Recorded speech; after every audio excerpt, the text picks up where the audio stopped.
Morning, nice to have your company. Welcome along to Thursday. Oh, what happens today on Thursday? Oh, it's another train strike. It doesn't matter. Doesn't matter because you've still got all the tubes back on again and the buses, so it won't affect you in the slightest. A few people... I mean, listen, you managed it the other day. You'll manage it today, I promise you. It's just as easy. I'm looking forward to getting the bus. I should do the bus a little bit later on, and it'll be quite nice. What else happened? Oh, I had a chat with my boss the other day. He likes chats. And he knows I go through a mild coronary every time he says, we can have a little chat. He says, nothing, just a little chat. And, of course, what was it? Contract time. Well, actually, it's not really contract time. I've still got, quite a fair bit, to sort of go. And they've just added some more onto it as well. So I'm afraid I'll be sticking around and seeing a lot of you out completely, I should imagine. The Rainbow Stamps were the first-class bride, and Murdoch and Jerry Hall to divorce. Oh, goodness me. Fourth time for him, and first time for her divorcing. So that should be... How much money would she get from him? He's worth about 14 billion. Mind you, he's 91. I should imagine she's probably worn him into the ground, poor soul. But I bet there would be a prenup. There would be a prenup. But, I mean, she won't go short. But there again, nobody knows what Jerry Hall really does now. She's sort of modelled, is she, or something? I don't know. She's got four children with Mick Jagger, but first time divorced. Polio's back after 40 years, so there must be a lot of people out there, of course, who've never been inoculated against polio. We had it done when we were at school. I remember doing it.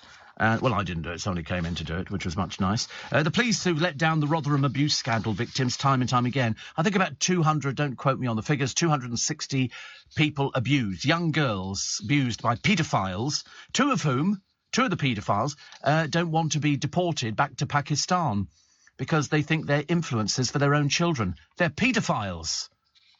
They're paedophiles. They have to go back. We don't want them here, thank you very much indeed. And no police officer ever been prosecuted. No police officer at all. And they let one of the girls, 12 years old, multiple raped, and they went, go home and sober up. That was the police officer's answer to it. Disgraceful. They should all be fired. Absolutely. The girls under 13 pressurised on nude pictures. I don't know, it all changed a bit since I went to school, honestly. I mean, when I did it was in line drawing. Nowadays they say, send me a picture. And, of course, the person you're sending the picture to isn't sometimes the person you think you're sending it to. And why you'd ever want to do something like that, I can't imagine. It's just wrong. It's just so wrong. And then sometimes the boys who perpetrate these crimes then distribute the pictures, and it's called revenge porn. And they should be taken and locked up. These people are sick. Absolutely. Biden's war on smoking. I mean, to be honest with you, he looks as though he's not far off smoking himself, doesn't he, really? He's backing plans to drop nicotine levels. So, I mean, I don't really understand how that's going to sort of solve the problem at all. Steve, says Nikki, loved having a double helping of you yesterday. I normally listen to you and then Chris Moyles, and it was brilliant to have you on there too. Should do it every day. I don't think I've got the energy. But he said, you've just done 3 hours talking by yourself. He said, now you're still going here. He couldn't get a word in edgeways, but, I just like having, I like having to talk. It's one of those sort of things. I can't remember what it was he was talking to me about. Oh, that's right. He bumped into John Warrington, and then he was trying to pressurise me into going with him, Moyles, to Euro Disney. He wants to go to Euro Disney. I said, it's not for our age. He said, go on, we can go to Euro Disney. He said, the train will drop you outside the gates. He was very keen, and didn't like me saying, our age, because he thinks he's younger than I am. But, I mean, we all know, because we've seen the birth certificate, exactly how old he is. Funny thing is, age is totally immaterial in this business. Totally immaterial. It makes no difference. You can listen to somebody, and it makes no difference whether you think they're 30, 40, 50, 60, 70, 80. It makes no difference at all. We are ageless in this business. We are the Peter Pans of this world. And, of course, I mean, there are, benefits to having experience in speech radio as well, and being able to pitch your voice at different levels, which is quite nice. Yes, you have to live. Yeah, if you're going to do speech radio, you've got to. You can't do it if you're a young person. And the reason is you haven't experienced life. You have to experience life and all aspects of it. Birth, marriage, death, unemployment, all sorts of different things. And the more life experience you've got, the better chance there is of succeeding in speech radio. So when you get somebody of, say, 17, 18, 19, they go, oh, I could be a speech radio presenter, you bet your bottom dollar you can't. Because people think it's easy, but then they try and do it. I've had people who've been on LBC over the years. I've even recommended some people. One of them, I told you, only lasted a week. He gave up. He said, I don't know how you do it. He said, how do you know what to talk about every day? I said, well, I don't. I don't have to think about it. It's not a conscious decision on what I'm going to talk about it. You just speak. Nice to see you be around for many more years. Yes, it is many more years as well. It is many, many more years. I said to my boss that they'd be carrying me out. I said, secondly, you're hoping I'm going to live this long to survive the whole contract. But it's very good. Roger says, I'm guessing Jerry Hall will not be left a poor woman. Oh, I think so too. I wonder what it was that finished it, though. I should imagine the poor old soul, he's 91, for God's sake. He must have been thinking, oh, no, not again. Not again. We did it last year. Let's not bother again, please. Steve, was the polio vaccine administered on a sugar lump? There used to be, and there was an injection as well. Was it sugar lump? I remember the sugar lumps we had at school, and they injected this stuff into it. And then, small wonder, people had to end up going to the dentist and everything else. And that was it. The polio vaccine is part of the routine childhood vaccine. So most people in London, where the traces have been found, are protected. Jane Clegg, who I think is a chief nurse for the NHS, said the majority of Londoners are fully protected against polio and won't need to take any further action. But the NHS will be reaching out to parents of children aged under 5 in London who are not up to date with their polio vaccinations to invite them to get protected. You should do. You should go for it. But you know what some people are like? Oh, I don't like that idea. But don't worry, it's not for you. It's for the under 5s. OK, everybody else says most people have had it. Most people have had it, so you don't need to worry about it. The jail geologist's daughter slamming the Foreign Office for giving up on him. Well, he shouldn't have picked this stuff up. I don't care what anybody says. There are laws. He's a geologist. He knows it. You can't just pick stuff up off the ground in another country and bring it back. And this was little bits of pottery and stuff. You just can't do that. Can't do it. So consequently, it's a case of the Foreign Office have just basically washed that. You can't start interfering in something like that. There are rules, and as a geologist, he should have known. Sad though it is. Mark in Purley says your best clip of the year so far has to be yesterday when you were talking about the Glastonbury toilets and showers. You had me going when you said you'd have to leave the site. Defo your clip of the year to play at Christmas. Yesterday, 4:53 if anybody's podcasting. Don't worry. I looked at the picture. They're just so disgusting. It really is so awful. I couldn't go. Seriously, I'd have to think of something different. I'd rather go and sit behind a hedge or something. Just the very idea of using these disgusting toilets. How people even go there, I've got no idea. Fury as a cherub statue is taken from the grave of James Bulger. Little James Bulger. And somebody thieved it from a graveyard. It was a little angel asleep, and somebody took it. I'm tempted to use a very, very rude word, but I shall get into trouble. But I just think to myself, what sort of sick person does things like that? What sort of sick person? Kate Bush says she won't sing again. Bit of a relief there, I suppose. She's quite secretive. She doesn't sort of go out of her way to sing. And that's, I don't know why. And also the secretive Russian colonel shot in his home. He was up on corruption charges. What, a Russian colonel? Corruption charges? Hello, hold me back. And somebody shot him. He's alive. They're sort of keeping him alive in hospital. I don't know whether it's a warning. But, if you've got a Russian colonel, he was the one who used to walk around carrying the briefcase which had the secret codes in it to launch the nuclear missiles. Two sisters sell a Harry Potter first edition book for £220,000. So they get £110,000 each. The bones of the soldiers killed at Waterloo were sold as fertiliser. They don't exist. There are no mass graves for the soldiers. And we think, this is back in 1815, I think, something like that. We think they were sold as fertiliser. Because otherwise they would find all these bones. There would be, big grave pits and everything else. But there aren't. There is nothing like that at all. So, I don't know where it was, actually. They would have been brought back as well. If it was overseas, there would be some buried overseas, depending on what was left of them. I can't imagine. And it was near Waterloo in the United Kingdom of the Netherlands, which is now in Belgium. The French army under the command of Napoleon was defeated by 2 of the armies of the 7th Coalition. So there you go. It was fought on... Yeah, the station was named after... Well, a lot of things were sort of named after Waterloo, weren't they? Yes, ABBA's song.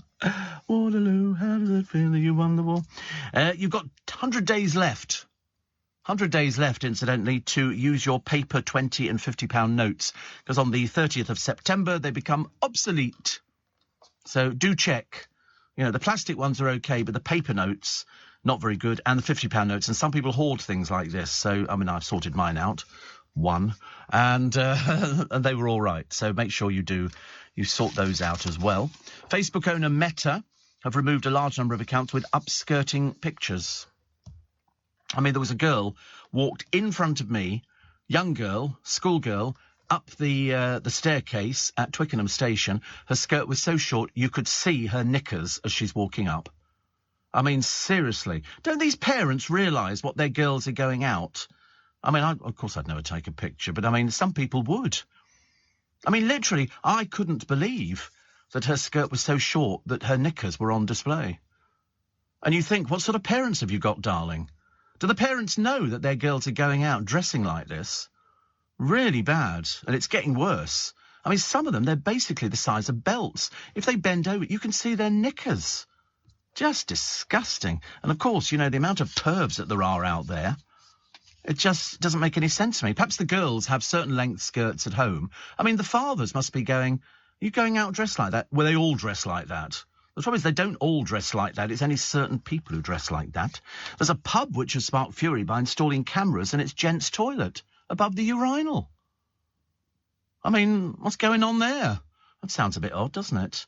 And Stella McCartney and Victoria Beckham in battle over fashion firms. Well, I shouldn't imagine that Stella McCartney's got anything to worry about from Victoria Beckham. Very ineffectual. Very busy, though, sort of jetting backwards and forwards. I mean, whether she's making any money, of course, is another matter. And what was the other one that I quite liked? Oh, Apple. Guess how much they're raking in a second? £1,400 a second.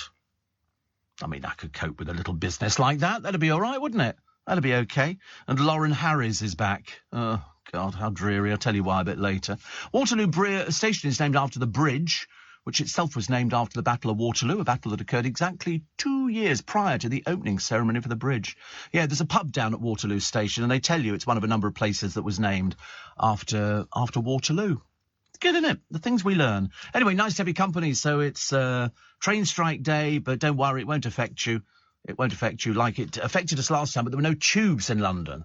So that was the problem. Everything's running quite normally as far as I think on the tubes. Everything seems to be where it's supposed to be. And there will be a skeleton service of trains. We'll run through it a little bit later on for you. And Joanne Webb will have all the updates. So, you know, keep listening to LBC and we'll make sure we get you there. OK? It's 4:15. Morning. So polio's back after 38 years. 38 years. Amazing. But you have to make sure that you get all the inoculations. If you're, 5 years old and under, little people, they'll need it. So they'll be giving you details of that. Yeah, most people have had it. But they're just checking with the under-5s. Katie Price was yesterday a bridesmaid at her sister's wedding, but as usual, she upstaged everybody. So the sister didn't even get a look in. The sister, I'm sorry, sister? What sister? And because tomorrow she faces being jailed as she's sentenced for breaching a restraining order.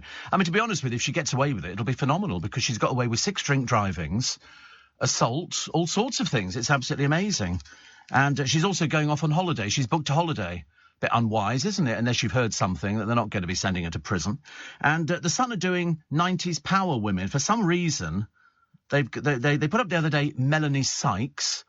Now they've got Melinda Messenger. Used to advertise double glazing for a Swindon company, married to Wayne, who looked like he was in a boy band, and she apparently is a power woman. She's still swell and still single. No, and I think she went on a dating programme. And somebody went, weren't you Melinda Messenger? And I'm not even sure what she does at the moment. Not a clue, actually.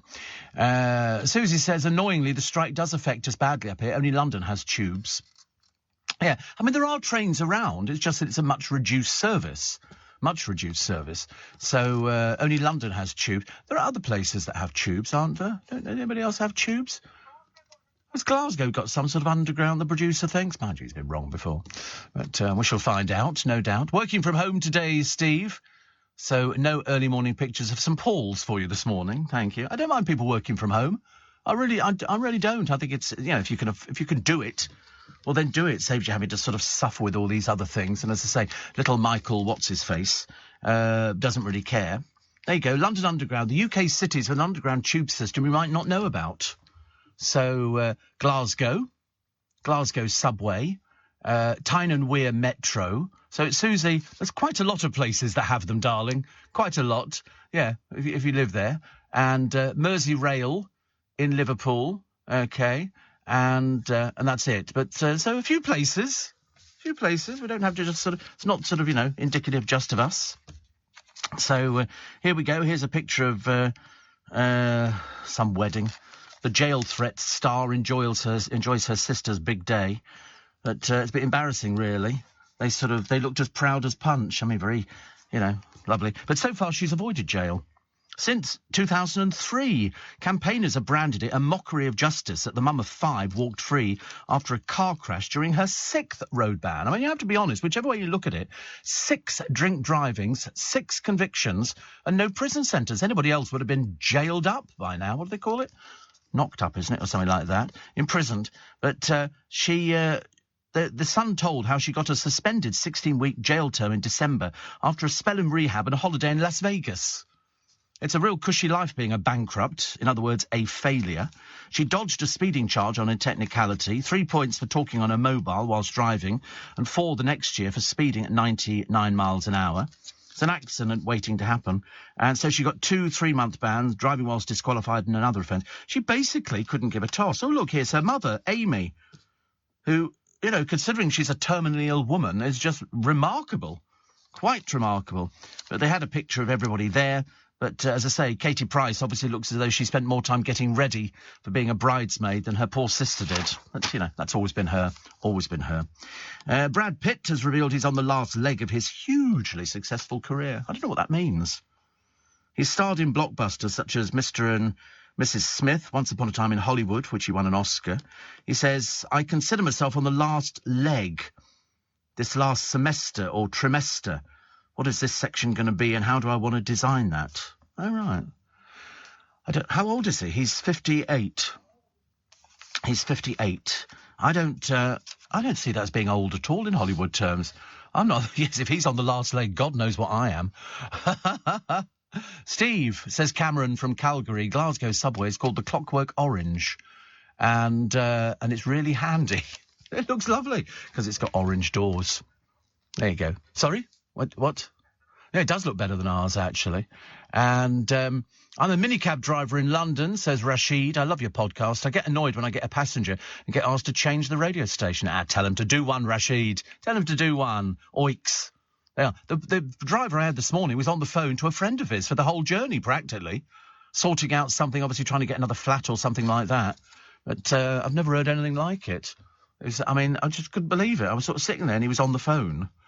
And they were talking about trying to get another flat and how he'd acted as a guarantor for this person. And I'm thinking, should I be listening to this? I mean, should they not? It is a little bit rude. I didn't think if you're being picked up by a driver, which I'm paying for, that I need to be privy to somebody else's conversation. It's private. It's like I wouldn't be discussing my contractual arrangements with the management at Global. That would be funny, wouldn't it? Very funny. Love a good slurp. Only because nobody has ever complained about it at all, so of course I love doing it. And only because it's so hot. It's lovely. Love doing it right in front of the microphone. It's my favourite position. It really is. Steve. We have the Underground, says Shane, built in 1928. Wow. Where did we go on something? We went on... Oh, that's right. We went on a little railway which was into a salt mine years and years ago in Bavaria. And I always remember the smell of a salt mine. It's very sulphurous. It really wasn't very nice at all. But we went on this little train thing. I like little trains. I went on one in a garden centre. Mr. Neil will know about it. There you go. That's the little train we were on. The Berchtesgaden salt mine in Bavaria in southern Germany. We went on that. I'm on there. And you go, it takes you deep underground. And, it's quite nice, but it's, as usual, if it's German, it's immaculate. It really is immaculate. And I wanted to go. We went up one day to go and use the post office little railway. You know, the one that goes from Mount Pleasant. And they offer you a tour on the railway, and you can go for a ride on it, but it wasn't working the day that we were there, which is a shame, isn't it?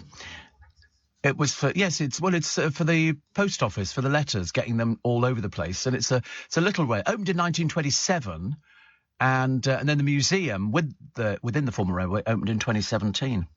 Which was very good. Warren says Cliff is releasing a new album this year. Can't wait. Going to be one of the best. Amazing. Maybe another Christmas #1. And he says, I can't stand these bright mornings. The sun is up already. It's only a few hours ago and it went down. I know. And he says, so wait a minute. What was the other one he said? Oh, he says, say it again and again and again that you're staying with us. Yes, I'm just about to sign a very lengthy contract. Very lengthy contract. I mean, as I say, I think they're basically keeping me here. There must be some reason for it. And Joe is the black cab driver who played with the Starlight Big Band at the Players Theatre on Sunday the 12th. We played 2 shows of Rat Pack, an American songbook. He said, thank you for mentioning that we were very good. Well, in fact, the parents of my godchildren, Chris and Sharon, came up to London. They'd never been there before. They loved it. And they showed me some videos that, Joe, they were sort of... And there you were, singing along, because I know the Players Theatre really well, but it's not called the Players Theatre anymore. It's called... There's another name for it. I can't remember what they call it. But it's a lovely place. It's under the arches in Villiers Street in Charing Cross. And they said it was fantastic. They said, we're hopefully doing another show near Christmas. We'd love to see you there. You know me, I don't get out very much. But it's beautiful. I love it. I love that theatre. It was originally in Covent Garden Players Theatre, and then they sort of moved it. Among the people who appeared there, Leonard Sachs, who was the chairman, Patricia Hayes, Hattie Jakes, James Robertson Justed, Peter Ustinov, Clive Dunn, Ian Carmichael, Vida Hope and Dennis Martin, who eventually became director of production. I mean, a really lovely place. Late Joys was their nightly show. And they continue, the Players Theatre Club, to perform music hall shows throughout the year in other venues like the Museum of Comedy, the Royal Oak in Tabard Street, and the Royal Air Force Club in Piccadilly. And they're lovely. But it was interesting that Joe, we were talking about, black cab driver who can sing.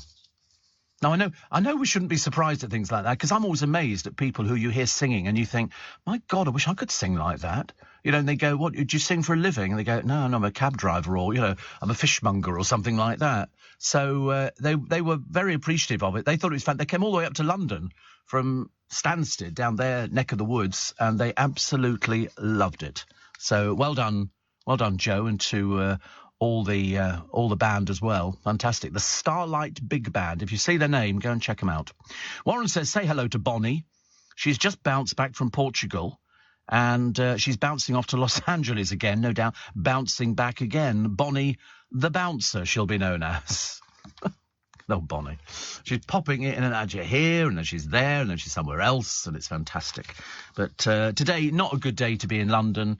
You know, not a good day to be anywhere, actually, you know, because it's all the same. But you'll get through it.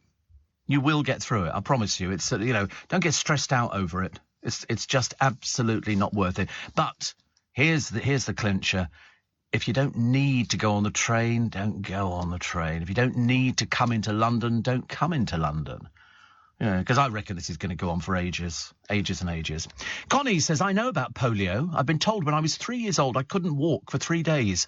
The doctor told my mum I had a touch of polio, probably some reaction to the vaccine. So after 3 days, I was back to normal. Yes, I'd heard a lot of people who had a reaction to polio. I mean, it used to be very widespread. And you'd see a lot of people who had polio, and it was generally sort of children who seemed to be susceptible to it, but people did have a bad reaction to it. I mean, I'm quite lucky actually. I didn't get any reaction to COVID, you know, to the vaccine or anything like that. Whereas I know some people then, by the time you get to the second or the third one, you're going to be laid low for it. I never had anything like that. Never had anything at all.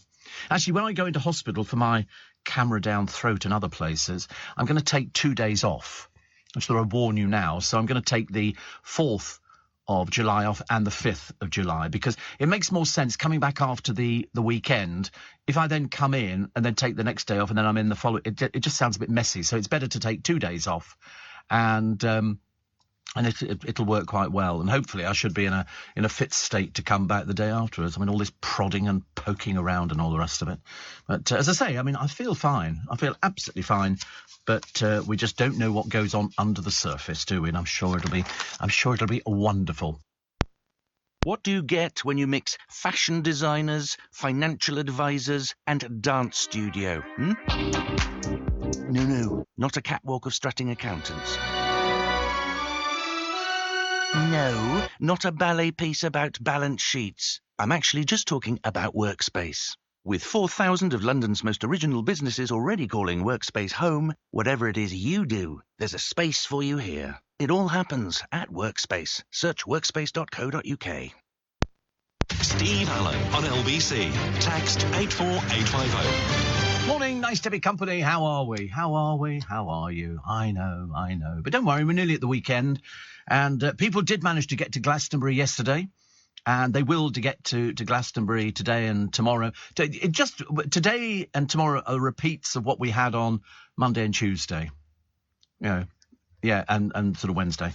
Okay, so don't worry about it. Seriously, it's not worth being stressed out, is it?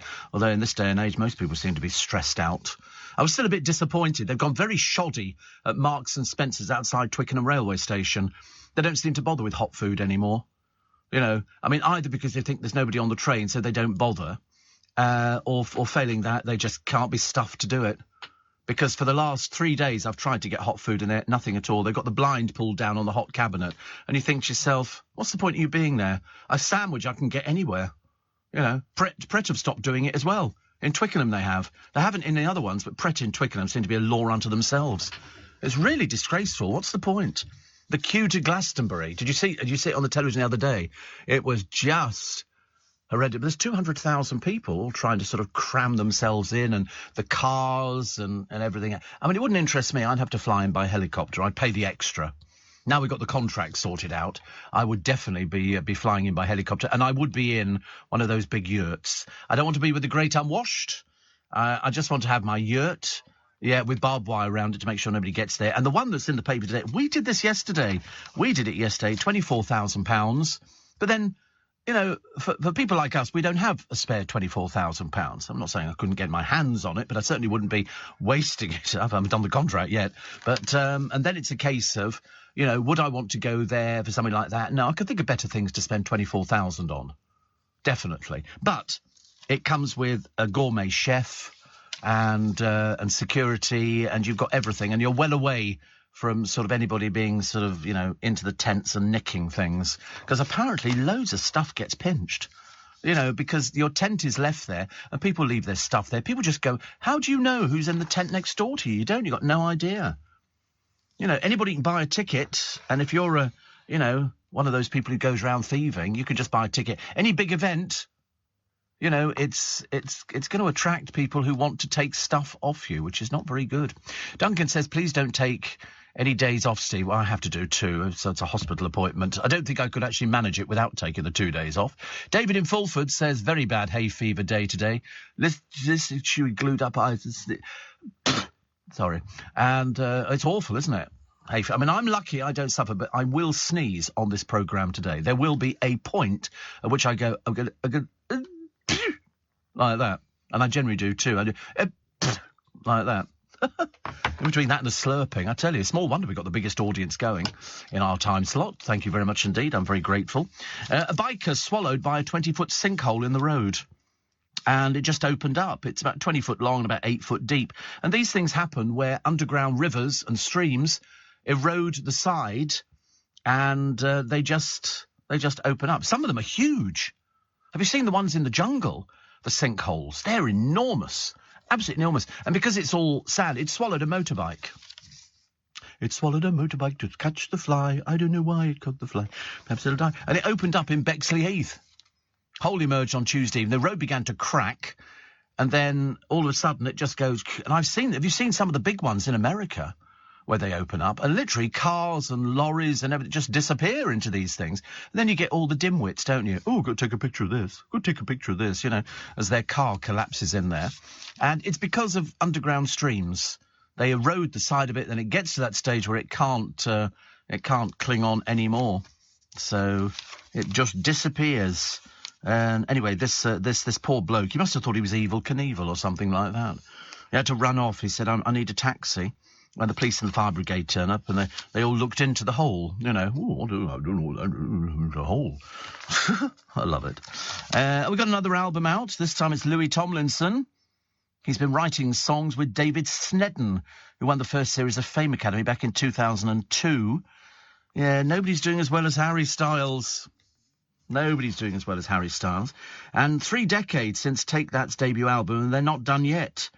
They've been in the studio working on another album. Oh, it'll be another bloody chat show thing, won't it? It'll be another sort of tour, and you'll have to put up with sort of Gary, who just likes working. He doesn't have any other life. He likes it. And there'll be Howard and Mark. And it'll be absolutely... And the album will sell gazillions of copies, and it'll give them even more money, which is great. Because so many of these groups just don't make it. You know, they go on these television programmes, they think, oh, I'm going to bring out an album, it's very rich and all the rest of it. And you think, no, absolutely not. It doesn't. I wish it worked like that. But it really doesn't. There's usually sort of one from each band who is the talented one and does well. The others just disappear, which must be a nightmare. Kevin the Milkman, morning Kev. He says Ian Dury contracted polio when he was 7, left him disabled for life. That's why he always walked with a walking stick. Yes, it was. It was called that. Yeah, it's very famous. It's a very famous album. And it's from what was the album called? Something and Panties. Very famous. I mean, Ian Dury campaigned for equal rights for people who had polio, and he came on stage with a stick. And it was absolutely amazing. Was it Lord Upminster, the album, had it on there? Because that's what the Spastic Society used to be called until they changed it. You used to have the little pictures of the little boy, do you remember? Outside the shops, and you put money. Scope now, it changed during my tenure at LBC. Because we did a big thing in Battersea Park for Scope. When Scope launched... from the Spastic Society, we did a huge thing. We had tents and celebrities, and it was big deal. We raised a lot of money for Scope in the early days, but that record by Ian Dury was the one that sort of... And he appeared on Top of the Pops. Numerous occasions with the Blockheads and everything else. And I remember thinking, he was really brave, because he sort of took this, you know, after the Hit Me With Your Rhythm stick and all the rest of it, he sort of took it to a new level. And all of a sudden, because people were talking about it, it got the coverage. Don't talk about it, don't get the coverage. Simple as that. Kim says, you'll be fine, just a precautionary measure, not a bad thing to have done. Gesundheit for your sneezes. I set my watch by them. Do you know, every day it happens. I don't know whether or not there's dust in the studio. I don't think there is. But every day I sneeze twice. I've got no idea why. I never did it when I was a child. I did get colds, and in fact, actually, up until a few years ago, I used to be ill at Christmas. You could set your watch by the fact that I would have to take time off because my voice would go. And I would end up getting all sorts of little sort of illnesses. And then, surprisingly, I got to, 60 or something like that, and they all of a sudden stopped. And I didn't have any problem at all over Christmas. And I remember thinking before, the coughs I used to get, the sneezes, the wheezes, you know, my bathroom used to be full of Beecham's powders, and then, what else did I go on to? I went on I found some tablets. Oh, that's right, they were cold and something remedies. And they were a tablet. You took one in the morning, one lunchtime, one afternoon, and then a nighttime tablet. Benylin, day and night tablets. I tried everything over the years. And then Benylin day and night tablets came out. They dropped them for a while. I can't remember why. I think there was an ingredient in there. And I would buy these things. It was the only thing that stopped my cold developing further. And so I used to buy them, packets of them. And Benylin day and night tablets were just really the saving grace for me. Because if there's one thing that you do when you work on the radio, if you've got a cold, you can't do it. You sound all blocked up, and it doesn't work like that, and you just feel so dreadful. New boots and panties, says Josh. Thank you, I knew you'd know. And new boots and panties. And Mickey knew it was new boots and panties. And Linda in Beverley says, you're supposed to be coming to Spain with me on the 3rd. Thank goodness I've saved your interview with Ian Dale. Well, 2 hours there. Even my boss listened to it. Said it was very good. Hence the new contract, I suspect. But actually, it hadn't run out. I thought my contract had run out.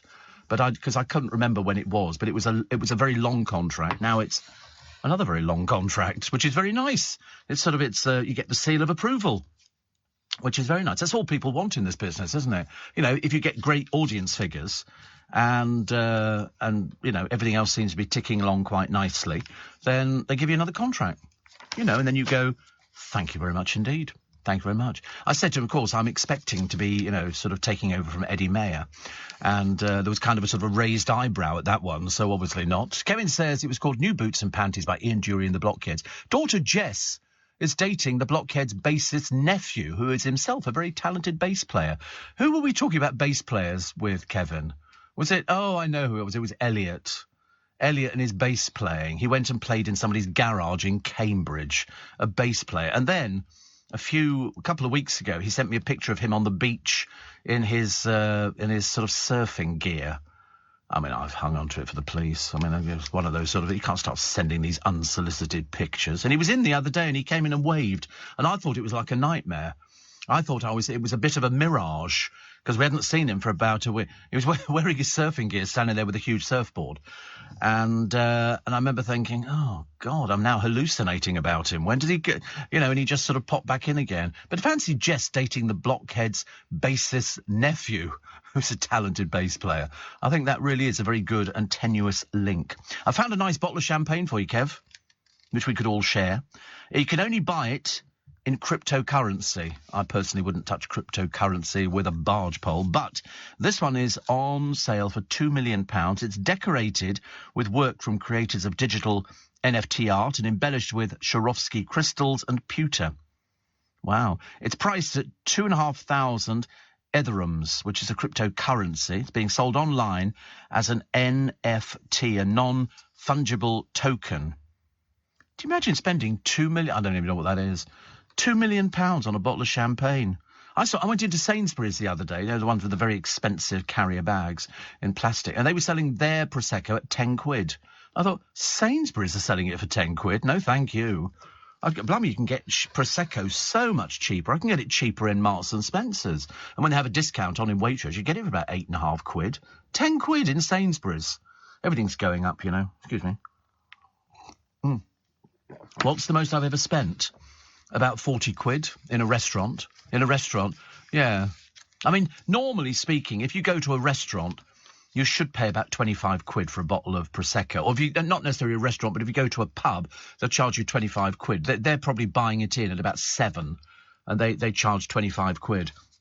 But if you go to a restaurant, I should imagine it would be about £40 for a bottle of Prosecco. There's huge markups on it, and it varies.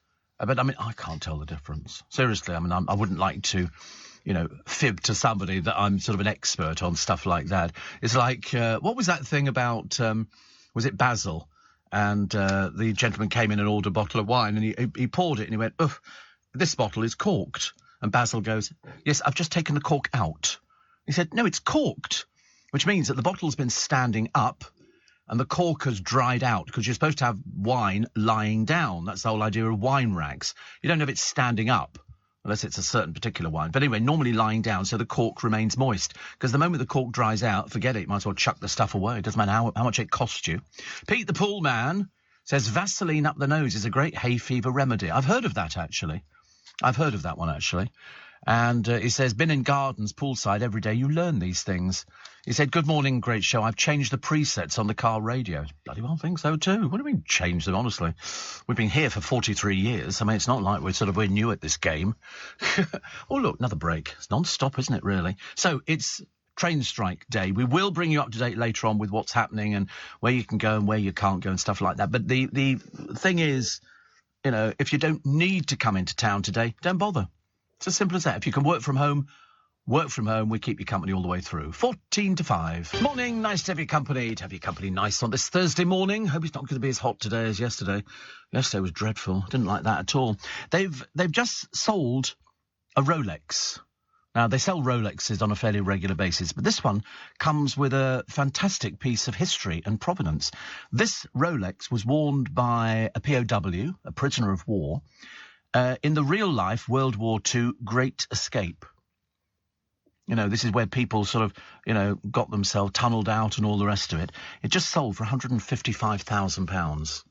I mean, because it's a piece of history. And do you know that no prisoner has tried to tunnel out of a British jail for more than 5 years? It's good news, isn't it, really? Apparently, there have been 71 escapes since 2016, 9 from establishments, 12 from jail escorts, and 50 from contractor escorts. But the number of times evidence was found of tunnelling bids was nil. No escape from a Category A prison, but 362 lags were released in error. Dimbos. I mean, seriously. You imagine, I remember watching the film The Great Escape, and then they showed you, was it The Great Escape, when they escaped from Colditz or something like that? It was, they found the actual tunnel. And, no, not Shawshank, no, that was something completely different. But the tunnel they found, and they'd worked it all out, and they had a little railway inside it. They could lie on it with the earth and be pulled from the other end.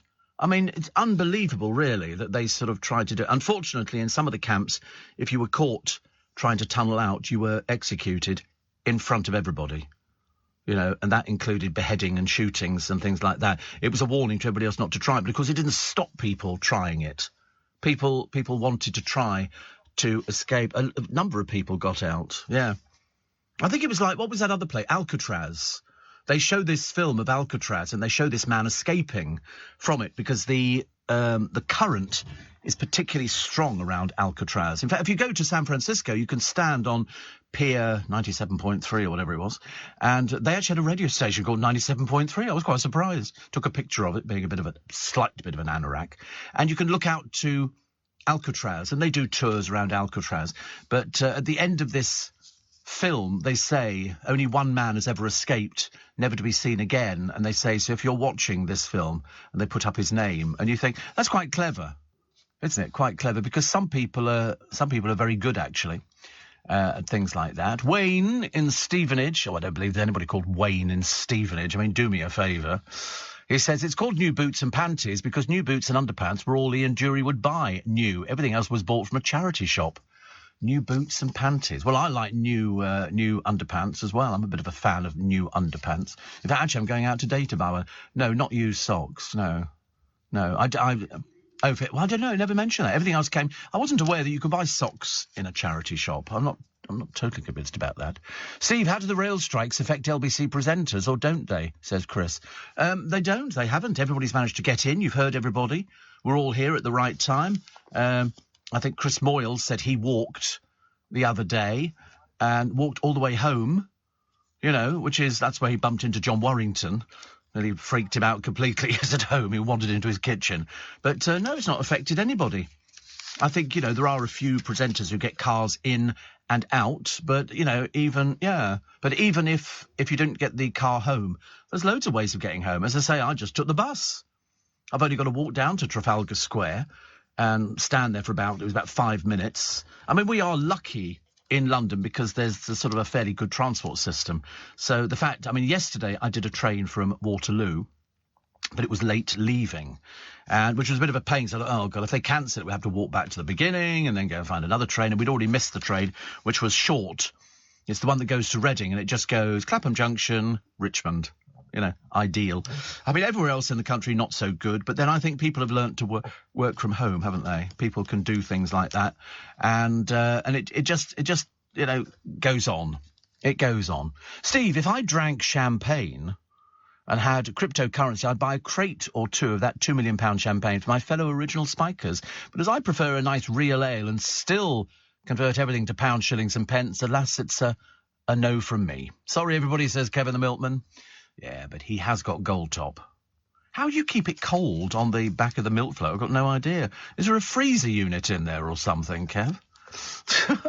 Somebody says, this is Mary Beth, she said, any chance you could do a few new extra podcasts to occupy your fans while you're off getting your tests done in July? She says, come back on air as soon as possible. Well, I'm hoping it's just going to be the 2 days and I'll be back in the following day. It just depends on, where it goes. They've said that sometimes when they put the tube down your throat, sometimes it scratches the inside of your esophagus. And yes, that said, it says it on this catalogue that comes with it. It's like the Argos catalogue, really. But do we count in our downloads of your podcasts? Well, at the moment we're doing about 1 million a month, and yes, you do. 1 million a month. The more downloads you do, the happier they are. The happier they are. Escape from Alcatraz, says Desmond. Thank you. And Janet says, I sneeze every day, just like you, for no reason, as I don't suffer from hay fever or have a cold. It just happens I'm diabetic and inject 3 times in a day. And although I've not heard anything, I wonder if it's got anything to do with the diabetes. I don't know. You might be right. I don't know. I mean, I couldn't say, but I just do it. And it will occur at some point this morning. I'll just sneeze. For no particular reason. Very odd, isn't it, really? Chris Evans has revealed that the legendary TV show TFI Friday is returning. But it's not coming back on Channel 4 because, I mean, it was a huge success. Nobody did a show like he did on television. It was, he had it off to an art. It was all, they got, the best guests. It was a rowdy crowd, and then there'd be a band playing and all the rest of it. It was what they call, well, I always used to call it zoo television. It was zoo format, which, has worked in radio. But he says it will be rebooted in September and will not partner with the traditional television channel. Now, whether or not this is a new series or it's going to be the old ones repackaged, that's what it could be. He made the revolution yesterday. He said a little bit more. He said, the thing is, you don't need a TV channel now. You just don't need one. So he said the format would allow them to be creative and use past unseen footage. David Bowie was on the show. I mean, loads of people. He said it's amazing what you can do. TFI Friday doesn't have to be an hour long. It could be longer. We could live stream it. And there you go. So it could be streamed online and include unseen footage from the previous 7 series as well as new material. So you can basically do anything, but it's not being shown on what they call, is it terrestrial television? Something like that. But it was very innovative. It was very, very innovative, and so many programmes, were spawned, and they all try and do it, and nobody can do it the same. You know why? It only works with a particular person doing it. And once you've got that key group of people, presenter, the backstage crew, and all the rest of it, then you're all singing from the same hymn sheet. Yeah, same hymn sheet. I mean, he was producer as well, so he knew what he wanted. It's like, basically, I'm in charge of my own destiny on this programme because the producer hasn't got the faintest idea what I'm going to talk about. Not a clue. Even I'm not too sure half the time. But that's the way it works, and it works very well, as the latest audience figures have demonstrated. Thank you very much indeed, new contract. What else we got? ITV chiefs have hit back against claims they edited Love Island coverage based on race, because there's a new row that has just erupted. I don't know if the producers heard this one. Angry viewers fumed on social media this week after Equana and Amber Beckford were voted off, the 3rd and 4th black people in a row to be shown the door. I love the way that viewers have complained about it, but it's viewers who voted them off. They're not voted off by anybody else. Last week, Afia and Remy were axed from the ITV show after failing to couple up with any of the other islanders. Some viewers claimed they'd not been given enough screen time for the public to form an attachment. But the public have voted them off. That's who's voting them off. When all 3 emerging love triangle between 3 non-white villa mates featured heavily on Tuesday's show, a viewer tweeted, maybe drama will, between India, Ikenna and Danny will finally give us some screen time with the black people. I mean, but it's the public who are voting these people off. I mean, to be honest, it's the biggest pile of rubbish you've ever seen on the television anyway. Who cares? Who cares? Nobody cares. And here we go. You've got another minor celebrity. Fred Siriax is on Gogglebox with his fiancée, who's called Fruitcake. I mean, seriously, that's what it says here. And again, they're both doing the same thing. Mouths open wide. Like, who watches television like that? Bad actresses. That's who. Bad actresses. No. Oh, they all do it. I've seen everybody doing it on there. Even people I know I've seen doing it. And I think to myself, have you never watched television before? Because nobody sits there, even if it's something that happens, you don't go, nobody does that, unless you're a complete and utter dimwit. Ridiculous, honestly. 84850, steve@lbc.co.uk. And also one of the few women on daytime television who's refused Botox. This is Linda Robson. She's never had Botox. And she doesn't want Botox. Doesn't want it. She says, my girls want lip fillers, but I'd never speak to them again. Good for you. Good for you. Yeah, I mean, they do start very young now, having this sort of stuff. And of course, the younger you start having it, the more you need it. And then you start looking like Katie Price. And it's all downhill after then. And here we go. Somebody here, it's another one of these sort of sets. It says, I was in the bottom set at school and teachers wrote me off. Now I'm 21 and make 200,000 a year. I wonder what she does, actually. Does she do the OnlyFans allowed or something like that? But she's built up a business in her bedroom from the age of 14. So her dad, Paul, and mum, DIY shop owners, refused to buy her pricey cosmetics, so she began making her own.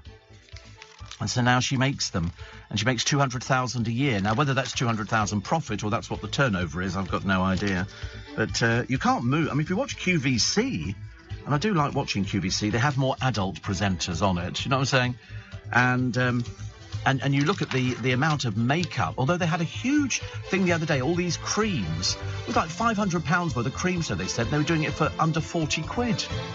I nearly wrote off for them. I've never seen so much cream in my entire life, which is lovely. Kevin the Milkman says, I'm a proper modern milkman. I deliver off a refrigerated Mercedes Sprinter van. Woo! Aren't you cool? We love you. Are you receiving tax credits? If so, this message is for you. Tax credits are coming to an end, and most people will be asked to apply for universal credit instead. The Department for Work and Pensions is writing to tax credit claimants. You won't be moved automatically, so look out for your letter explaining what you'll need to do and by when. And there's also lots of support to help you make the move. Get ready for your universal credit switchover. Search Understanding Universal Credit today. Eligibility criteria apply. Leading Britain's conversation with Steve Allen.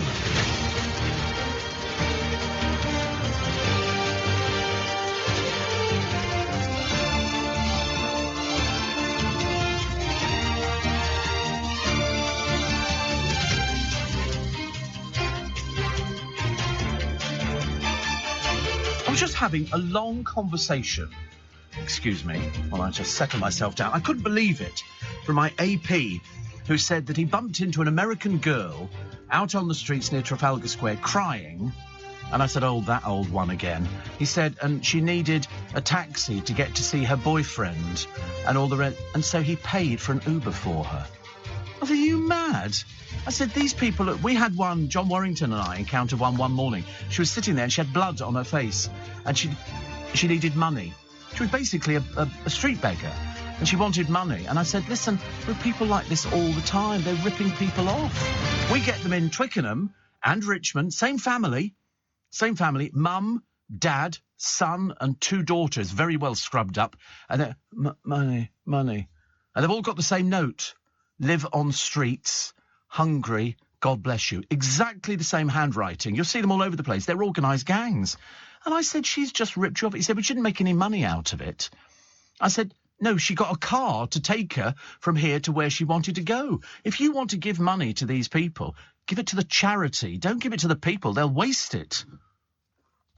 I said to John Warrington one time, I said, and in fact, a friend of mine, who was it? My friend Michael. I might have got the story wrong, but he pulled into a DIY place and there's a woman sitting there in a car with somebody else anyway. And so he sort of parked his car and she came over. She said, listen, I need money for petrol to get me to my family up in Leeds or something like that. And I'm so desperate. And anyway, now some people are very good at begging. So he pays for her petrol. He pays for a full tank of petrol. I mean, I said to him, are you mad? He said, shame on her for trying to cheat me. I said, she did cheat you. She did cheat you. She ripped you off. These people did money. For some reason, we had one. Who was it we had? I was going off to Winter Wonderland a few years ago, and we go into Mayfair to get a cup of coffee before it opened, which was very nice. And a homeless person comes in, one of these fake homeless people. You know they're fake because they all carry their own blanket. And so she comes in to Starbucks, and what does she do? She plugs her phone into their system to charge it up, goes and sits outside by the lamppost, pulls her knees up to her and pulls the blanket over and just holds her hands out. That's what she does for a living. She's a professional beggar, controlled by gang masters. In London, you probably get them where you are. They're all over the place. They all arrive by car. And when they all go for a cigarette break, they all go for a cigarette break. especially in Kingston. It's absolutely scandalous. You know, every time I see somebody giving money to them, I always go, don't give them money. This is an organised gang. Ridiculous. Roger says, will it be Ian Payne in your shoes? I have no idea. Not a clue. I'm never privy to the information of who covers for me. It'll be a surprise for you. Steve, I've had a minor endoscopy 3 times, nothing to it. Waiting around is the worst bit, but do have local anaesthetic. Oh, I mean, I don't mind waiting around. They've said allow 3 hours. I thought, well, I mean, that's an endoscopy. That's the, I don't know which end of that is. I don't know. I can't remember. But, Steve, have you ever seen the film Escape from Sobibor with Rutger Hauer? It's a brilliant film about the true escapes from a concentration camp. The book tells you what happened to those who got out. Chilling film, but it's one story that needs to be told. I love those sort of things. You repeating the story again to them. He bought her an Uber cab just so she could get to go and see her boyfriend. You know, I mean, honestly, if ever anybody comes up to me and they all start the same way, of course she was crying, she's a professional. She's managed to rip you off. My God, it was easy. I sit at the bus stop sometimes and you get a bloke coming up to you and he goes, excuse me, mate. You can always tell where the conversation's going. Excuse me, mate, I don't like to ask, but could you see your way clear to giving me a £5 or a £10? And I always go, I've got no money. I've got, a card which gets me the public transport thing. But all she wanted was a taxi. So, we turn on the waterworks and we get a taxi. It's amazing. What does it say for my star sign today? What does old mystic crook Meg say? This is a day to look deep inside with the moon and say out loud what you've never dared to say before. I don't know what that means. I've got no idea. If you're in love, a partner will respond in instant ways. If you're single, be honest about who your heart hungers for. Oh dear, I don't like that idea. Shan't bother with stuff like that. Very messy at my age. I don't do anything like that. God, that went out of the gazing. Here we go, look, special racing brakes. Did you know you could have this? Royal Ascot 2023 they're booking for. Royal Ascot 2023, another year. And the offer includes, it's only 149 quid, tickets to Royal Ascot, return transfers, hotel, free drink, and Frankie Dettori preview. So you get 1 night's accommodation at the Village Hotel in Farnborough with breakfast, a welcome drink on arrival, tickets to Royal Ascot, return transfers from hotel to the racecourse. Seems quite good value for 149 quid, doesn't it? And you get Frankie Dettori as well. So there you go. I'm all in favour of things like that. I like that. And also the right sort of price. Right sort of price, 149 quid. Roberto says, my other half got excited when I said I was shopping for flights on the internet. It's odd because she doesn't normally get that excited by darts. Oh, you're barred. And when you mentioned about the paper money, says Roger, I checked an old wallet and found 6 £50 notes I'd forgotten about. It's lovely, isn't it? Yeah, you must check your money because the paper money goes out on the 30th of September. I mean, you've got a bit of time, but 30th of September, you need to change it for the plastic money. And you'll know it because you can see what it looks like. It looks completely different. Yeah, take it to the bank. They'll actually change it, which is good, isn't it? But just in case you weren't sure about it. I can't believe it, honestly. Do you think if I stand outside the building with the tears rolling down my cheeks, you'll pay for a car to get me home as well? Can't believe you fell for it, honestly. London is just full of people willing to part you from your money. And he felt quite proud of himself. Seriously? Oh, I did a good thing. No, she just wanted somebody to pay for a taxi. That's all it was. Glastonbury. I have to mention it because there's 200,000 people trying to pour through the gates and all the rest of it. And this tent house suite, which we mentioned yesterday, £24,000. But you do get your own chef. He'll sort of cook for you and everything else. And it looks lovely. It really does look very nice indeed. I'm not at £24,000. I'm not tempted. I mean, that's a lot of money, isn't it? Whichever way you look at it. I mean, the most I'd probably pay for that would be £1,000, probably 2,000. Well, I'll sign the contract, then I'll let you know. You know, never too sure, actually. The Queen's hope for a family trip to Scotland. She likes going to Scotland. And Dame Deborah treats her mum. And the headline is Sip, Sip, Hooray, which I quite like. One of those accused paedophiles in prison at the moment for gang raping a 12-year-old girl, we want to get rid of. We want to send him back to Pakistan, and he's taken out injunctions to make sure that he stays in the UK because he claims he's a role model. He's a paedophile pervert. That's what he is. That's what he is. But he wants to stay in the UK, doesn't want to go back to Pakistan. I mean, really, you couldn't make it up, could you? The Rwanda thing looks like it's fallen apart, by the way. I think they're not going to bother sending anybody there once we get our money back. And Brian Blessed said the Queen asked him to belt out his famous catchphrase, "Gordon's alive," just for her. No, of course she didn't. No, I don't think she'd ever say that at all. But I liked Brian Blessed a lot. He's 85. Yes, I've interviewed him, yes. Yes, definitely. But I don't believe the Queen asked him to belt out that at all. I mean, the Queen doesn't have that. She wouldn't know. She wouldn't know who anybody is. They just say, he's an actor, love. He's an actor, yes. What do we got here? Katie Price, convicted criminal, due to be sentenced at Lewis Crown Court after admitting breaching a restraining order against her ex-husband's fiancée, Michelle Pentecost. A source said Kate is desperately hoping she avoids jail. Well, she's avoided it for God knows how many years. And when sentenced, is trying to think positive. She's planning a holiday with the mindset that she'll be a free woman. I wouldn't hold your breath on that one, love. I wouldn't hold your breath on that one at all. A lot of people saying, oh, what about teachers, Steve, walking out over pay? Well, they could do. But, I mean, who's that going to affect? The only people it's going to affect are going to be the school kids who don't get their education. They're not going to be bothered. Whoopee, the school teachers are on strike. Stay out as long as you want. Makes no difference to them. I don't know why they get excited about it. And there's a fishing expert who's been left soaked in blood by a stalker seagull that's holding him hostage. Apparently, it's a very sexist, psycho male bird. The winged menace singles out poor Martin, but leaves his wife alone. He said, every time I go out, this seagull comes down and has a go at me. Last time I was stabbed on the top of the head. They're quite dangerous, seagulls. They're very, very dangerous. Yes, they're big, about 6 foot wingspan. They had some on an island a short while ago, and they weren't seagulls, they were other things, but they were dive bombing this bloke because they had nests all over the place. They don't realise we're trying to help them. You know, we're just trying to be careful, you know, and enjoy puffins and everything else. So 3 men have been arrested after Amir Khan was robbed at gunpoint. 25, 34 and 20 arrested on suspicion of robbery. That was good. No shots were fired. Nobody was hurt. But they found them. You know how they'd have found them? CCTV, where he was walking in Leighton, absolutely covered in the CCTV. So they found 3 people. Oh, dear. What a shame. What a shame. And Ingrid Seward, editor-in-chief of Majesty magazine, says the 2 boys never got along particularly well. This is William and the shy retiring one who doesn't like the publicity. Thank you very much indeed. Kate went a long way to encourage their relationship, and William always looked out. Because if you remember, every time William and Kate went out, Harry trailed on behind, like sort of the lost soul. But there's nothing more that they can do now. It's gone beyond we can help you. They don't get on. They've got nothing in common at all because, unfortunately, whenever you see Harry, he's got no class. You know, him and the missus, what is that girl's name?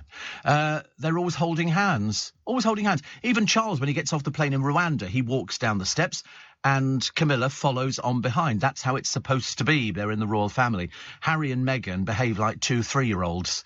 Holding hands, you know, at the embarrassing little boys and girls. A charity is giving Glastonbury revellers a 10-point safety plan on how to handle illegal drugs. How do they get in with illegal drugs? I mean, what do these people do? Apparently they say, be prepared before you start and eat to give your body fuel and line your stomach. Have some water and maybe some paracetamol. Pace yourself. I mean, how many drugs are there at Glastonbury? Don't they have security who sort of check on these things? I mean, is it that simple for people to go around and want to buy some whiz, want to buy some marijuana, whiz and marijuana, or something like that? Got a fireball, you know, want to buy some of that, you know? Is it very easy to hide? Wow. But don't they know the people? I mean, surely they could have sniffer dogs there. They'd find it. Sometimes they do.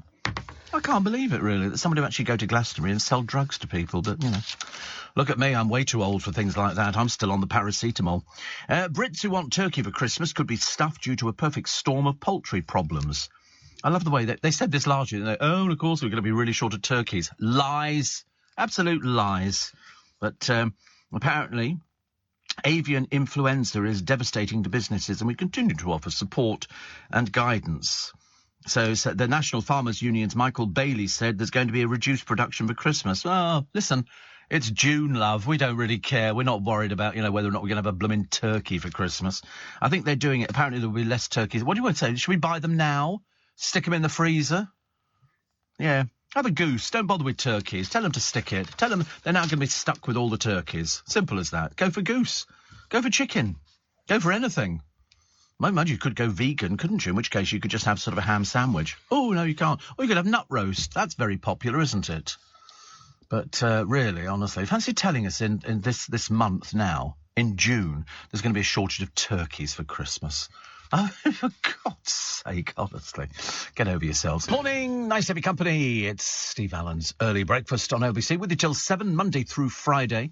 Alinka says gastropy, the fibre optic tube down the throat, though the esophagus, through the esophagus into the stomach.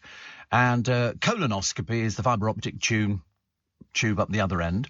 I would recommend taking somebody with you to help you get home. I don't think anybody wants to come and sit with me for 3 hours. They'll offer you sedation, so getting home alone is not an option if you accept the sedation. Well, the trouble is the Kingston Hospital's very good. They've got cab phones all over the place. You just pick up the phone, you connect it straight to the cab office, and they come and collect you. Or I could probably go home on the bus, actually. I'm not particularly bothered about it. I'm not worried about the sedation. I'll probably get the cab. I'll probably spend the money, Steve, I was at Nebworth 2 weeks ago and couldn't believe it. One chap was walking through the crowd shouting, "Coke, Ket, come and get it." Unbelievable. And no, I didn't, says Hugh. My 17-year-old daughter seemed quite unfazed by it. I was gobsmacked. Well, I'm a bit gobsmacked as well. I can't believe it. I mean, is drug taking now so commonplace that we don't even bat an eyelid? You get offered drugs outside. Oh, here? Oh, yes, I've seen that before. Oh, yes, I can pick out the drug dealers for you. I could show you the one. They always look a bit spaced out themselves, I'm afraid. And, of course, because of the big bar here, captive audience, want to buy some whiz. Yeah, they say, "Are you partying?" I go, "You've not got a balloon, have you?" How great. Everybody's got balloons, yeah. And those little metal capsule things, so we can all talk like chipmunks and everything. Or is that the balloons? No, that's the balloons, isn't it? That's helium, is it? Oh, honestly, it's way beyond me. Listen, I get excited about sherbet dabs. So no point in worrying about it. And that's not, by the way, a colloquial name for anything that's been remotely illicit. Footballing idol Michael Owen. What? They're dragging that one up again, are they? He's been retired for God knows how long. Has revealed the reason why his daughter Gemma always looks so serious and moody. Because she's miserable, I should imagine. He says she has a game face when it comes to contests. It can be a horror to live with. A game face. Because I believe that they've done quite a few game shows. She's obviously one of these insecure people who wants to be famous, but she doesn't actually have any particular talent. She was especially glum, because a lot of the viewers say she looks moody and sultry. For that, read, dull and boring, I'm afraid. And somebody says, she does have a resting face. Now, Michael says when she takes part in horse dressage, she can be a nightmare. Her only focus is on winning. It's a shame she hasn't won very often, isn't it, Michael? Really is. Mind you, we're as bored with you now as we were with her. She needs to be voted out. She'd be happier back on a horse, I would think. She'd be much happier out there, as opposed to boring the pants off everybody else. Apparently, the secretive colonel who used to carry the Russian president's nuclear briefcase. Have you ever heard of this? A nuclear briefcase, which you literally open, and it's got all switches inside there which activate the silos to fire the nuclear weapons, and it goes with the president everywhere. I thought it was his spare pants because he's a bit incontinent, but they're always there carrying this briefcase, and that's the thing, just in case somebody goes, "Oi, Putin, you're ugly as well," just in case he gets a little bit mamby-pamby. And so Vadim Zimin, who is 53, has been found shot at his home near Moscow. Apparently, he's now gravely ill in intensive care. The retired colonel had been in charge of the nuclear case containing these warhead codes, which always accompany the leader. He performed this role as aide-de-camp to Boris Yeltsin and continued to be the Federal Security Service, rising to the rank of colonel under Putin, but his precise role is unclear. Found with gunshot wounds. His brother was reportedly in the bathroom at the time, and found him in a pool of blood. However, his wife, a medic, was away treating wounded Russian soldiers fighting in the invasion of Ukraine. Zimin was under house arrest over allegations of bribe-taking in a senior customs service role. He denied any wrongdoing. So basically, he's bent, and he lives in Russia, and they got into his flat while his brother was in the bathroom and managed to shoot him, but obviously not very successfully. You know, it sounds like, yeah, a little bit messy. So he's in hospital now, in intensive care. So I'm assuming he won't survive. That's one of those sort of things, because somebody would be saying, why do you not shoot him, comrade? He could blow this thing wide open, because corruption in Russia, as you well know, just runs through the whole country. Really does. It always used to be like that. Apparently, Steve, balloons contain nitrous oxide, which is called hippie crack. Hippie crack? Oh, right. It's not my sort of thing, is it? I do see these little metal cylinder things everywhere, little tiny things. They're all over the blooming place, round here and everything else. You do what? They've got nitrous oxide. And what do you do with those? Do you just sort of... Is there a way of opening the thing? No. Do you have to open them, or are they open already? They've got a key on the side of them or something? I don't know. Honestly, we know nothing about it. It's hopeless, honestly, asking us anything about drugs, because we don't know anything about drugs at all. As I say, paracetamol and Anodin Extra. I can be quite an expert on metformin and quite a number of other drugs, and Haliborange I'm very good at. But, I mean, anything that involves paint stripper or something that sedates horses, I'm afraid I'm completely out of my depth. I haven't got the faintest idea. Somebody said to me once, ketamine. I said, no, crunchy nut cornflakes I have. I certainly wouldn't want to eat anything else, and that's what people do. And then people go, then you get the munchies. And I said, I never had munchies. I don't know what that is. I used to have those little... Yes, I don't like them. It sounds like chocolate. Somebody's written to the Daily Star today to say Gary Lineker is just a big attention seeker. Because he was selling that story, wasn't he, about the fact that because he had slightly darker skin, people thought that they'd make racist comments to him. But he's a bit desperate, actually, old jug ears. He just does crisps. OK, that's all he does, and he does other little bits and pieces. And they've said he's just a big attention seeker. Well, you have to be, don't you, if you're in that business? I mean, I can't defend him because, to be honest with you, I find him incredibly irritating. But there again, I find loads of people irritating.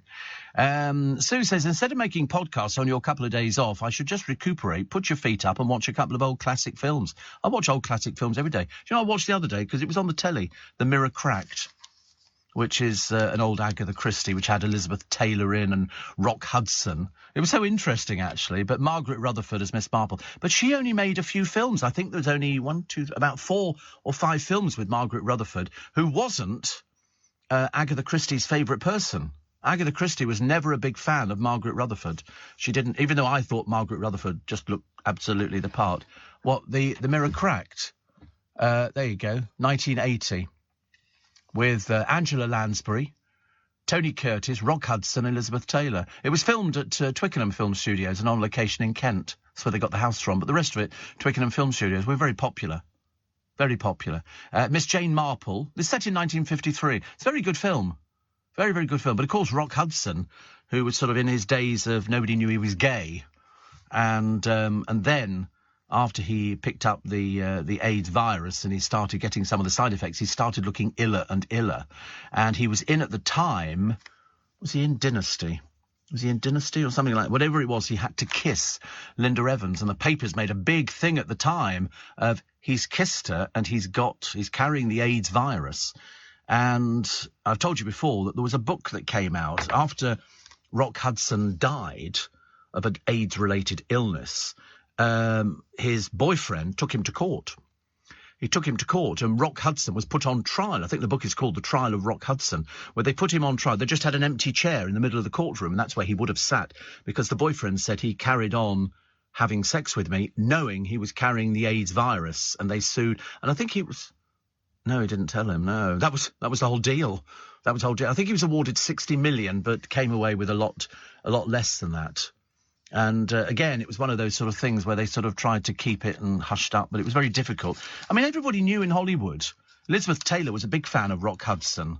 And she sort of then, I think she started devoting herself to raising money for AIDS research and stuff like that. I mean, everybody knew You know, from Julie Andrews, Mia Farrow, Susan St. James, they knew of his gayness and they kept his secret for him, as did Carol Burnett and Audrey Hepburn, because women were very, perceptive about this kind of thing. To be honest with you, it was just one of those things. He used to have these parties and, it was well known. He was looking after young men. And but then he started looking really ill and started looking really gaunt. It was like when Freddie Mercury was in the final throes of the AIDS virus. He started looking really old and gaunt and everything else, and the papers then printed the picture, and he had to come forward and say, yes, I am carrying the virus. Up until then, they'd wanted it sort of to be kept private. We didn't know anything about the virus at all. I can remember The Sun sort of saying, you could spread it by sort of, picking up the same cup that somebody else had picked up. They were terribly homophobic. And then all sorts of people, and then you could see people who were ill. And then they started developing these drugs, these combination drugs, which made it a lot easier and a lot better. So now if you do get the AIDS virus, there's a very good chance that you will get through it the other side. But in the early days, they didn't know enough about it. They had all sorts of people, you could go down to Brighton and see people who were on their last legs. The gay press was absolutely full of obituaries for people, so-and-so 19, 18, 22, people who were sort of, they hadn't curbed their sexual habits and they weren't prepared to use condoms. So they started a big campaign. I can remember it running in the newspapers, they were offering free condoms. Wherever you went, there were free condoms on offer. There was no excuse for not sort of protecting. No, people had no idea where it was spread from. People were incredibly naive. What have we got? We got 29 minutes past 5. All sounds quite exciting, doesn't it? I was thinking 29 minutes past 5 is sort of not quite, the other side of the news, but it's coming up to the news, which is very good. Still to come, Alan Carr is all smiles for the cameras on his Saturday night series Epic Game Show. And I think he's doing Bullseye. He's doing all these different game shows. They have people on there. But can they not do celebrity versions? Because unfortunately, 90% of the people on them are not celebrities. We don't want to see them. We really don't want to see them. Just put normal people on there. It's much easier and so much cheaper as well. And Lauren Harries has crawled back out of the woodwork again. And you know the story. No, you don't. Oh, well, you're going to hear it after the news, which is so much easier for me to do. Are you receiving tax credits? If so, this message is for you. Tax credits are coming to an end, and most people will be asked to apply for universal credit instead. The Department for Work and Pensions is writing to tax credit claimants. You won't be moved automatically, so look out for your letter explaining what you'll need to do and by when. And there's also lots of support to help you make the move. Get ready for your universal credit switchover. Search Understanding Universal Credit today. Eligibility criteria apply. Leading Britain's conversation. LBC with Steve Allen. Morning. Nice to have your company this morning, so we get ever nearer the weekend. So today, trains. No trains, well, very, very, very limited, OK? It's easier to sort of forget about them today and just go, listen, I can't be bothered. I don't think I'll bother coming into work today. And then tomorrow you get the after effect, and then Friday we're back into the strike again. And as far as I know, we don't have any more dates in the diary, but I'm quite sure that the man, whatever his name is, will be putting some more dates in the diary because they can't seem to strike an agreement, because I don't think they will. I don't think they're going to strike an agreement over this one. They've offered 3%. They want 7%, I think. And I think they'll probably end up with a little compromise. And everybody have to eat a little bit of humble pie. It's the only way it's going to work. So here she is, Lauren Harries, who I can remember years ago, they always say a former child antiques prodigy. Unfortunately, she knew nothing about antiques at all. It was all a load of old baloney, I'm afraid. It was all made up. And so anyway, Lauren Harries bared all on Naked Attraction.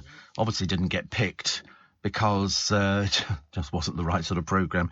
She's always been a bit peculiar. But she's now to bear all again. This time it's about her feud with Rylan Clark in her explosive new autobiography. As if anybody's going to be remotely interested. However, they appear to have fallen out. She plans to tell all in her book called Just Lauren out this Christmas. As again, who would be interested? I can't imagine. She said, Rylan should be worried. He's been mean to me. I gave him a lot of time. I knew him from when he started out and thought he was a friend. God, naivety abounds here. He'd even come and watch me perform. But people got high in this business and then forgot you. He could have stayed in touch, but he doesn't even... Well, he probably knows what a nasty piece of work you are, I should imagine. Otherwise, he would be still in touch. So, in fact, just to prove how nasty you are, you're going to write about him in your book. I haven't changed. Of course you've changed. Don't be so ridiculous. Of course you've changed. I haven't changed. Talk about delusional. But it seems it's all about celebrity and ego. The worst thing is that Lauren Harris seriously believes that she's a celebrity. Seriously. Eamon Holmes once told me about celebrities, they forget you easily. Lauren's infamous appearance on Naked Attraction is reprised tonight. I think we'll live without that one, thank you very much indeed. The former child antiques prodigy, who has an official website, OnlyFans, and Instagram account, said, "It's the most popular show I've ever done." It's about the only show you've ever done, isn't it, really? You are living the illusion, I'm afraid. No other star is brave enough, to go on there. Can you see No, because they weren't that desperate. I did Naked Attraction to show how people like me can be accepted. Yes, but you're just not pleasant with it, are you? You're writing a book and you're now threatening Rylan, I didn't get picked for a date. No, of course you didn't. Well, watch the programme back. That'll tell you. But that clip has gone viral and I've become a sex siren. Yeah, of course, dear. In your dreams. In your dreams. I've had offers from men from all over the world. Last night, just like Rylan failed to return our calls. Yeah, I think you're suffering from delusions of failure, I'm afraid. It's of no interest to anybody whatsoever. But the little bits where you were the little pretentious little Lord Fauntleroy making up bits about antiques was possibly the worst piece of television I've ever seen. Terry Wogan used to put little Lauren Harris on when Lauren had another life. And it was just rubbish. People sort of exposed him. I think certain members of the family were in prison. There was all sorts of issues going on there. It was all a bit bizarre, and whatever it was, we didn't like it. And I think she might have gone on Big Brother. I seem to remember somewhere Big Brother with some very odd outfits, and just really not very pleasant. And so went on Naked Attraction and didn't get picked, because it's called attraction. The clue is in the word, Lauren. You should check out the meaning of the word. As that means that people are attracted to you. And unfortunately they weren't. Weather warning today? Oh no. Thunderstorm warning. Rain expected. Torrential rain. I've got my umbrella, I'm okay actually, in southern England. So thousands of people heading for Glastonbury. I mean, literally, why don't they just move the date of it? Because every time you have Glastonbury, it rains and people are pictured sitting in puddles. Your little tent is not going to protect you at all. So a thunderstorm warning has been issued, torrential downpours, in a few places flooding. And it's between the yellow thunderstorm warning. Oh, yellow. Not sure about that one. It's in place between 10 a.m. and 11:59. Well, I'll be home long before that, so I couldn't care less. And no, I will be. I'm totally convinced today it's going to be even easier to get home. But as usual, of course, Marks and Spencer's at Twickenham Station won't have any hot food at all, basically, because they don't really give a forex about us. What else we got? What else we got in the papers for today? Oh, it's the greed business. I love this. This is the Mirror, where they've actually put down what people earn, the bosses, because they're the bosses of the company. The Mirror have failed to understand this. I'd much rather see how much the journalists get paid who write this stuff. Would they be doing it for peanuts? Of course they wouldn't. How much is the editor of the Mirror getting paid? That's what I'd like to know. But, of course, you won't hear that. They keep all that very quiet. So they've got here the BT boss, 3.5 million, 86 times the average worker's pay. Yeah, that's why he's the boss. As I say, do tell us how much the Mirror journalists are earning. 150,000, 200,000. That'd be quite normal, wouldn't it, for some of the columnists? But of course, they'd probably be denying that because they like to pretend that they're still working class. But unfortunately, they're not. Paul McCartney says he can't wait to get back to Worthy Farm and its cosmic fields. He's 80, and the people love it. But again, I have to go with Lenny Henry. There's a lot of white faces here. A lot of white faces. In fact, that's just about it, actually. It's just white faces. And a lot of people obviously looking up because they've taken a drone to take pictures of people there. And the line-up's good, and it's good. But now, when they first started, it was cheap to put on. Now, I think it's about £32 million to put on Glastonbury. That's how much it costs, because to get the stages. And then, when you see it at the end, because we've talked about this a few times, that people don't bother taking their tents home because they're like, okay, yeah, so rich. They don't need to take these piddly little tents home. They leave them there. Thousands and thousands and thousands of tents. Seriously. You've never seen anything like it. And the rubbish It must take them forever and a day to sort of clear everything up, because people just don't want to take it home with them. Why would you want to pack up a tent? Because it'll be wet and muddy, and you're never going to use the tent again. I mean, I know that it's a rite of passage to go to Glastonbury, but to be brutally honest with you, I mean, most people just do it the once. There's 2,000 tons of rubbish which they have to clear up. 2,000 tons of rubbish. There's an army of people that sweep onto the site, and you just see, as far as you can see, there are tents. The yurts and all that sort of stuff comes from a different company, so they'll be looking after it. They're not going to be leaving a yurt behind. But all the little cheapo tents that sort of people, buy, and they're about 10 or 20 quid, something like that, you could give to the homeless people. We do get that in, I don't know whether you get it in your neck of the woods, but certainly in London you get the homeless people who put up a little tent, by the side of the Strand or something like that, and there's going to be thousands of them. I mean, I can't believe how few people actually bother taking them home again. They don't take anything home. They just want to get back, and also you see them all tramping down the road to the stations, covered in mud. All the trains that used to come into Waterloo from Glastonbury, the floors were like knee-deep in mud, and if it was wet and raining, and you're going to get thunderstorms, you're going to get very wet out there, popsicles, aren't you? You're going to be sitting in your tent looking out going, I don't know, if we take another tablet, does it make the rain go away? That's what people are going to be hoping for. They did it when they did Woodstock. They got rain as well. It was Woodstock or one of the things, and people were dancing in the rain naked. I mean, really, very embarrassing. I don't think we'll be doing that at Glastonbury. I say we because I'm not going anywhere near it. And people are sort of, getting ready and trying to find people. Can somebody give me a lift? Can somebody take me down there? I need to get there. It's different every single year. I mean, this site, it's 900 acres. 900 acres, a perimeter of 8.5 miles. There's stuff all the way round it to make sure, and security to make sure you don't get in. 1 million square metres of public camping space. When I say camping space, that's so you can stay there. They're not going around and go, ooh, look at that tent. They're not going to be like that at all. How many shops are there? 900 shops. Selling what? Selling what? Tents. 150 take card payments. The rest of them, shops sell merch. There's 514 food stalls on site.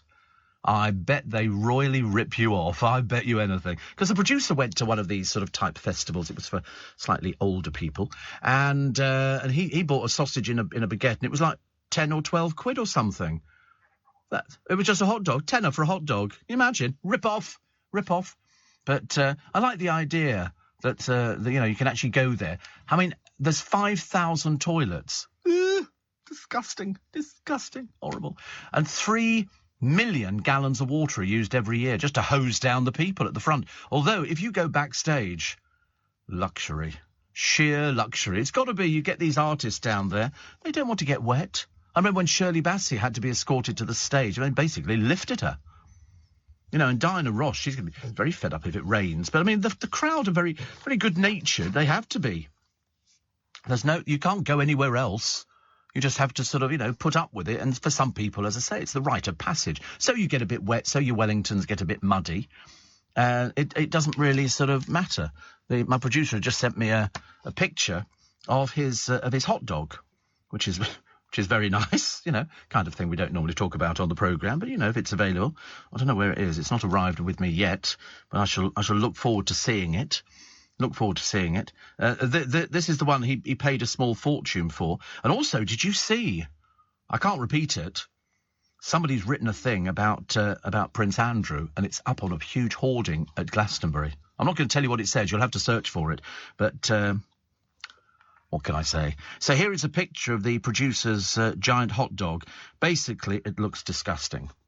It does look disgusting. You'd have to be so hungry to want to eat something like this. And it's a good 12 inches, I would think, Joe, isn't it? I mean, it's a giant hot dog, isn't it? Yes, you have sent the right picture, yes. Everyone a joker, aren't they? And it's got a few bedraggled onions, some yellow mustard and some red stuff, and a roll that's seen better days. And that was £10. Worth about £1. Yeah, and you had to queue for half an hour to get that piece of rubbish. I mean, really? Why do people get ripped off at festivals? I don't like it. I think you should actually take my mother would have packed sandwiches for me. I'd have taken sandwiches ham and egg, cheese and pickle, and I'd have a couple of biscuits in there and probably an apple or a banana and a Petit Filou yoghurt, something like that. My mother would want to make sure I was eating properly while I was away. And I'd probably make a little... Could you make a little fire there or something like that? Oh, it was just a day festival. All right, because I've got a little cooker at home. It works on a gas cylinder, the one you fill lighters with. You put that in there, and it's got one ring on the top, and it cost me about 12 quid years and years ago. And I used to, boil a kettle up, so you could take that with you. You don't want to set fire to the grass, do you? You can imagine that could be an absolute nightmare. But no, £10 for a hot dog. That wasn't at Glastonbury, by the way, but they've got all these food stalls, and they probably do everything, don't they? Chinese food and everything else like that. Gosh. Oh, there's a lot of money in that, isn't there? Perhaps I should get one of those fast food... Or failing that, if it's going to be hot, you want an ice cream van, don't you? With loads of water on board, so you can do chilled water, because that's what people want. And you could do a Mivvy, and you could do a banana lolly and everything else. Morning, nice to have your company. 11 minutes to 6 is the time. It's Steve Allen's Early Breakfast on LBC. So 50 years of the Pride movement gets the seal of approval and a set of Royal Mail colourful stamps. And they chart the organisation's rise from the first Gay Pride rally to the present day with the updated rainbow flag. Sounds quite nice. David Gold of the Royal Mail says there have been huge changes in laws and social attitudes, but Pride events continue to play a key role in raising awareness of discrimination. The full set goes on sale for £12.10. Just basically a couple of quid above the price of a 12-inch hot dog, if you go to certain places. We were trying to find out, actually, how much it costs to get a food stall at Glastonbury, because they would have to be in place on the site weeks in advance. And I should imagine, you get people who do these sort of things, and they do the hog roast, about one of the naffest things you can ever have at anything like that. But if you're hungry, you're going to buy anything. So the producer, when he went to one of these festival type things, he had to queue for half an hour just to get a hot dog. And I shouldn't imagine it had been near any meat or anything like that. So anything between... This is for, if you want a food stall, 3,000 and 17,000, depending on size and location. That shows how much money they're going to be taking. So you imagine if you're an ice cream van and it breaks down. Ha, ha, ha, ha, ha. It could be quite interesting, couldn't it, really? What was that? I was just going to read something else, actually. I can't remember what it was. It was something that was very, very interesting. Oh, the library book. I don't know whether or not... When I was a kid... When I was a younger person, I used to go to the library and you'd spend ages picking out your 3 books that you wanted. Sometimes I would read and reread books. I was quite good at doing things like that. But the curtain has come down on a 76-year loan of a play from a library. A man tidying his dead mother's bookshelves found This Way to the Tomb by Ronald Duncan, due back July the 17th, 1946. Apparently, Keighley Library in West Yorkshire has waived the charge, which would have been £3,525.45 at the current rate of 15 pence a day. But amazing, isn't it? He said, my mother loved books. She was an avid reader. She also thieved it. She thieved the book. She didn't send it back to them. Because, you had to take it back and they would stamp it. And we were quite proud of going to the library. I've not been to a library for a long, long time. Long time now. Yeah, we've got a library in Twickenham. They have a little section for little people, little children, where they've got little chairs and they sit down, because kids, you should encourage them to read books. People don't read books nowadays. Most adults, you don't see people reading a book on the train, apart from very rarely. But you do see people with their, laptops and stuff like that, reading it, which is interesting. We've still got Colleen. Colleen, dear Colleen, your problem solved. Yes, actually, they're still using the old picture. She's had her hair done since this one. Yeah, so what did I say? Yeah, I just called her Colleen. It's Colleen Nolan. And I'm not sure whether she writes this or whether they just say, oh, we're running this, and you just put your name to it. Works it so much better. And what else have we got? It's amazing when somebody takes out a whole page to advertise a book, and you think... Blimey, how much does that cost? Just to, you've got to sell an awful lot of books, haven't you, really? Awful lot of books. Taskmaster Champion, one of the most dreary programmes on the television. It really is. I don't get it at all. Do you get it? No? Oh, I'm glad. I thought it was just me. It's the biggest part of rubbish I've ever seen. I really don't understand it. Today it goes out at 9 p.m. It can stay there, as far as I'm concerned. I wouldn't be watching it any time soon. I'd rather watch paint dry. I really would. Apparently, Series 6 to 10 winners return to the scene of the greatest triumphs of their lives. Is this the Emperor's new clothes? Are they having sort of some laugh at our expense? You know, they've got all sorts of people on it, most of whom you've never even heard of and never ever want to see ever again. But I just don't get it. But for some reason, Sarah Wallace, writing for the Daily Mirror, gives it pick of the day. Perhaps she's one of those people who understands it, or she's trying to pretend she understands it. I can't quite work it out. Oh, lovely. Tuned in, Glastonbury 2022. Yeah, the BBC will be wasting more money. I'd like to see exactly how many people are down there working for the BBC. Biggest freebie, you know, next to the Chelsea Flower Show, you know, where everybody goes down there. They all want tickets to it.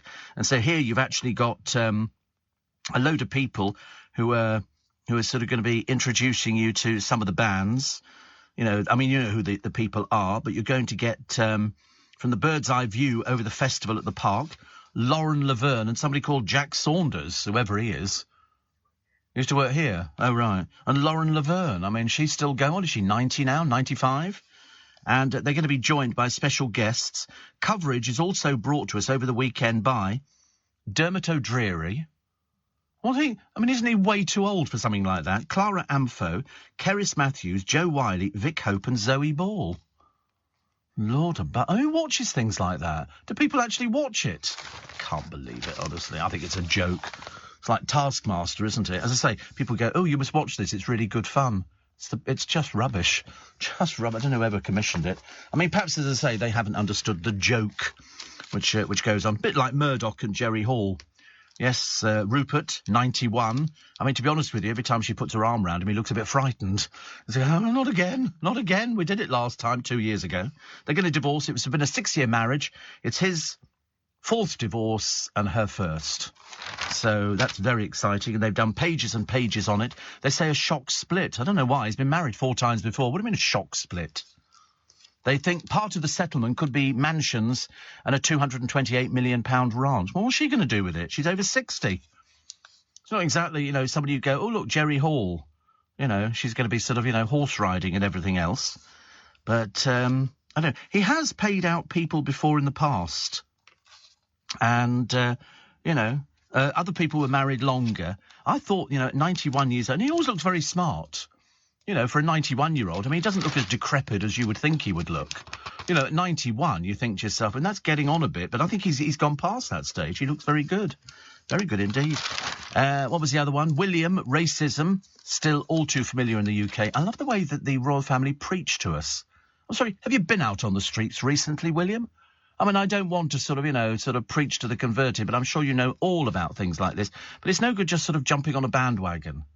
You know, like he did the homeless thing, you know, and you think, oh, because my mother did it. That was 25 years ago, for goodness sake. And Boris Johnson is going to hold one-on-one talks with Charles tomorrow after the heir to the throne condemned the government's Rwanda asylum policy. Now, I think that's changed. I've got a sneaking feeling, you know, Charles' privately branded plans to send Channel migrants to the African country are appalling. Priti Patel has briefed senior figures at Clarence House on the policy this week in the hope of softening the prince's opposition.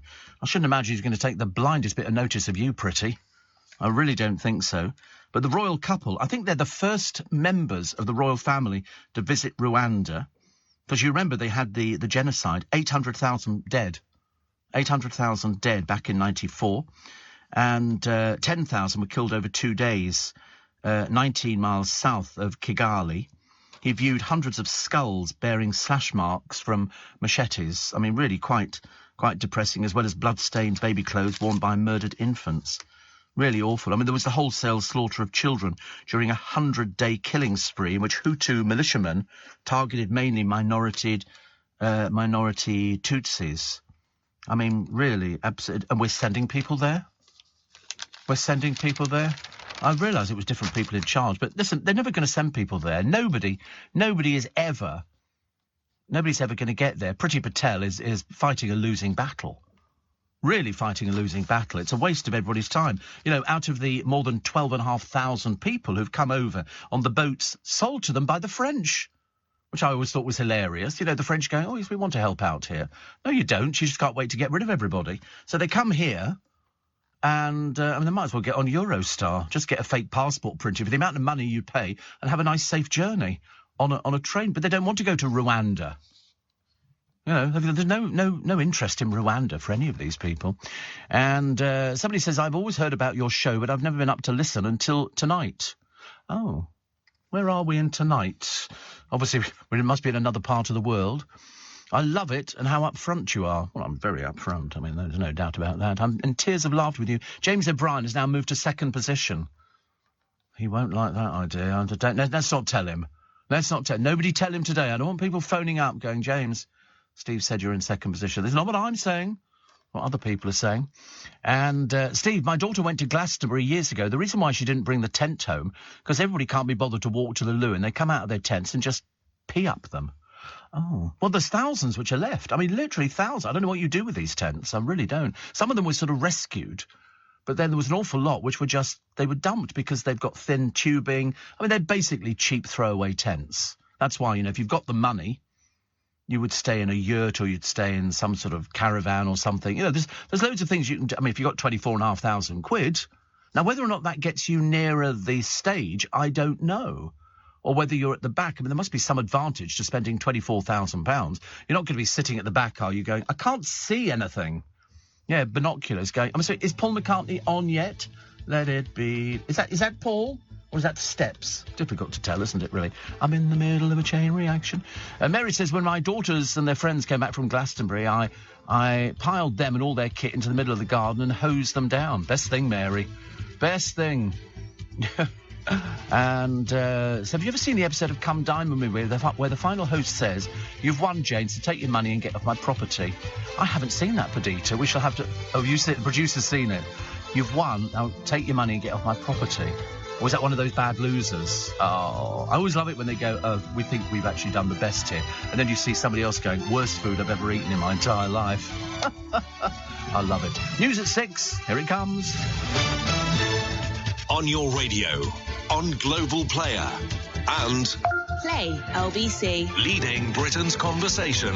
This is LBC. Here in the UK, we sell amazing products and services the whole world wants.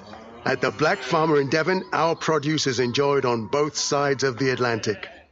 We're McKinnon and Saunders from Manchester, and our puppets are watched on 6 continents. So whether you're new to exporting or experienced, explore global growth for your business with free support from the UK government. Access information, training, events and expert advice to help you find new customers overseas. Visit great.gov.uk to get started. This is LBC from Global, leading Britain's conversation with Steve Allen.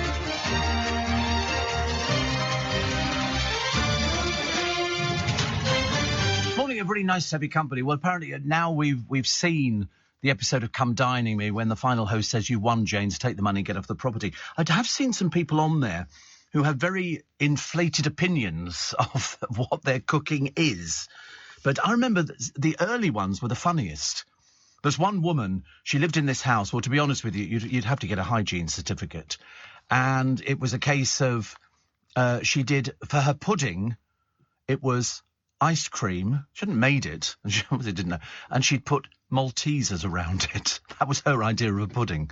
But the bloke who was very bitter is still very bitter. I can't remember what his name was, actually. But it's had over 1 million views. And he just didn't like her at all. He was very upset with the whole thing because he thought he should have won. And he didn't. And she got the £1,000. And I like stuff like that, actually, because I'm never sure how much of it is people playing up to the cameras or whether or not they are just bitter and twisted and very sad and lonely. And I came to the conclusion he was bitter and twisted and very sad and lonely. But worth a watch, says Perdita. Absolutely, well, you're not wrong there. People will now be searching it out. So it's Come Dine With Me, and the host who says, you won, Jane, so take your money and get off my property. You know, and you feel like, I mean, some of them, what annoys me on that programme, well, it doesn't annoy me, but occasionally you get them and they go, OK, we're having this or this, and they go, well, I can't eat that. And you go, well, what are you doing on a food programme then? Enjoy the money, he said to the winner. I hope it makes you very happy. Dear Lord, what a sad little life, Jane. It's seriously, what a pathetic person. Is he still alive? Is he still around? Wonder what he does for a living. He was very upset, and he branded a fellow contestant fat. Oh, that's outrageous, ladies and gentlemen, honestly. Claimed another presented him with a plate full of vomit. Oh, poor Peter. I bet poor old Peter. But it's some of them that they can't eat this food. And you go, but you're on a food programme. I mean, why don't you open your eyes? You know, try and be a little bit more adventurous as opposed to sort of kebab and chips in a polystyrene box. I mean, seriously, I thought the best one was Biggins, who won on that. And he actually did, he got a friend in, I think, who helped him he did like a beef stew with dumplings and all the rest of it. And I think then he did a trifle, which was very good. I mean, there was one that ordered from the local Chinese takeaway. The driver passed it through them, through the kitchen window. But why not? Why not? I always love it, though, when you get the real stuck-up ones who go, so did you make the pita bread yourself? And they go, well, actually, I did. Oh, how did you make that? Well, I make it in the way you make pita bread. You know, did you make your own ice cream? Yes, we made everything. We made everything. Why? Because we're cleverer than you. You're the dimbo. But I like seeing inside people's houses. Why you'd want to put some of these places on the television, I've got no idea. And then they go, oh, would you like to come outside to our garden? And they go, this is the garden. I'm sorry, is this a garden or a postage stamp? And then they go snooping around. I'd put all sorts of things in wardrobes and drawers. Yeah, I'd booby-trap them, you know, just to frighten the life out of them. I think they're very funny, very funny. But it's the people who really think that they can actually cook, who can't cook. And then some of the husbands and wives or boyfriends and girlfriends get really upset with the other. Leave it alone. I'll do it. And then they go, oh, it's not set. It's not. What are we going to do? It's not set. Well, you have to get something else there. Get some instant whip out or something like that. I always love it. I love it. It's always great fun. So here we've got Arthur Scargill, Richard Littlejohn. Do you know he's not even in this country, Richard Littlejohn? He lives in America. He lives in America, does his column, and then sort of kind of sends it in, which is a bit bizarre. But he says, say what you like about balmy Arthur Scargill, but I don't recall him meeting a pro-Putin warlord posing in a fur hat with an assault rifle like some of Mick Lynch's lieutenants. Well, it's really Michael Lynch, isn't it? I think we better give him his correct name. Because I think he's trying to play down the fact that he's from aristocracy. You know what it's like, actually. Harry says, it's my 25th birthday today. Oh, God. Off to Whitchurch in Hampshire for the Bombay Sapphire Gin Tour and staying in a shepherd's hut for the weekend. Off to Costco when it opens to stock up on Prosecco. Actually, I quite like the idea of shepherd's huts. You know, you buy these now. You see them for sale all over the place, and they're basically the shepherds, when they were tending to their sheep out there in the fields and all the rest of it, they would live in these shepherd's huts. They're a little bit like sort of slightly smaller gypsy caravans, but you can buy them and they will deliver them to you. About 18,000 quid. They're made modern now. You can buy some original ones. But they're very nice, and it's got enough for a bed, and you can have a little cooker in there and stuff like that. But I wanted to... Did we just discover it at Glastonbury? Gypsy caravans. There was a whole row of gypsy caravans, wasn't there? You can hire them as well. I quite like that idea, actually. I think that's quite nice, you know. I mean, they're not exactly vast inside. You're not... But you know, as long as you've got access to a proper shower. I don't want a bath. I just want a shower, because... A shower. I mean, I don't like sitting in dirt. So it's better to have a shower because you use less water. So economically, it's fantastic. And then I'd quite like somebody, if I was sort of doing the proper camping Glastonbury kind of yurt thing, I quite like the idea of somebody coming in to cook breakfast for you. And you go, today I'm going to have bacon, sausage and eggs. And then you just sort of waft it to all the poor people in the tents who can't afford to have bacon, sausage and have to go and queue up for a hot dog for 25 minutes. Did I have breakfast yesterday? No, I didn't. No, I didn't have any food yesterday at all. I was going to, but I was so full up with the ice cream that Ian bought us, even though it was a very small Haagen-Dazs. I don't want to make a big thing about it. But I was going to go up to the canteen, but I didn't. Because I would normally, if I have a meeting with my boss, I normally like to get 4 sausages and 4 hash browns. I mean, they're yes, just for him. They're not the biggest sausages, but for me, that's why I always have 4, actually. I quite like that, actually. Anthony says, for 24 grand, Steve, that'll be located where you'd find Chris Moyles at Glastonbury, the VIP section. He wants to take me, I told you, to to Euro Disney. I don't know why he wants to take me to Euro Disney.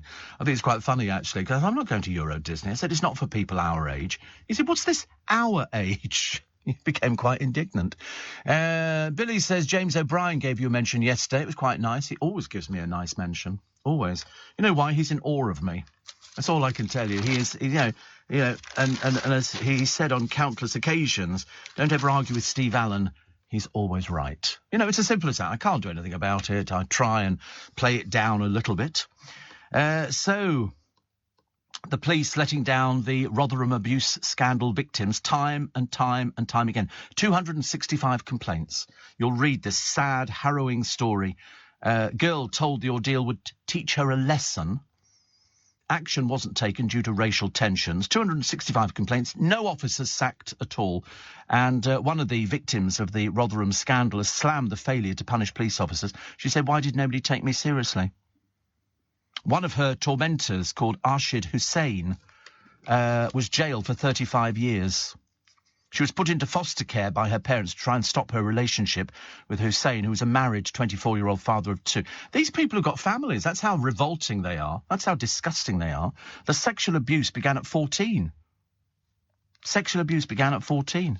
And he's been jailed. These people, some of them were actually trying to get rid of. In fact, a member of the Rochdale grooming gang said he shouldn't be deported back to Pakistan because he was a role model for his teenage son. You're a pervert. You're not a role model for your teenage son at all. You're a pervert, a paedophile. Adil Khan was jailed for 8 years after he got a 13-year-old girl pregnant. He was one of 9 men jailed after the gang were arrested a year before the Rotherham scandal. To the horror of their victims, Khan and fellow abuser Qari Abdul Rauf have fought a 7-year battle to avoid being sent to Pakistan. They say it would breach their rights to private and family life under the European Convention of Human Rights. You're pervert paedophiles. What do you want about? As a final deportation hearing began yesterday, an immigration judge asked Khan what impact deportation would have on his son. Well, I don't understand how these things come into it. He said, as you know, the father figure is very important in every culture. And in the world, to be a role model for the child, to tell him right from wrong. You're a paedophile. What do you want about right from wrong? You don't even know it. You're disgusting. Apparently, lawyers for him are also expected to argue he's renounced his Pakistani citizenship, therefore can't be sent back there. He's representing himself. He's a paedophile pervert. Small wonder the girls who were involved after 265 complaints. I mean, one of them was regularly having sex with a 12-year-old girl who went to the police and complained. And the police said, go home and sober up. That's how bad it got. That's how bad. You can imagine, can't you? Disgusting. Absolutely disgusting. Other stories running in the papers today, trying to lighten the load. Makes the train strike almost pale, doesn't it, really, into insignificance. A third of us, buy now, pay later shoppers, are in unmanageable debt. The average borrower is now paying off 4.8 purchases at once. It's up from 2.6, according to Barclays and debt charity Step Change. Some shoppers even using the deals to buy groceries. So it's Klarna and Clearpay. I'd heard of Klarna, but I didn't know what it was. I did get into debt. Years and years ago, I got into debt. I got into £30,000 worth of debt. And it was only because the bank very kindly gave me an American Express card. And only because they'd heard the programme. I know it sounds bizarre. They'd heard the programme and I got invited in. And they said, we only invited you in to see what you were like. And they gave me an American Express card, gold. And it came with £30,000 overdraft. And I spent £30,000. And it was very easy to spend £30,000. I know you'll probably know if you've been in this situation before. I was renting cars, I was doing all sorts of things without thinking that whatever you borrow, you've got to pay back at some point. Yes. And I can remember at one point I got called in by the bank manager because I was £30,000 owing to the bank. And I didn't have the income to pay it back. So they worked out a payment plan. They took my checkbook away from me and my check guarantee card. So I had nothing to sort of fall back on. And I had to sort of pay it back. I mean, I did pay it back. But it took a little bit of a while. But I tell you, I've never, ever got myself into debt after that. Never, ever. I pay cash for everything. Absolutely everything. Cars, televisions, the whole lot. They go, oh, you can do it on this. You can pay £10. No, thank you very much indeed. No, what, your murderously expensive rates. Have you seen the rates on some of these people? And the worst thing I ever did was I had a Visa card and I was taking cash out on it. That was like 38% interest. And you see them on the television. There used to be all these adverts, 118% APR. And you think, blimey, how desperate do you have to be? The people who need the money the most get penalised the most. Morning, I forgot to mention the born on this days, because there are a couple of birthdays, but they're of no consequence to anybody. So Bob Fosse, he was the actor, dancer and choreographer. The original stage production he directed of Chicago, and the film Cabaret. He was the first person to win an Oscar, Emmy and Tony in a year. That's quite some achievement. In 1973, he said, as the only boy in his ballet class, he said, I got whistled at a lot, but I beat up a couple of the bigger whistlers and the rest kind of sort of tapered off. Everybody used to go about the ballet dance, ooh, a little bit Nancy boy, are we? And you go, excuse me, to be a male ballet dancer, you've got to have the strength of about 10 men. You go see, any of the, the Swan Lakes and the stuff like that, and you'll see people with muscles like you've never seen them before. Anyway, Bob Fosse was born in 1927, died in 1987. And Adam Faith, born Terence Nellums Wright in West London, born in 1940, died in 2003. He had number one hits with What Do You Want If You Don't Want Money? and Poor Me, and took the lead role in Budgie. He later wrote a financial column for the Mail. He helped establish digital TV's The Money Channel, but it lost him $32 million, and he was declared bankrupt the year before his fatal heart attack. I'd forgotten about that, actually. And what else have we got? Jeremy Thorpe in 1979. Very important year, 1979. Important year. Can't imagine why, but anyway, he won the 12 most vital votes of his life, those of the jury, which found him not guilty, and conspiracy of incitement to murder. The verdict came 52 hours after the jury retired, 31 days after the trial began, 18 years after Thorpe first met a male model called Norman Scott. And we all remember that one. That made all the newspapers. Nice to see Princess Anne.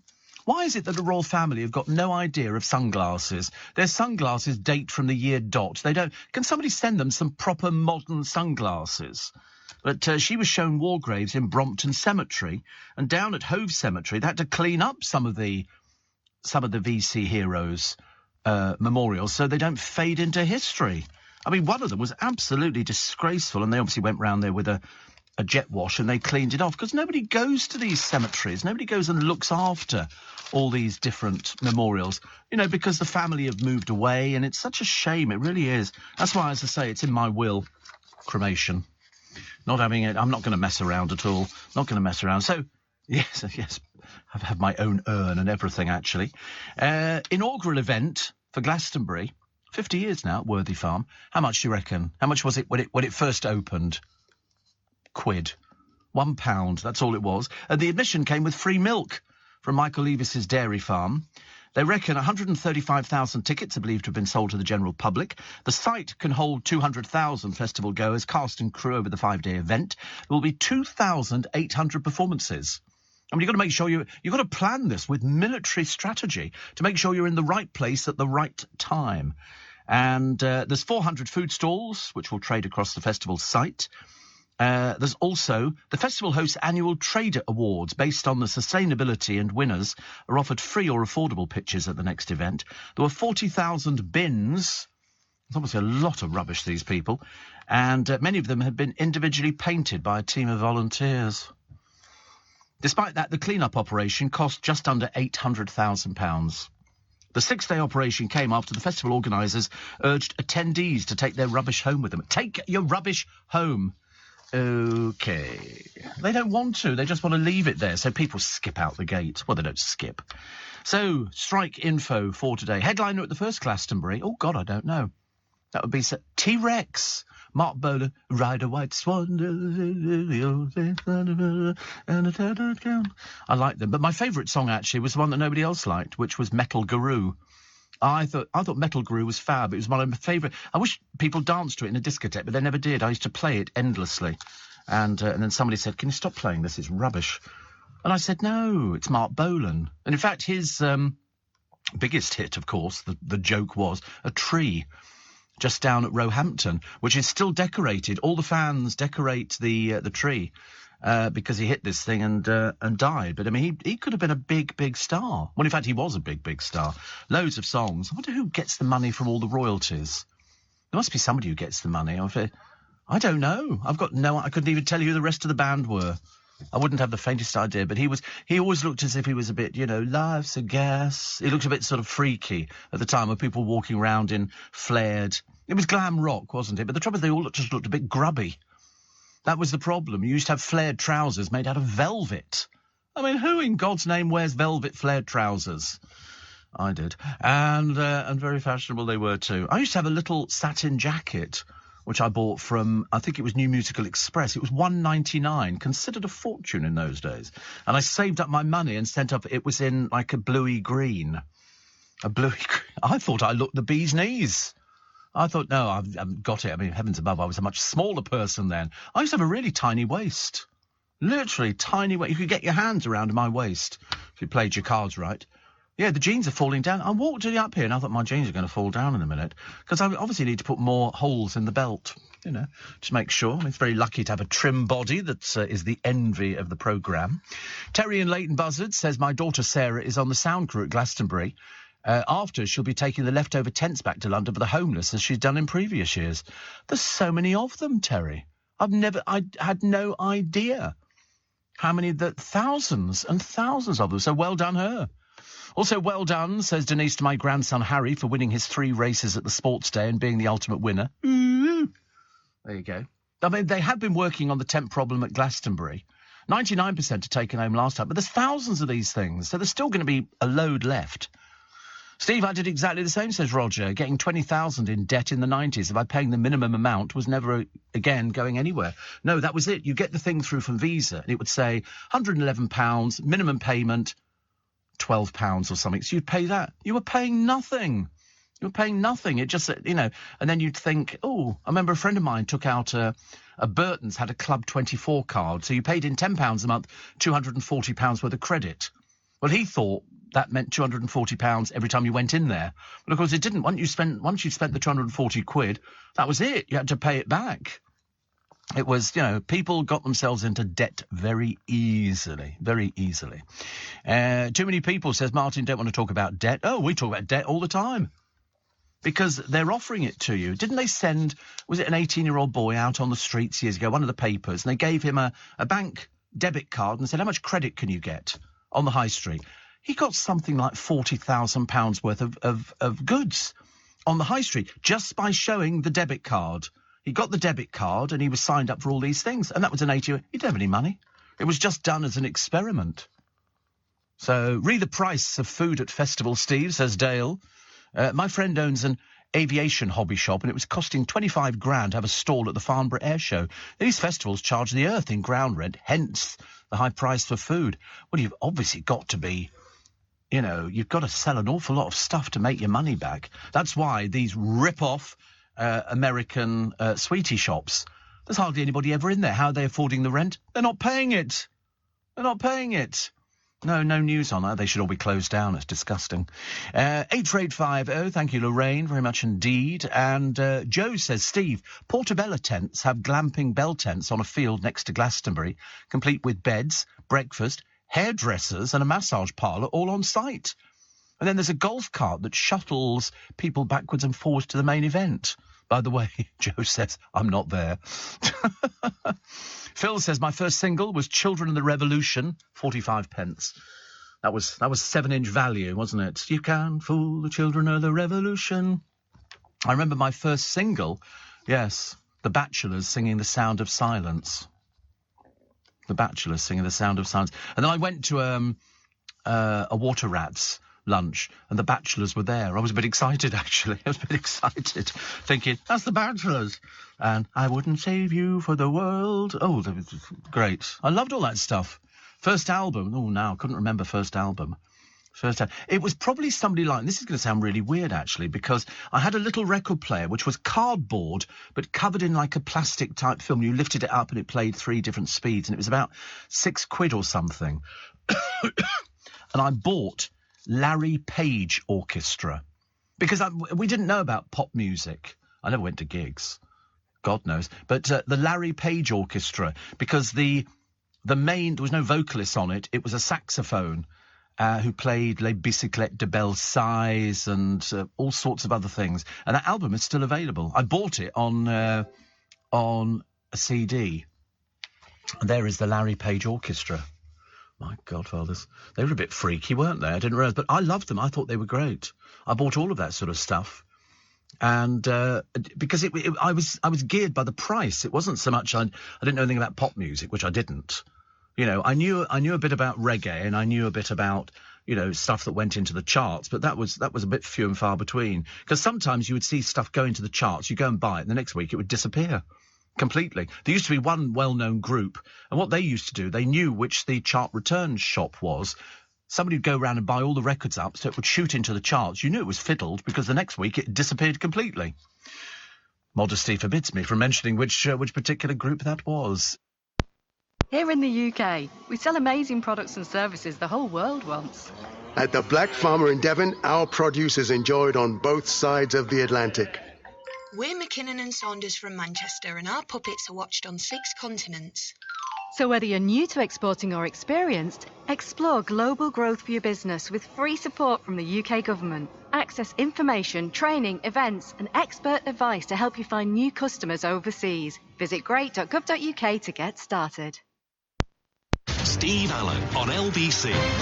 Morning, everybody. Nice to be company. 25 to 7 at Steve Allen's early breakfast.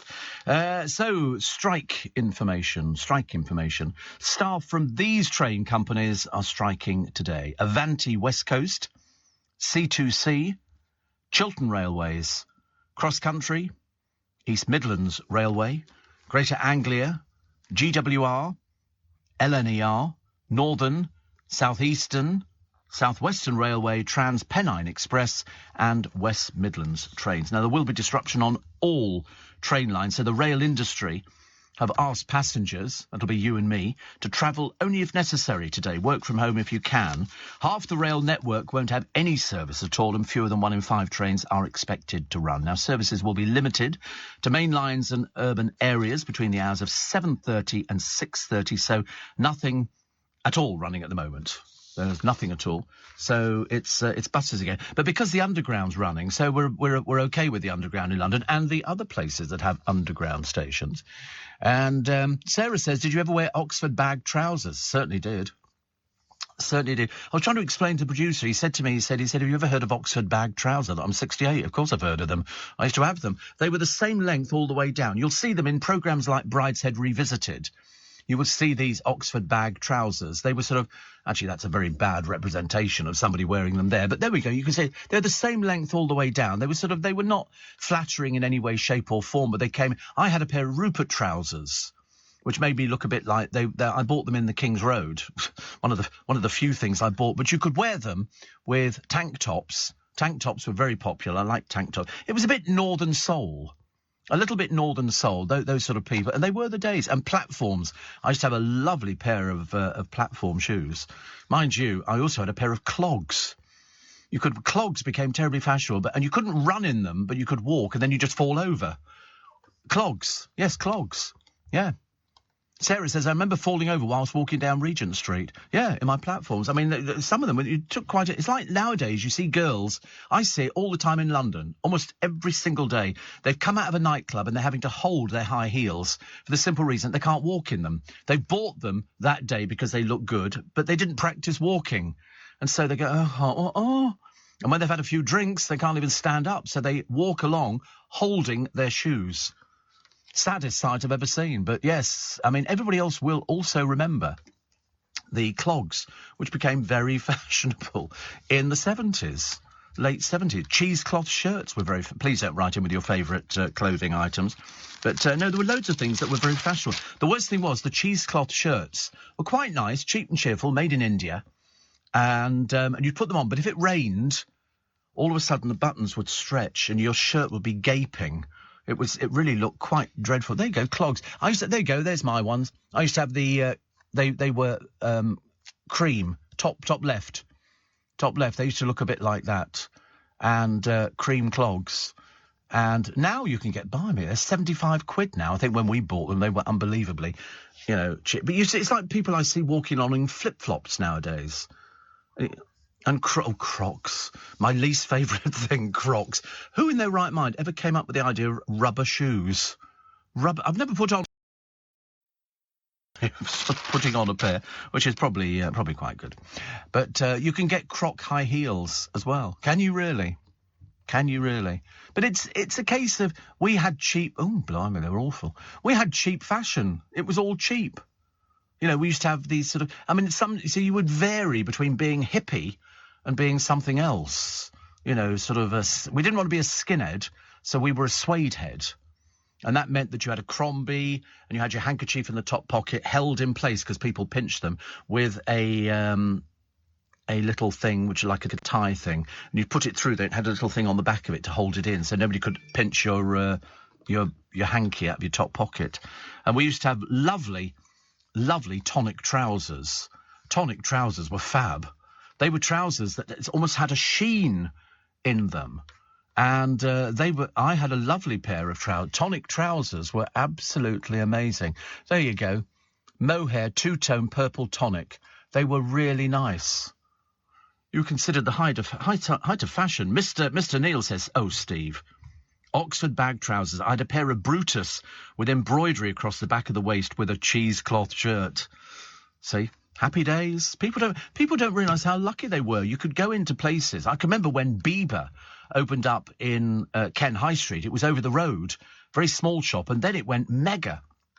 And Bieber, the girls I was living with in London, who were dancers, used to live in Bieber. You know why? They loved the eyeshadows, the colours, the coats, the big hats and all the rest of it. And purple was the in colour. So purple eyeshadows and stuff like that. Barbara Hulaniki, who owned Bieber, when they moved into this huge thing, it was the old Derry and Tom's building. And there were floor upon floor upon floor of all this, boho type chic thing. It was just fantastic.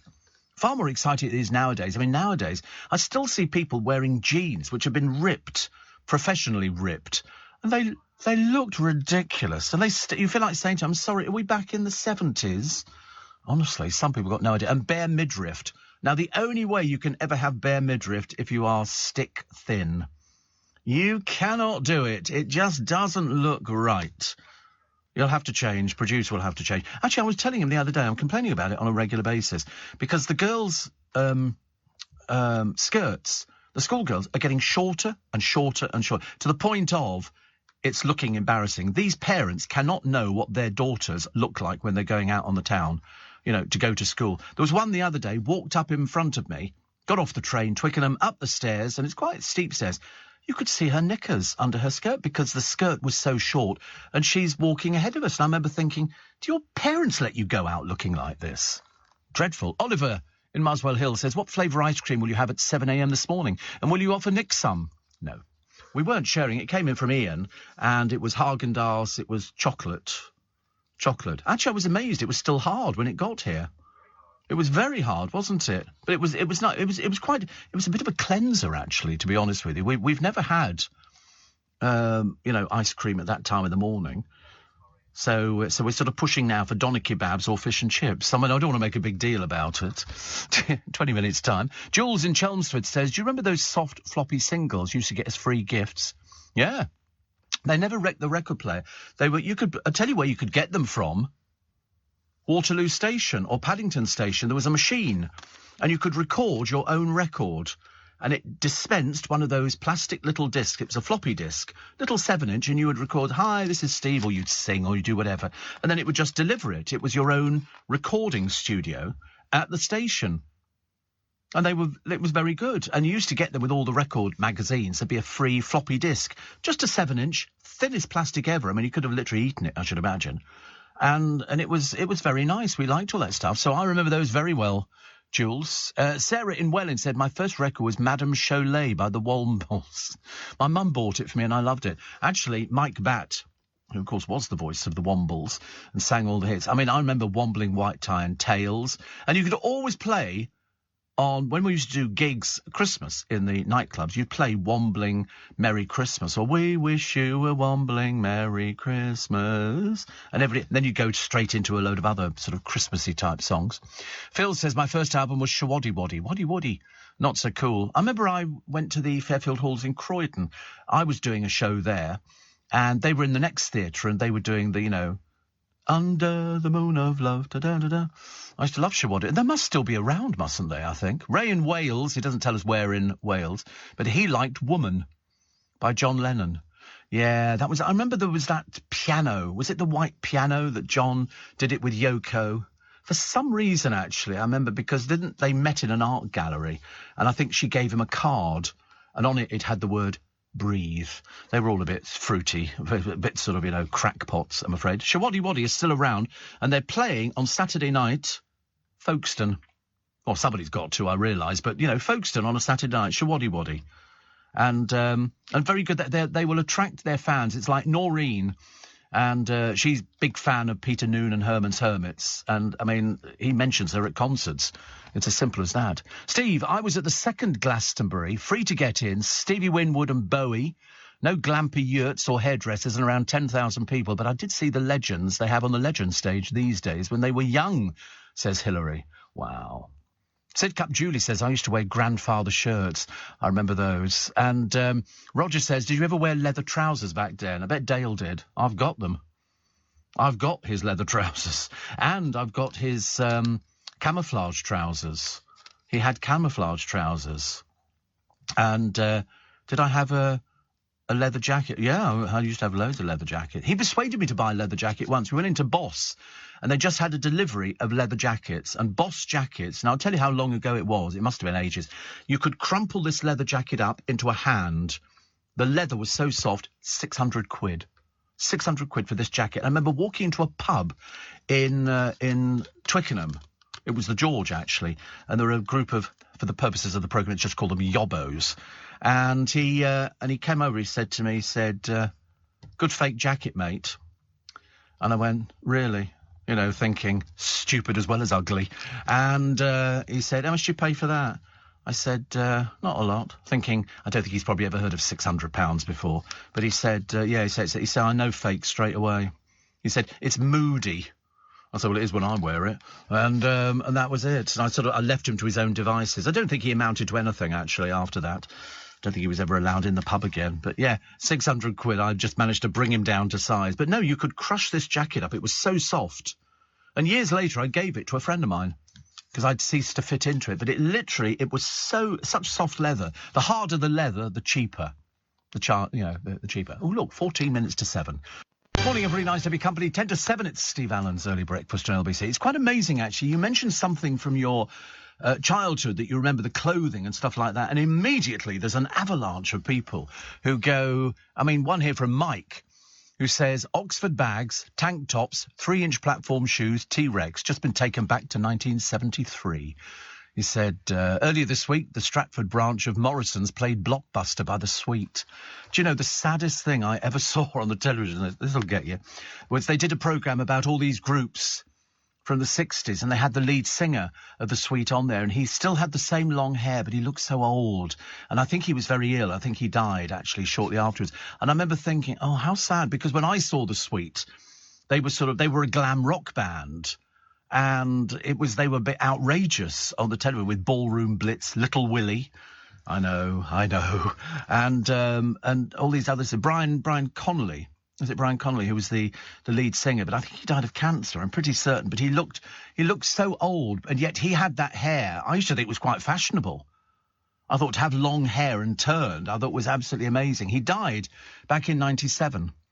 And but if you look at pictures of him as he got older, he still kept the same kind of look, but he was a much, much older person. Look, there you go on the left. Oh, the bass player as well. It was just. But I thought they were all great. John from Boredom. I know the place.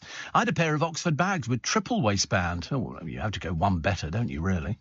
And Steve says, Terry in Leighton Buzzard, I've got 3 pairs of tonic trousers, blue, burgundy and green, to wear with my Ben Sherman shirts and Loki's Royal Brogues. I remember the Ben Sherman shirts. They were very fashionable. But I was talking to people about the Crombies we used to wear, which were very smart coats, but you would always put the handkerchief in the top pocket, held in by, I don't know what they call these things. I know it when I see it, but I can't remember it. Helen from Wiltshire, first single, Making Your Mind Up, of course, was Bucks Fizz. First album, Super Trooper by ABBA. And somebody says, Steve, was it you that hosted a Saturday evening show where you ate a takeaway and chatted to guests? We didn't eat a takeaway. It was cooked for us. Restaurants would come in. All the top restaurants in London and the hotels came in and cooked food for us on a Saturday night. It was Steve Allen's night out, I think. I can't remember it. Chris Lowry will remember. I can't remember exactly what it was called, but we would invite in a restaurant. The producer would book a restaurant or a hotel, and they would bring in ovens, and they would cook a meal for me and my 2 celebrity guests, and we would eat and chat and drink. And it was the prelude to people going out for people would tune in just to hear what we were eating, and then they might want to book to go to the restaurant or the hotel. One of them brought in 3 ovens, which were stone cold, but when you put these metal pans on the top, it cooked. And yet you lifted them off, they were stone cold again. We talked about food. Yeah, we did food. We had all sorts of... Oh, God, we had some good stuff, actually. Some good stuff. Ian says, over by Tower Bridge today with the ice cream. We'll be in Shaftesbury Avenue about 9:30. So you'll be home. Yeah, that's right. Yeah, tell us now. Yeah, there's always tomorrow, of course. There is always tomorrow. Jenny Murray's column today talking about Jennifer Lopez, talking about her Ukrainian guests and how to be in vogue at the age of 74. The Duchess of Cornwall has been shot for Vogue. Do you know, I like her. We were slightly dubious, weren't we, when Charles took up with her, which was some years ago. And but she's fitted in beautifully. I remember I was watching back on YouTube the other day about the wedding, and she had loads of her friends there at St George's Chapel in Windsor, and she said, oh, darling, she was talking to Charles, oh, this is this man I told you about, and Charles came over and chatted. He obviously trusted her implicitly with the sort of people that she knows and people that she knew at the time. And he said, oh, I've heard all about you and all the rest of it. And they just seemed, and also her hair looked amazing, the gown was fantastic. But there again, you know, I liked Diana as well. So you know, we don't have to like all of them. We don't like Harry, and we don't like Andrew. Mind you, nobody appears to like Andrew, including Andrew. You know, he doesn't really have anything to do. Thinks he was going to get himself back into the business again, and then it doesn't appear possible, does it? We lived, says Glyn, in Chelsea, not far from King's Road, early 60s, and Mum worked at Fifth Avenue Boutique. I can remember the extraordinary sights of the times with the fashions. Oh, I thought fashion was all over the place. I thought fashion was great. I mean, it was a great time for experimenting and wearing second-hand clothes. People would go to basically jumble sales to buy clothes and mix and match things and put them together. It was a good time, very good time. Nowadays, you look at the price of clothing, it's phenomenally expensive. I mean, I tend to find, they call them second-hand or pre-loved. I used to buy pre-owned jeans. Because if you bought a pair of jeans, they were dark blue, but nobody wanted dark blue jeans. So what you would do is you would put them on to make them fit properly and sit in a bath so that they would shrink, but your legs came out blue because of the dye in the jeans. And so I was just waving at Nick Ferrari. I'm just letting you know who I was, just in case you thought I'd paused momentarily on the programme. And so you'd sit in the bath or jump in the river and you would sort of fade your jeans down. Everybody did that. Everybody did it. It was the thing to do, But fashion changes, and now look at us. Goodness me, Hawaiian shirt, casual jacket, and a pair of jeans. But just a radio presenter. So please make sure your polio vaccines are up to date. After this outbreak was detected in sewage samples, because it can cause paralysis in rare cases, and it could be life-threatening. So just check. It's been found at Beckton, by the way. If you don't have to come into town today, don't come into town today. You know, try and give it a rest.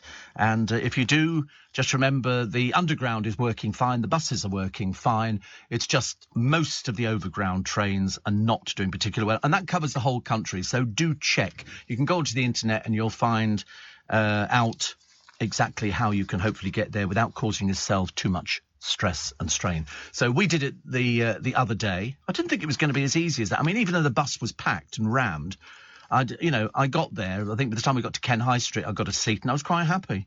Staring out the window, because it's in the bus lane and all the rest of it. So, if you manage to do that, well done, because then tomorrow we can have the same problem again. It'll be sort of the knock-on effect. It'll be the hangover, as they call it, and we will manage. And then you've got on Saturday again. You've got another one. But it doesn't. I don't care about the weekend. I'm not bothered about the weekend because it doesn't make any difference to me. I'm not going to be coming into town. I wish I was. But, if I can't come in on the train, I shan't come in at all. Steve says Alan, the lead singer of The Sweet, was the half-brother of Mark McManus, who was the lead role in Taggart. There you go. Well, Alan could be Benny. A lot of people keep changing their names on this programme, but luckily I can see both names and you can't get away with it. And also the house prices have risen 12.4% in a year, the Office for National Statistics has shown. And a lovely picture of Dame Deborah James soaking up the sunshine with a pub lunch outing with her mum. And it's sip, sip, hooray. So good luck to her. Hallelujah. Hallelujah. We finally make it. Only 20 minutes late, which means I've spent even longer in hair and makeup than I do normally. So you've heard it. You've now seen the results, and that's where we'll leave it until Nick Ferrari comes along. So bad night for the Conservatives. They've lost the by-elections. The Lib Dems in Tiverton and Honiton. Labour get Wakefield. Whether that's going to affect things, if we go for a general election, I've got no idea. But to be honest with you, I've never been to Wakefield or Tiverton. So perhaps I have to put them on my bucket list of places to visit. There are other stories in the news that are probably not quite as exciting.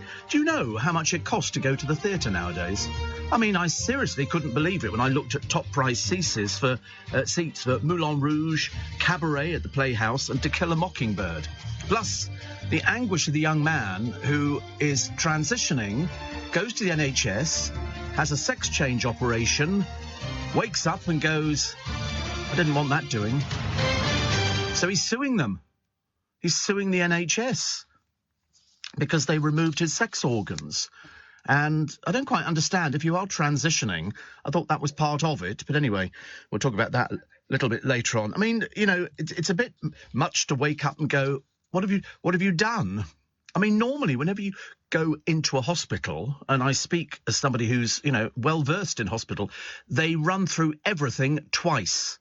3 times. When I got my cataracts done, 4 times they asked my name. 4 times they asked, do you know what you're having done? Yes. Cataract. Do you know which eye?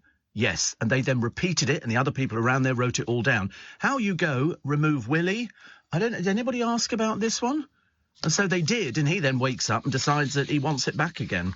I don't think it's actually possible. I don't think it's possible, but there you go.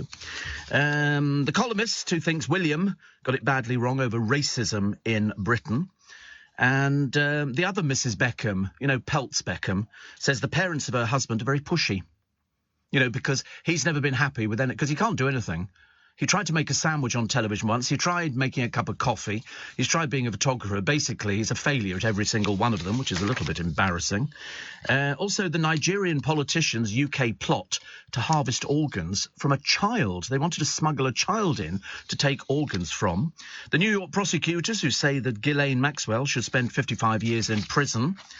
And Harry Styles gets a stalker in his own house. This person breaks into his house and confronts him. I mean, seriously, some mentally ill people. Piers Morgan, in this country. Piers Morgan brings down Dan Walker, this old, 2 little old girls' blouses, banging on about, I'm bigger than you and I'm this. Admittedly, Dan Walker is beige. So beige, it's almost a point of, you talk to him and he's just falling asleep. It's very dull. And Piers Morgan can't get an audience. And I don't know why he can't get an audience for his show, because it's the same Piers Morgan that we got on GB, and it seemed to be okay. Or when he was doing the morning thing, GMB. I get so confused. There's so many letter G's everywhere, aren't there?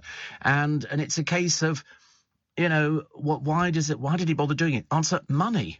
But it doesn't matter which guests he put on there, and he could put the biggest guests in the world on there. If people are not watching the channel, they're not watching. And you can imagine, he is probably about the biggest name they've got. You can imagine how pitifully small the other audiences are.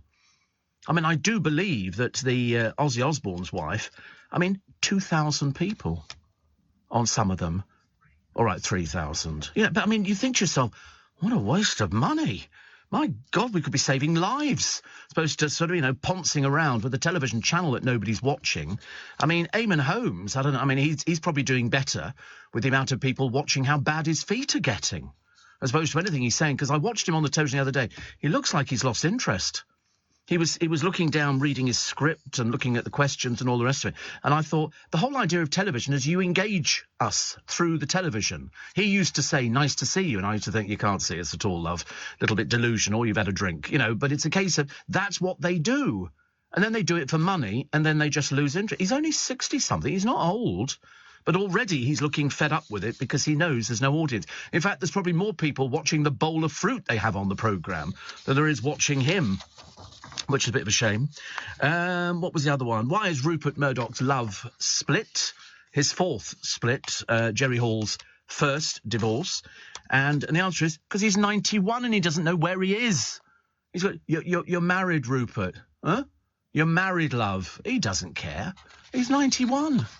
It's one of those sort of things that, you get to 91, why would you be remotely interested in sort of a love life? Unless he's found somebody else. I mean, there is that possibility, I suppose. The BA staff to walk out, not all of them, only about 700. Cabin crew and loads of other people have done a deal, but there's some other people walking out who I think sit on check-ins or something. Well, they can train people up to do that. There's only 700 walking out, but they're going to do it over the summer holidays. So basically, they don't really care about us either in between that. But, I mean, we all managed to get home yesterday. My bus was nearly empty, I was delighted to say. So, Michael, not working, Sweet Pea, is it? Bus today? No, train today. Train today. Yeah, well, they start them early. I did it the other time, and I was fine on it. Give me an opportunity to go and get something to eat from Pret-a-Manger, which is lovely. Not that they seem to have anything very interesting. Gary Lineker he must be flogging more crisps or something, dear, because first of all, he was talking about he was targeted by racists, and now he says his 2 marriages were really successful. Both ended in divorce, so I think failure in that department, Sweet Pea. Really, not very good at all. And you know why? Boring. Just dull. Vladimir Putin is a mad man getting madder, says David Mellor. I know, I couldn't believe it either.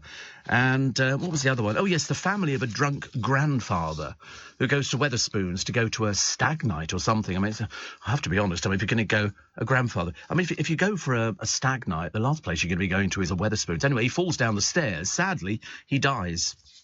The family is suing Wetherspoons. I don't know whether they wanted people to help people down the stairs or whether or not, if you're drunk, don't be upstairs. Make sure you're on the ground floor. We've all done it. We've all fallen over, haven't we? And how much to shake up the National Gallery? Apparently it's not been done for ages, so they automatically think, let's spend some money on it. So they're going to spend 96 million. 96 million doing it. I don't think it's the paintings. I think they're just doing the building up. But to be honest with you, who gives us stuff? You walk in, it's just walls where you hang paintings on, and that's all they've done. It doesn't need 96 million spending on it at all. I promise you, I've been there recently. Very recently. And Waz says, Steve, you don't want to go to Wakefield, but if you do, take some protective gear. There is a very famous place called the Pinder of Wakefield. And it's very famous because the Pinder of Wakefield lived in this house in London, and they've got the original frontage from the house, and it's in the V&A Museum, and I've read about it. And I think it was in Holborn or somewhere like that, the Pinder of Wakefield. And I wanted to go see it. And it's very famous, actually, very famous. But he was a townsman in charge of impounding stray animals. He'd have had a field day with the government, wouldn't he? A field day. But have a look and see if you can see his house, Pinder of Wakefield's house in V&A, because it's really, really interesting, he says, trying to drum up some interest. And it was in the V&A. Well, it still is in the V&A because I've seen it recently, actually. And V&A Museum. Wait a minute. Oh, it's such a pain when you can't find it. Have a look at images. Have a look at images. And you will see it. There it is. There. No, back one. No, up, no. Next one. There, that. That's the original frontage of his house. Sir Paul Pinder's house. And it's in the V&A Museum. And it survived from 1599. He was a wealthy merchant and diplomat, knighted by James, and it used to have glass in it. That's what the house looked. That's the original front of the house. I mean, I think that's amazing. Built, 1600. He actually died in 1650, but he was knighted by James I. And it's a great... I mean, I think that's just stunning. I'm amazed at all these things. Go to the V&A. It's not as boring as you think it is. I'm sorry. A lot of people go, oh, and I was like it. Listen, I've seriously been probably as bored as you have about going to museums. When my dad used to say, oh, let's go and have a look round the museums, you go, oh, God, your heart would drop. And we'd go to the V&A. But the V&A is a stunning museum now. Not only is the V&A stunning, it's on the Exhibition Road. It's huge. It's got everything. There's a whole section of diamonds and jewellery, a whole room full of serious diamonds. They've got the whole entertainment bit with a box from a West End theatre. They've got one of the war horses in there. They've got Kylie's dressing room. Way, that's a bit of all right, isn't it? Yeah, good old Kylie. David Bowie's costumes. They've got tons of stuff. Tons of stuff. I promise you, it's the best museum in London. And the cafe's very good as well. Very nice indeed. Steve says, Brit, I'm sick of politics. I know the feeling. I know, but it doesn't matter. It's only Wakefield and Tiverton. And now you know the result. We can all sort of, go back to eating candy floss and lollipops and pink ice cream. Makes it so much easier. Are you receiving tax credits? If so, this message is for you. Tax credits are coming to an end, and most people will be asked to apply for universal credit instead. The Department for Work and Pensions is writing to tax credit claimants. You won't be moved automatically, so look out for your letter explaining what you'll need to do and by when. And there's also lots of support to help you make the move. Get ready for your universal credit switchover. Search Understanding Universal Credit today. Eligibility criteria apply. Steve Allen on LBC. Text 84850. Morning, nice to have your company. 26 minutes to 5. It's Steve Allen, Steve Politico Allen, with you this morning, because now you know Conservatives lost 2, but they've had them for years. So it's all right to lose 2. One was in Wakefield, the other one was in Tiverton. So, but they make double blow for Boris Johnson, who's in the moment suffering with a lot of other blows because he's trying to sort of teach Prince Charles about Rwanda. Although nobody wants to go to Rwanda. And the Lib Dems overturned a 24,000 Tory majority. And so disunity means the parties do not win elections as a Tory MP. I mean, whether that's going to make any difference to the general election, because still, and I shall only mention this once for you this morning, we've got no idea what Keir Starmer's policies are. I don't think Keir Starmer's got any idea what policies are. So I think long before you get to a general election, they'll have found somebody else to run the party. I mean, I find it quite... I mean, he's sitting on the fence on everything. He's got to pander to the unions for that Reed brown-nosing, because he doesn't want to lose the support of the unions. And then I watched Question Time last night. Yeah, I was up for that. I don't know why. My body woke me up. And there was little Michael, and he was sort of... God knows he was boring. Didn't provoke anything from the audience at all. There were no woo-woo-woo and all that kind of stuff, mainly because people couldn't get to the bloody programme. That's why. So nobody was interested in it at all. Anyway, the one thing that you will have to worry about is getting into the West End to come to the theatre this Saturday, because there's another train strike. So, and you're going to have to pay to park. So I don't know how you're going to manage it, but I'm sure there are other tube trains, so you can get it on the tube trains. However, I mean, I'm always interested in how much it costs to go to the theatre, because I haven't paid, luckily, for a theatre ticket for ages and ages. I mean, some of them are absolutely brilliant. I think in Wicked, they're actually down £59 since 2019. They've reduced the price of tickets. However, if you want to go to Cabaret at the Playhouse, this is for a top price ticket, okay? Because as you know, there's different levels of tickets, and there's no discounts for children, because they're still sitting their bum on a seat, you have to pay. So this is a top price ticket for a performance on June the 25th, booked a month in advance. If you want to go see Tina, the Tina Turner musical, this is top price ticket for a performance on June the 25th, £175. It's a lot. Simply the best. Too much bloody money. Cosy Fan Tutti at the Royal Opera House, £175. My Fair Lady at the Colosseum, which apparently is excellent, £177.25. This is for one seat. This is not dinner, at the Ritz and for 4 people. Anything goes at the Barbican in olden days. 178 quid. Jerusalem at the Apollo, £197. To Kill a Mockingbird at the Gielgud Theatre, £199.50. To go to Hamilton at the Victoria Palace, £200. Each. So if there's 4 of you going, £800. Then you've got to get there. Then you're going to want an ice cream in the interval. The ice cream is £65, OK?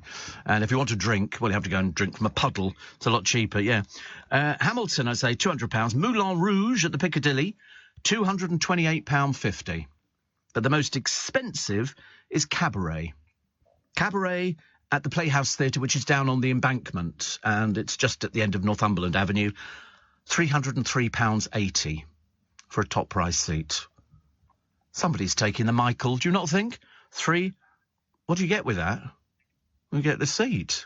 I mean, I'm taking a screwdriver and a set of pliers so I can take the seat with me. £303.80. I mean, good God in heaven, it's just unbelievable. Apparently, Harry Potter and the Cursed Child was the dearest play at £145. I mean, some of them... There's one here. Ticket pricing remains a contentious subject in the cultural world. Last month, the producers of the West End show Cock defended offering tickets for £400, which they said was based on supply and demand. I mean, it's just unbelievable. I can't believe these prices. The cheapest ticket as well is Cosy Fan Tutti at the Royal Opera House, £225 for the ticket, but you can get a 10-quid ticket. But, I mean, you're up there with the oxygen cylinders and basically a parachute. You're nowhere near the stage. In fact, you might as well be in another theatre. Yeah, that's like sitting in the what do they call it? The Albert Hall, and you're right at the top. I mean, you don't see anything. There's nothing to see. You need to come down and be in a box or something like that, but that costs an arm and a leg. It's just, I didn't realise, so expensive. I mean, really so expensive. I just can't believe it myself, actually. But there you go. But as I say, I've been very lucky for the last 40, 50 years. I've never bought a theatre ticket in my life, because I know people... who run theatre shows, and they've always been very good at gifting me tickets. I don't expect anything. I'm more than happy to pay for things. But I told you, I just don't. But when I went to see Phantom, that's because Michael Crawford invited me. And so I got invited to go and see Phantom. I didn't pay for a ticket.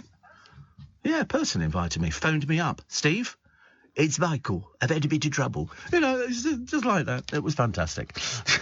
Earlier in the week, Steve... you were talking about Pebble Mill, and I was thrilled when one of your listeners mentioned they'd seen the comedian Wodge Phillips on the show. He was so talented, but I've no idea what happened to him, says Tom. I've never even heard of him. We're going to find him now, actually. Wodge Phillips. I'm sure it's made up. It's one of these things. People write in and go, oh, have you ever heard of, so-and-so, so-and-so? And then nobody goes, nothing at all. And then they write it again. No, there isn't anybody called Wodge Phillips, I'm afraid. It's a dream for you, Tom. It's a dream. We know what happened to him? He was in your mind. You know why? Dodgy cigarettes. That's what happens, isn't it, really? Steve, could you wish me happy 41st birthday today? I've been listening to you for 24 years. Says Colin, originally from Thamesmead. Then obviously had to move. Very embarrassing. Kevin says, are you making a guest appearance at BST Hyde Park this weekend? What's BST? Oh, an outdoor concert. Good God, no, you must be joking. Absolutely not. No. How are you going to get to it? Who's actually playing? Is anybody playing? Oh, there's all these... Oh, Elton John today, isn't it? Rolling Stones tomorrow, then the Eagles on June 25th, then Adele. Adele's going to be there. It'll be nice. Nice if she turned up, wouldn't it? No, the show's quite not ready. Apparently they were saying she might be doing Vegas. Yeah. Oh, look, another pink elephant flying through the ceiling. Amazing, isn't it, really? Steve, I've not been to the theatre for years, says Shane in Sydney. I went to see the Buddy Holly story. That was how long ago it was. I liked that.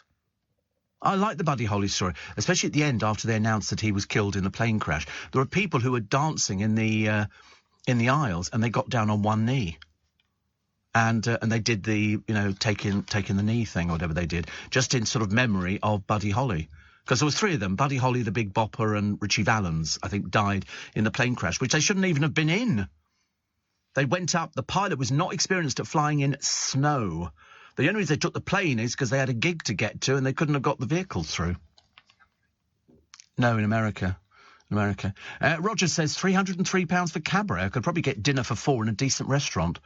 Oh, I don't think so, dear. Not £303. I mean, we actually managed to rack up a bit more than that a short while ago in Joe Allen's. Mind you, we were doing the old boozykins. Steve, London isn't doing any justice for itself. Cheaper tickets surely make it more affordable for all. It's a joke. Well, the trouble is people keep paying. People come into the country. I mean, it's the same on Broadway. We went to Broadway years ago and I had to buy. But remember that the theatres really struggling financially. During lockdown, then they did a bit for the pandemic with socially distancing. It's been a nightmare for them. And the one thing we don't want to lose is our theatres. So if some people, by paying £303 for a ticket, can keep the theatre going, I'm all in favour of it. I personally couldn't afford it. Well, I mean, it's a lie. I probably could afford it. It's just that I wouldn't. I've got sort of a limit, I think. Vida says, a shout out to the staff in the maternity ward at Chelsea and Westminster Hospital, where my pregnant daughter Katie is being inducted at the moment. Oh, lovely. Induced. I thought so, actually. She's listening to you to ease the pain. Fat lot of use that's going to be. Steve. I've never heard so much noise in maternity wards. Helen says there's a lovely little theatre near me in Newbury, which I've been to. You mean the Watermill? About the Watermill Theatre? Because I know the Watermill Theatre. I've had some dates there. When I say dates, as in romantic dates, yes. And you can have a nice meal or afternoon tea, and there are cheap seats at the front, right next to the stage. Oh, it's only small, but you walk in over the water wheel. Watermill Theatre. Bangor, can't remember. Bangor or something like that. Steve, I've just paid £190 for NFL London tickets at Wembley in October. Scandalous, says Dan. That's American football. They do pay for that. You do pay for it because they've had to bring all these people over, I should imagine. I mean, I've seen it. In fact, strange enough, I was watching it this morning. I was watching their marching bands coming in for NFL. And as you know, I used to host the New Year's Day parade in London. And I used to host the concerts for all the bands and all the rest of it. I've been around a bit, as you can well imagine, and I loved it. These bands and these kids playing in these bands are phenomenally talented. Not only can they march, but they play at the same time. But the best bands we got, there was one year. I mean, they were all brilliant. But the best one was a Japanese girls band. They'd never been out of Japan in their life.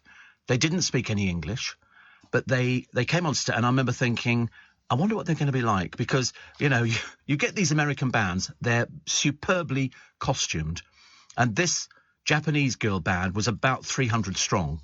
I mean, some of them are 600 strong. They're absolutely, it's a big deal to be in it. And they came on stage, and not only did they play instruments, they played all the songs, they did banner waving and throwing them up in the air, they sang. There was nothing that this band did not do. They brought the house down. Because they were so brilliant. And so I remember saying to the crowd there, because it's packed solid, these concerts were, and I remember saying, you're never going to see anything like that again, because they've never been out of the country before. They had a man, and they were so disciplined and so regiment. It was just phenomenal. Just always remember certain things in your life, don't you? And that was the one that I remember. Also, signing a long contract the other day was another thing I remember. Did I mention that yesterday? Probably not. Morning, everybody. Nice to have you company. Short show this morning. As you can imagine, there was a little bit of a thing going on in Wakefield and Tiverton down in Devon. And so I finished at 6 this morning because Nick Ferrari will be starting at 6 this morning, and then we'll run through it for you again. So a 30% swing from the Tories sees the Lib Dems take Tiverton and Hollerton as Labour regain Wakefield. When did they last, I'm only out of curiosity, when did they last have Wakefield, the Labour Party? 2019. Oh dear. And they had it, and before that it was Conservative, was it, again? Tories took it in 2019. Oh, right. OK. So the Tories took it and then it went back again. Whether or not it's going to affect a national election, I've got no idea. A general election coming up. Is it any indication? Because I don't think Labour are going to score particularly well. Not with Keir Starmer, but then they might find somebody else. One of those things. Hey, guess who's doing well? Guess it all apart from, obviously the Lib Dem to the Labour Party and a new contract. Did I mention that? The Queen. She went out riding yesterday. At the age of 96, she's been for gentle trips 9 months after she was told to quit. So, because she loves horses. And she must be as fuming as everybody else, when you're you want to do something, but you can't do it. So she's been on these trips, and somebody said she enjoyed being on her horse again. I mean, she dresses up for it as well. She doesn't do any of this sort of ski pants or anything else. She'll have the complete caboodle on with the jacket, the headscarf, everything. And so she was out there. So we're very pleased about that. Very pleased. Thank goodness. Thank goodness. And mega wealthy pop queen Taylor Swift has splashed out on a new motor. It's a no-frills Nissan. She also is worth $310 million, and she owns a £40 million Gulfstream jet. They're quite cheap, aren't they? I didn't realise Gulfstream jets were so cheap. But it isn't so much buying... Well, I was thinking about getting it, but then the trouble, it isn't so much buying the thing, it's running it. It's like people who have boats... or yachts and stuff like that. It isn't so much buying the things. And let's face it, the Beckhams have got one. Well, they've got a little tugboat. And it's the staff. You've got to have staff on these things all the time. Which is oh, my goodness me, who's this with his shirt off? Oh, it's Wayne Rooney. Oh dear. I think we need to cover that up with a blue felt tip pen. There's a lot of him. Put it that way. And it's... the airports. Still people queuing. And still, apparently, Britain's facing another summer of ruined holidays after airport workers joined the growing horde of strikers. They're just a bit greedy. They just want money. And, listening to poor old Michael Lynch. I wonder if he's got a middle name. I do hope so. It'll be something like Egbert or something. And he was sort of saying, it's this, which, Sebastian, yes. Michael Sebastian Lynch. That'd be so funny. Went to prep school and then went to Eton. That would be so hilarious. So funny. But a lot of people are sort of saying, Mick, because if he's called Mick, makes him sound working class, doesn't it? Makes him sound a bit working class. It's like, who was that Guy Ritchie? Working class. Brought up in a mansion. Seriously upper class, Guy Ritchie. And he did all these films about working class boys and all the rest of it. It was a load of old codswallop, it really was. But Michael Lynch's RMT railway mob will strike again tomorrow if their demand for a 7% pay rise and no sackings are not met today. Whistle on, lovey, whistle on. I don't think it's going to be happening anytime soon. They just like bringing it, don't they? They like having strikes. Gives them something to do, like go to their allotments and things like that. Everybody's got to have an allotment. Got to have an allotment. I love allotments. And Brooklyn Beckham's wife, Nicola Peltz, has appeared to take aim at her famous in-laws, saying her new hubby felt pressured into careers he didn't enjoy. Oh, God, she's not attacked Victoria and Dave. Oh, my godfathers, that's it. That's it.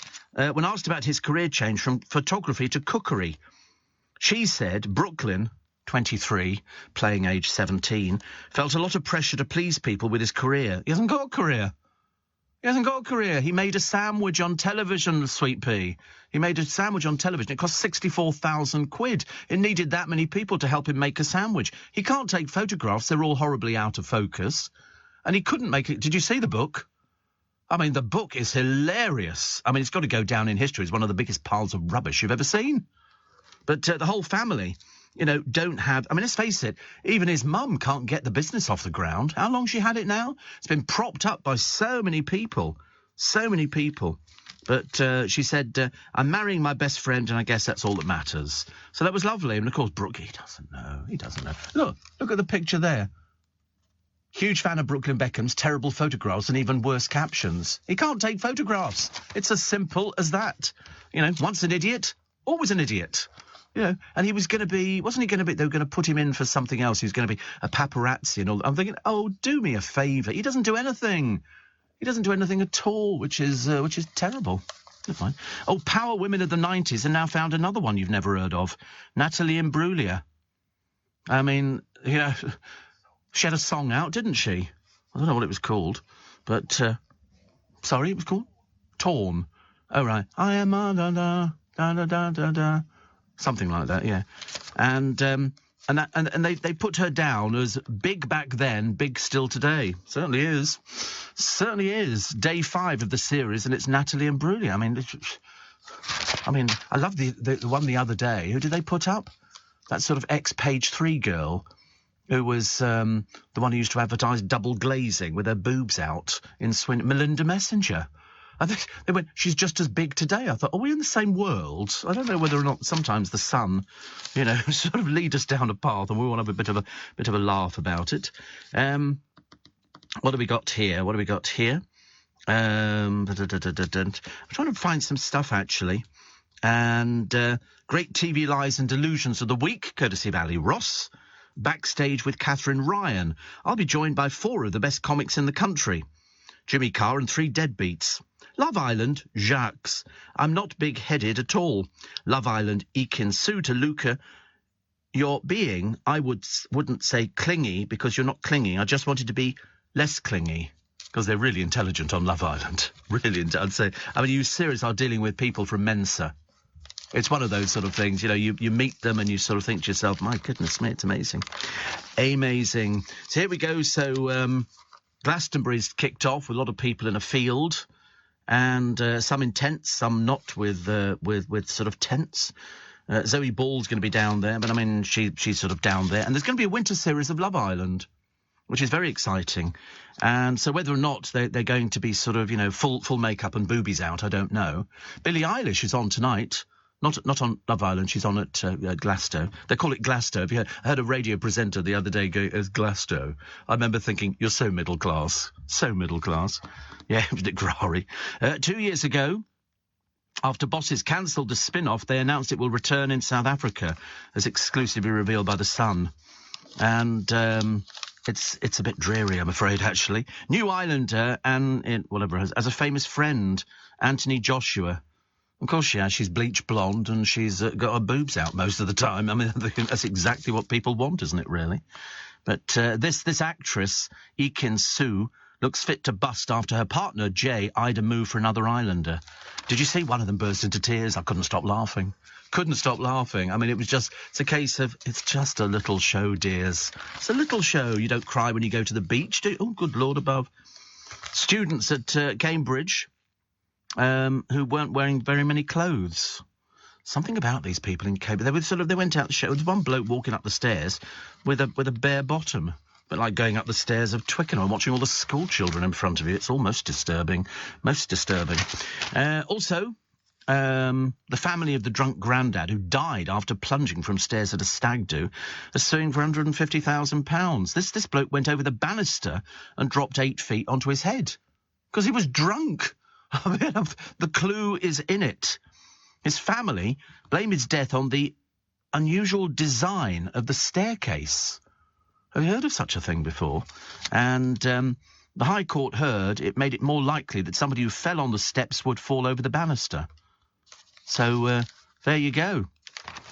I mean, I would have thought, actually, if you go out to a place and you get drunk, you've only got yourself to blame for anything that happens. Because I see people around here. There's a club here next door, and all the people, the good and the beautiful, although not mainly when you see them in daylight. I mean, I can understand why nightclubs are dark. I can understand that because everybody in the dark looks fantastic. Take them outside and you suddenly go, got a train to catch. Love you. It's downstairs, yeah. Used to be a gay bar. Down there. And then magically it's sort of now not, but it's full of people who sort of... I mean, to be honest with you, if they were the sort of people that you were going to bump into a club, I wouldn't be going to a club. I'd be staying well away, I think, actually. Didn't they stick Melinda Messenger, says Jim Diamond, on Fort Boyard? They did. With Dirty Den. I liked Fort Boyard. They had lions, tigers in cages, didn't they? I liked that. But you're quite right, of course, trust Jim to know that. He had a roving eye for old Melinda. She was on there. Mind you, what was that other one? Was it Crystal Maze? I like that. But apparently after several years of abandonment, it was necessary to find a use for the fort, which cost nearly 8 million francs. He said it finally became a military prison in 1870, and the Navy definitely abandoned it in 1913. You know, there's another fort up for sale. It's near Southampton. And there was it looks lovely. It's been a boutique hotel. It looks very nice. And I think that's great. But how do you get on and off the thing? You've got to climb down a ladder. Well, I'm rubbish at ladders. And it's got a hot tub. And it's got something like, I forget how many bedrooms it's got. But you'd have to have the food delivered on a daily basis and pull it up on a winch. But, I mean, that would be, you know, want to come back to my fort? Would be a great pulling line, wouldn't it? You go to a bar down in Southampton, of which there are many, of course, places full of sailors. You know what sailors are like, you know. Would you like to come out to my fort? Very impressive. Of course, they can't go away, can they? Here in the UK, we sell amazing products and services the whole world wants. At the Black Farmer in Devon, our produce is enjoyed on both sides of the Atlantic. We're McKinnon and Saunders from Manchester, and our puppets are watched on 6 continents. So whether you're new to exporting or experienced, explore global growth for your business with free support from the UK government. Access information, training, events and expert advice to help you find new customers overseas. Visit great.gov.uk to get started. This is LBC from Global, leading Britain's conversation with Steve Allen.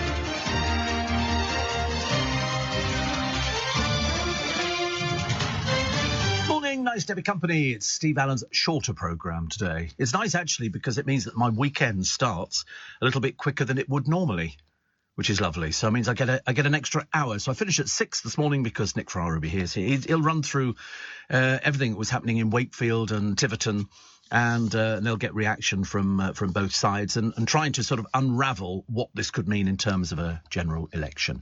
All of that this morning with Nick Ferrari from 6 this morning. And somebody says, when's Katie Price back in court? Today, I believe. Today she's back in court. I think this is for the sentencing. I can't remember what it was, a sentence. Oh, that's right. This was she contacted Kieran Hayler's girlfriend, where she was expressly forbidden not to contact her. And so she's been found guilty of contacting because she was sending text messages. She just doesn't seem to understand when somebody tells her something that you have to take the advice because she thinks she knows best. Maybe this is the time she's been proven wrong. We shall find out. Do you know that kids spend an extra hour and a half glued to screens each day? Because they didn't in my day. You know, now you've got computers and you've got phones and everything else. As I said, you sit on the train, everybody's on their phone. Everybody's on their laptop. Everybody's on. I mean, your phone tells you how many times. It tells me at the end of each day. It says, you know, your screen time was and stuff. Now, listen, I'm not going to be taken over by my telephone because I do use it every day because it's mainly just very useful. And it also saves having to have a conversation with Polish builders because I don't speak Polish, you know, and they're there with their workmates and everything else. And I've got nothing in common with anybody because I don't do building. So I have to look at the telephone. So you've also got to make sure that it's fully charged and now some people are getting really clever. You plug them in on the train. I've got plug points on the train. You can just plug the thing in and it's like, whoa. Yeah, I've got well, I do carry a lead with me, but not a lead with a plug on the end of it. And that's what if you remember when I went to hospital last time and I was in hospital for a while, I had to ask one of the nurses if I could borrow her charger because I was running out of charge on a daily basis. It was ridiculous, mainly because you're so bored. And in the NHS hospital, no televisions. Private hospital, television. Cabaret shows, you know, all of a sudden, you know, people coming in, DVD player, whatever you want, your own private bathroom. It was lovely. Couldn't have been any better. I mean, anytime you wanted anything like a cup of tea, you just picked up the telephone and said, "Can I have a pot of tea, please?" NHS hospital, slightly different. And, you know, you just sort of wait. But I thought the food was really good, actually, everywhere. I didn't have any complaints about food at all. See, Brooklyn Beckham has a net worth of 10 million. No, he doesn't. Honestly, where do people get this drivel from? They really don't. He doesn't have 10. Where would you think in your tiny little mind he would get 10 million from? He doesn't have 10 million. He hasn't done anything that warrants getting 10 million. Bless his heart. I mean, Nicola Peltz, I should imagine, has probably got 10 million because she's a successful model. He's not.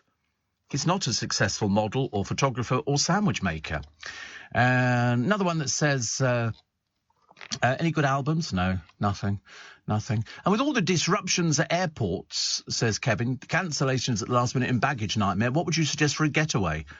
Back garden? Why don't you go and sit out in the back garden? You know, I mean, just sort of sprinkle a bit of sand around and stay there. It's ridiculous. Or stay home, you know, and sort of save up for when, you know, we don't have all these disasters around us. You know, because it's going to be difficult to get away. I mean, you know, the school holidays, you might as well tell the kids now you're going nowhere. Because that's when the disruptions go. They're not going to do the disruption when nobody's flying. The idea is to cause disruption. They're only going to do it for you know, to cause maximum disruption. And people go, oh, I want to go on holiday. And so you get people who go to the airport, having been told specifically, do not go to the airport. And yet people insist on going there and then having a meltdown with the people standing behind the desks. If I was standing behind the desk, I'd go, sorry, are you deaf? Did you hear the news? Did you hear Steve Allen's programme on the radio? What did he say? Don't go to the airport. And here you are, standing at the airport desk in front of us. No flights. OK, get the message? Get the message. No flights. No luggage. You know, you can go on holiday. I mean, the amount of... I love the EasyJet meltdowns. I mean, I shouldn't be allowed anywhere near customer service because I'd have to tell them. There was one woman in America.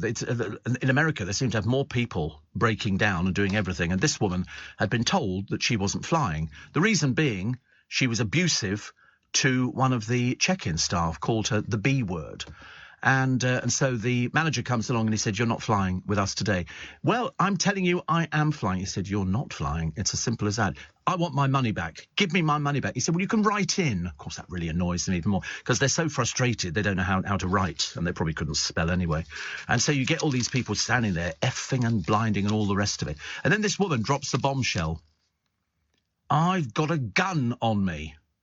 Well, that galvanised everybody. That was all of a sudden... Not a good thing to say to the airport. Wrestled to the ground. Basically, she was a bit screwy upstairs, and she was carted off. But my favourites are the ones who get tasered. There's the amount of people who get... There was one woman, she was given a ticket, and the reason she was given a ticket in America, she was on her telephone. And she starts being all mouthy, and he goes, get out the vehicle. She winds the window up. Well, she pushes a button. I mean, don't anybody winds windows up now, do they, in cars? It's all push buttons. I've got two windscreens in my car. Not two windscreens. I've got front windows, back windows, but I've got two buttons on each one because one, the button will do the normal window, and the other one brings up a tinted piece of glass to cover the window. I mean, it's seriously. And in between that and the jacuzzi I've just had fitted, you know, and the extra bathroom in the back seat, it's all looking a bit promising. Yeah, in the boot, the new bathroom in the boot. But this woman, she refuses to get out the car. In the end, he opens the door, get out the car. And she's just going, listen, we'll do it my way. He says, no, we're doing it my way. Drags her out. She starts kicking an effort. This is an old woman. And he has to say to her, stop it, I'm going to taser you. And, of course, she keeps on going, so he tases her. And it's amazing how fast they react. They drop like stones. It's very good. Do we have them in this country? Do we have tasers? Oh, right. OK. That's a good idea. Yeah, I think that would be the good thing. Listening in Gran Canaria, say Anne and Keith from Weymouth. What are you doing in Gran Canaria? It's so gay. Isn't it, Gran Canaria? There are straight people in Gran Canaria. I can't believe it. No, can't be. But they're there. They're there because there are two bits of Gran Canaria. There's the sort of the cheaper end of the market with the people with the towels hanging over the balconies. Then there's sort of the gay section at the Jumbo Centre, and then there's the posh bit down at the Rio Palace at the other end. So, but the only good thing about Gran Canaria, what, Gran Canaria? Oh yeah, we went there. We'd only ever been there once, no, twice. Dale said, let's go to Gran Canaria, and so we went for 2 days. Oh, it was absolutely stunning. Look at the Riu Palace, R-I-U Palace, and there it is, right at the end, just by the sand dunes. It was. I was on the. You can probably just see my bedroom on the side. German-owned, the penthouse, the Riu Group, and all their gardens are full of bougainvillea. You can eat outside. They've got a restaurant outside. It's beautiful. They have a big cabaret room. The food was stunning.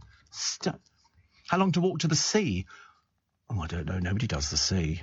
You have swimming pools. You can see they have 2 at the Riu Palace, and but go to the accommodation in Gran Canaria hotels. That one down there. You can see the hotel. There you go, Riu Palace Maspalomas, and you're right on the edge of the dunes. which take on a different air at night time, I have to tell you. But it's beautiful. It really is. When we went there, we weren't sure what to expect. And so on the first night, we decided to eat at the hotel. And we walked into the dining room, and they had all these chefs lined up. One was doing beef, one was doing pork, one was doing fish, one was doing salads. The food was exemplary. I mean, we didn't really move out of the place. We went because you could take a cab. Cabs are dirt cheap. And remember that Gran Canaria is duty-free. Whole island's duty-free. So, I don't know after Brexit. I don't know. But we were going out buying cartons of cigarettes from a shop next door.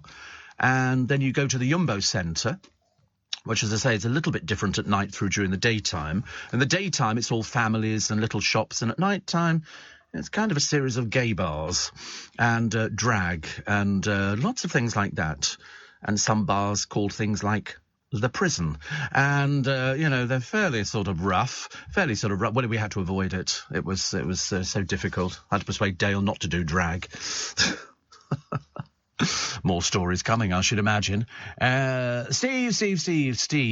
So I hope Anne and Keith are enjoying their holiday in Gran Canaria. The weather was always good, except we got the worst weather. And I was ill over there. And but we had beautiful rooms in the Rio Palace. There was one at Maspalomas and another one just around the coast a little bit. But no, I thought it was very good, very good. And not very expensive. Not very expensive. Why are restaurants so noisy? There you go, Gran Canaria today, 26 degrees. 26, so double it and add 30. So you're looking strong winds and sunny, which of course gives you a better tan. Much better tan, so 26, 52, 82 degrees. Oh, that's capable. You can cope with that. Copeable. And most of the hotels, well, in fact, all of the hotels have got their own swimming pools. People do swim in the sea, but I don't like to. Other people wee in it. I think it's a bit unnecessary. I'm more sort of the person who sort of, is in my own pool. I don't want to sort of mess around, But, no, we thought it was great. We loved it. And the gardens at the Rio Palace were lovely. And then we tried to book second time around, and it was fully booked. German-run group, so you can imagine it was... they really do put towels on the sun loungers and books and everything. Seriously, they might as well have put a 3-course meal on there. Because no matter what time you got up, they'd beaten you to it. And they always looked immaculate. The Brits just looked like, hangover, baseball cap, sunglasses. The Germans, silver slippers, hair immaculately done. It was so funny. So funny. Listening in from Sicily, say Amanda and Noah. Sun just coming up and looking like another scorcher. Oh, God, how ghastly. Gillian Ireland says, I've been in hospital twice since Christmas here in Northern Ireland. My local hospital is NHS. All rooms single, large TV on the wall in every room, free. Phone on charge 24/7, all staff totally lovely. I feel very lucky. Well, absolutely. I wish it was like that here, but it isn't. There's so many people. I think when I was in the NHS hospital, at one point they had 20 ambulances lined up outside with people who needed beds. And so we all got shunted around. I remember all of a sudden somebody came out and said, we're moving you, Steve. And I said, where to? They go, don't worry, you're going upstairs. And I went to a very nice ward where I was promoted. I went to the penthouse suite. It was very lovely, very lovely. Morning coming up 18 minutes past 5. Welcome to Friday morning. Welcome to... Here's what's been happening overnight with those two by-elections. Labour have won the Wakefield by-election in West Yorkshire, having lost the seat to the Conservatives in the 2019 general election. Labour leader Keir Starmer says the result shows the country has lost confidence in the Tories. The Lib Dems won Tiverton and Honiton in Devon, overturning a 24,000 Tory majority with a 30% swing. The new Lib Dem MP for Tiverton and Honiton, Richard Ford, says the result has sent a shockwave through British politics. More with Nick Ferrari from 6 and throughout the day here on LBC. So now you know. I love the way that Keir Starmer says that the country has lost... They've only had 2 results in. Is that how they gauge it nowadays? They sort of say, well, that's it. It proves that everybody has lost any sympathy with the Tories because there's 2 results. And in fact, the Labour Party only won 1 out of those 2 by-elections. So, very interesting, very interesting.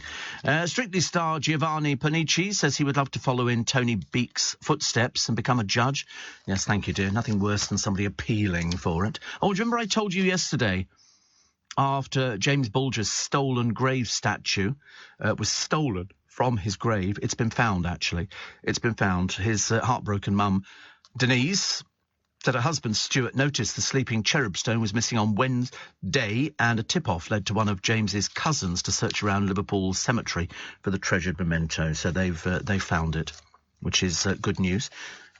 Not the people who took it, no. Although some cemeteries do have CCTV cameras in now, because, believe it or not, people steal flowers from graves. Peasants, I call them. George Michael's ex, Kenny Goss, has broken his 5-year silence over the singer's death and has claimed those close to the singer expected him to die because, if you remember, he had to sue the estate to try and get money because George didn't leave him anything. It was as simple as that. George died from heart and liver disease. Christmas Day, 2016, I was on that day, and it was reported last year he would have received a share of the estate after a long-running legal battle. Isn't it awful that people have to fight for things? I mean, I just find it a bit sort of icky. It's a case of, listen, you went out with him, it had finished, you know, he went off, he was doing all his own things, you know, and yet you're going, give me money. That's what people want. Friends and family can get very nasty and fall out, you know, so he had a long-running legal battle because he thought that he was entitled to money, whereas, in fact, the relationship had dried up years ago. Long time ago.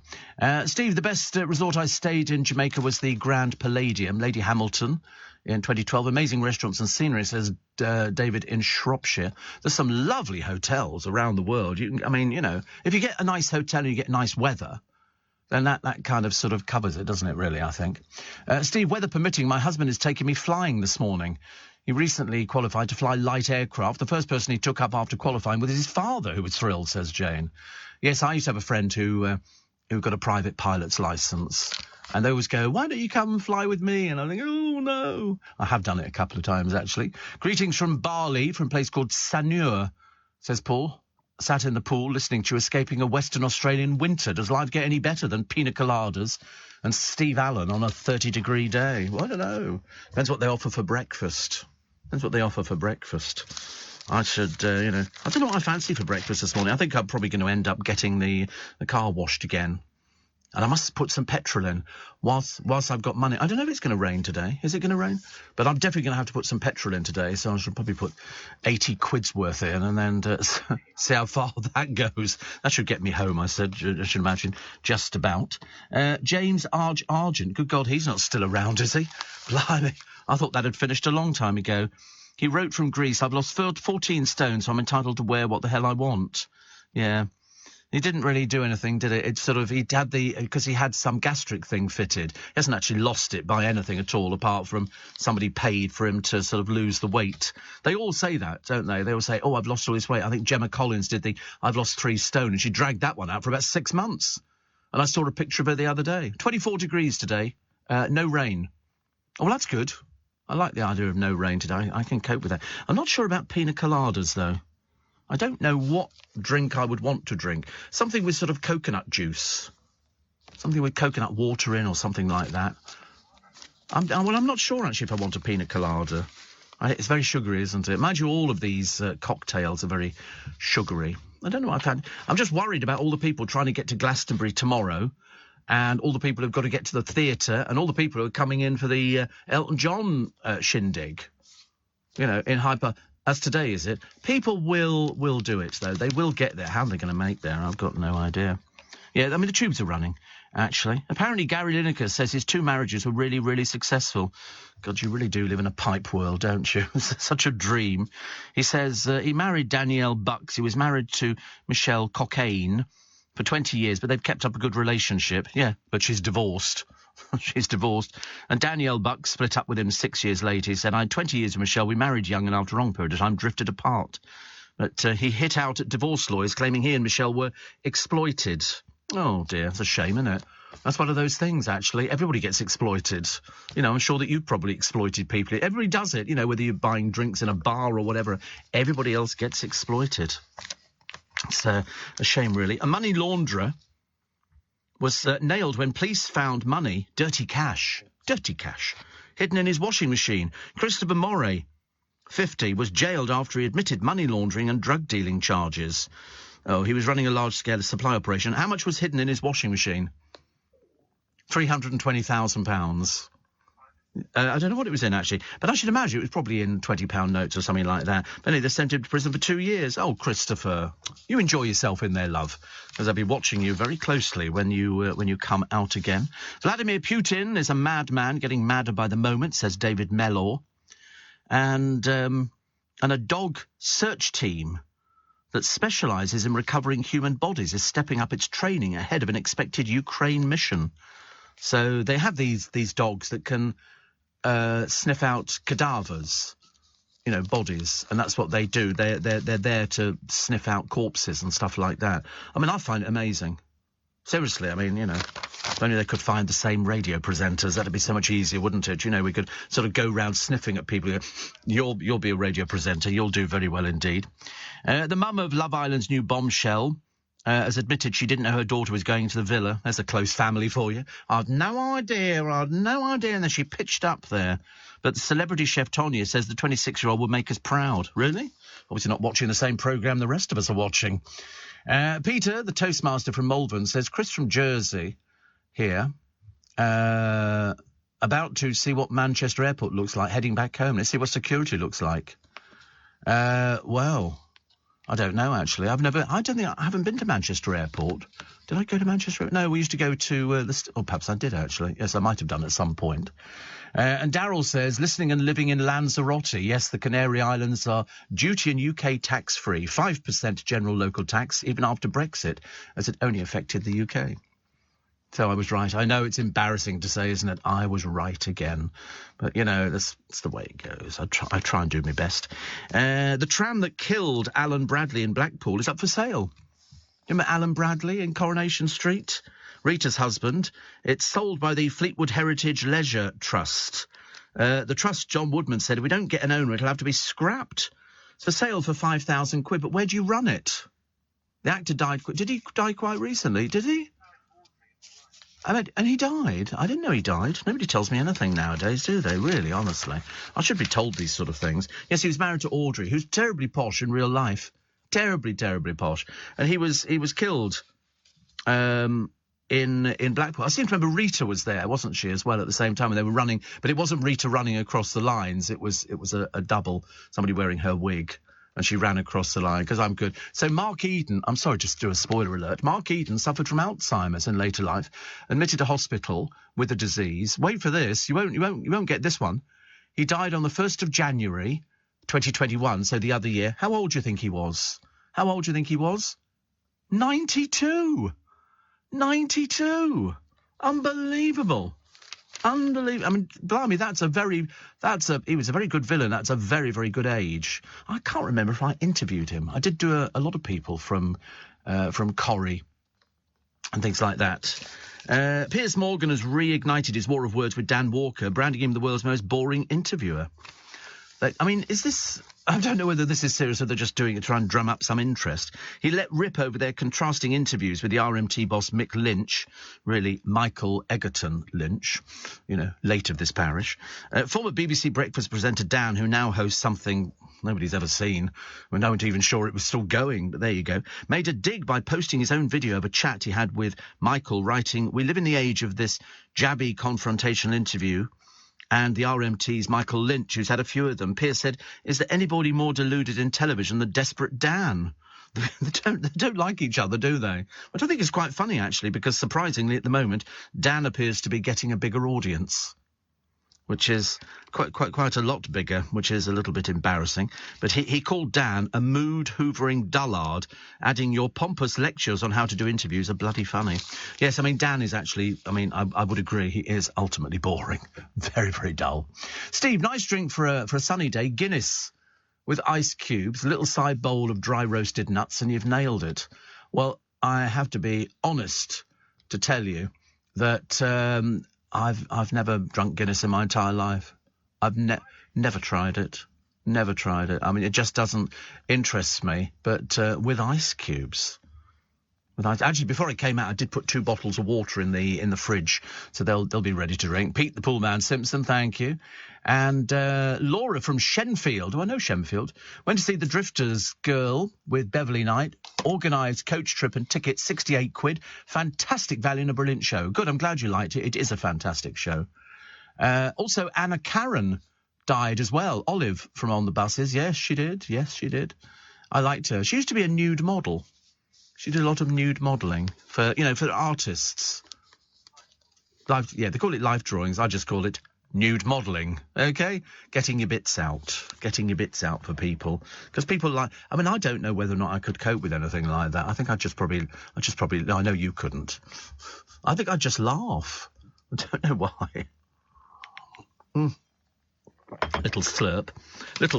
So we need to buy this tram, don't we, for £5,000? And then Gloria Hunniford hurt her leg in a horror fall. She's now, because somebody sent me a text message, because we all are in the same sort of family, and I mentioned it to Nick, and he said, yeah, I knew about that. I said, yeah, because I got a text this morning from a friend of mine, because she's 82.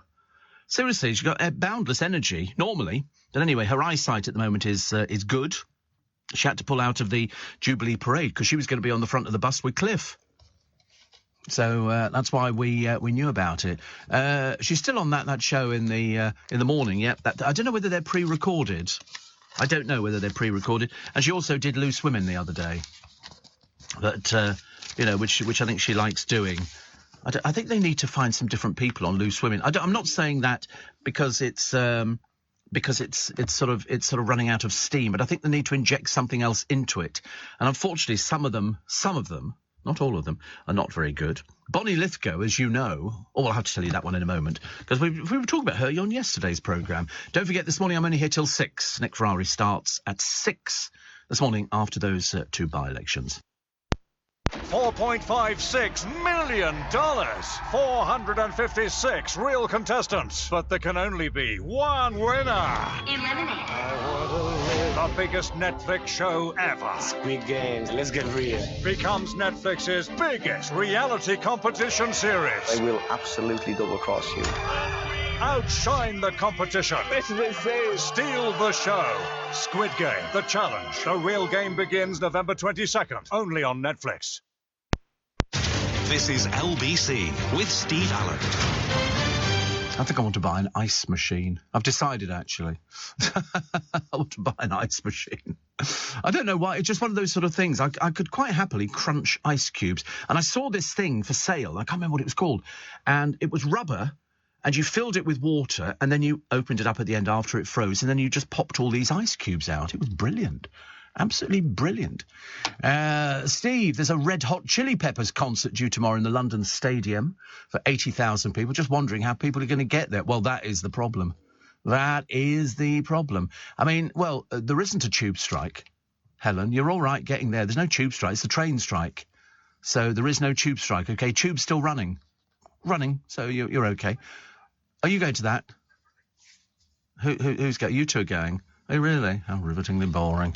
The Red Hot Chili Peppers hit single. We'll think about it. Quentin Crisp did nude modelling for a very long time, and somebody says I was very lucky to have him as a friend. He was a lovely, interesting man. I even visited him at home in New York. Yes, and Bonnie Lithgow, as you know, has been bouncing around the world and just landed in San Sebastian, where I'm judging a big world dance competition. It's a bit like Eurovision, but in dance. Thank goodness I can still have you on all over my bouncing world. Well, we're very proud to be part of your bouncing world, Bonnie. Try saying that after you've had a couple of drinks in the morning. But, I hope that goes well. That's quite nice. I suppose, actually, if sort of, push came to shove, I could probably disappear around the world, and just sort of bounce around. So Warren says we're going to call you Bonnie the Bounce. He says, here's a thought for the day. He said, how often do you change your toothpaste? Well, do you know, funny you should say that. Because I just bought some different toothpaste the other day. I bought some toothpaste in Waitrose, and it's a new Colgate one, £10. £10 for a tube of toothpaste. Seriously, I had to contact the bank to say, listen, I'm spending £10. It really is a tube of toothpaste. Can you do the transfer? But he says, I've not tried another toothpaste for years, so I'm going to change out tomorrow. Oral-B goes out the window. I'm going to try Crest. And he says, I want to see she's got a nice flavour. I bought 2 the other day in some shop, 99 pence for something, which I thought was quite reasonable. But £10 I bought for the other stuff. Because it's a special toothpaste for people who can afford £10. More money than sense, if you ask me. Seriously. But it's stood up by itself, whereas most tubes of toothpaste don't stand up by themselves. That's what you pay for. You pay for the novelty. And it comes in a nice box and everything else. It's Colgate, but it's a special Colgate £10 tube of toothpaste. I don't know. Royal seal of approval, I should imagine. But it was very nice. Thank you for asking. £10, honestly. I had to buy it because it was on special offer, actually. I don't think I paid £10. I think I paid £6.99, which is... There you go, that one there. There you see, look, there's one here. Colgate Max White Ultimate Catalyst, 20 quid. 20 quid. It looks posh, doesn't it? It's a whitening to 75 millilitres. It's a big one, yeah. I mean, I quite liked it, but I wouldn't pay 20 quid for it. You can get it... I wouldn't pay 20 quid. You can get it cheaper. I would definitely pay... That's what Boots are charging. See if you can find it cheaper for me. See if you can find it cheap. There you go. There you go. Ultimate Catalyst, £10 on Amazon. And another one here, Colgate Max White Ultimate Renewal. It's got to have Catalyst on it. So wait a minute. I'm looking at the one there. There's one on Amazon for 10 quid. Waitrose are charging £20. So that's a lot of money, isn't it, really? A lot of money. I wouldn't pay £20, but I'd pay probably a tenner underneath a tenner, £9.99. Yes, I did. Well, you've got to do something, for goodness sake. I mean, I don't smoke, so I can spend my money on other things, which is quite nice. What else we got in the papers today? Boris says the British troops could help get grain out of the Ukraine. So does that mean it's grown? And they've got combine harvesters. I mean, why does Putin not know about blowing up combine harvesters to stop them doing the grain? Because in which case, why can't they harvest the sunflowers to get the sunflower oil? I don't quite understand. If we can do that, why can we not? Labour MPs joined the picket lines across the country, fueling the bitter divisions in the party over how to respond to the rail walkout. Keir Starmer privately asked front benchers to stay away, but he's also refused to condemn the action. Of course he has. He needs them. He needs them. Russia's invasion of Ukraine has fueled big price rises worldwide for cooking oil, fuel and fertiliser. So apparently Russia and Ukraine jointly account for nearly a third of global wheat supplies. UK's contribution is nearly 10%. And but then, well, why don't we just get more of it grown in this country? I don't quite understand what the problem is. Surely you say to farmers, why don't you, grow more wheat? We're doing turnips this year. Well, don't. Grow wheat. Let's grow more wheat. Perhaps we should all grow it. I should turn over the patio to wheat. And Warren says, here's another thing to talk about. There's so many choices of coconut oil for cooking. I wondered which was the best for you. So I looked online. Apparently there's no difference in unrefined or refined, but some are extremely more expensive. He says, I want to get the one which is extra virgin coconut oil. Apparently that's the best for you, according to the nutritionist. So he says, I bet you get loads of texts all about coconut oil. I've never even heard of it before. Are you cooking with coconut oil then?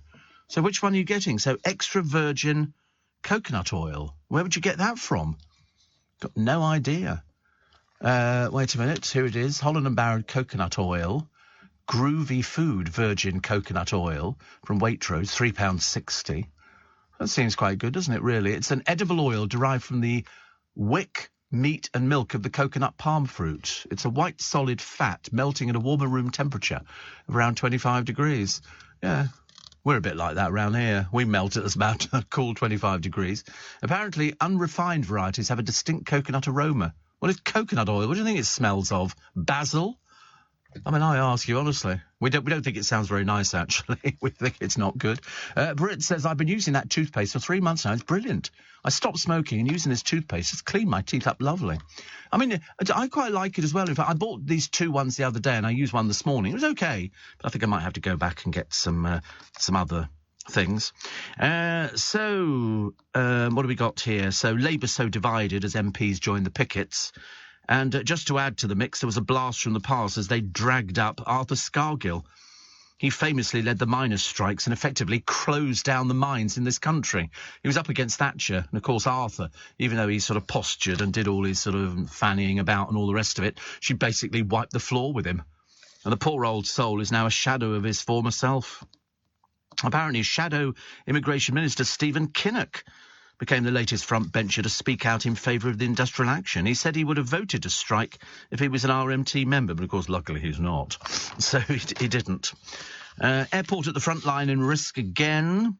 This is a crucial airport. Attacked on the first days of the war, could be targeted if the Kremlin launches another assault. I mean, surely they've gone as far as they can go. I don't know how much further they can go now.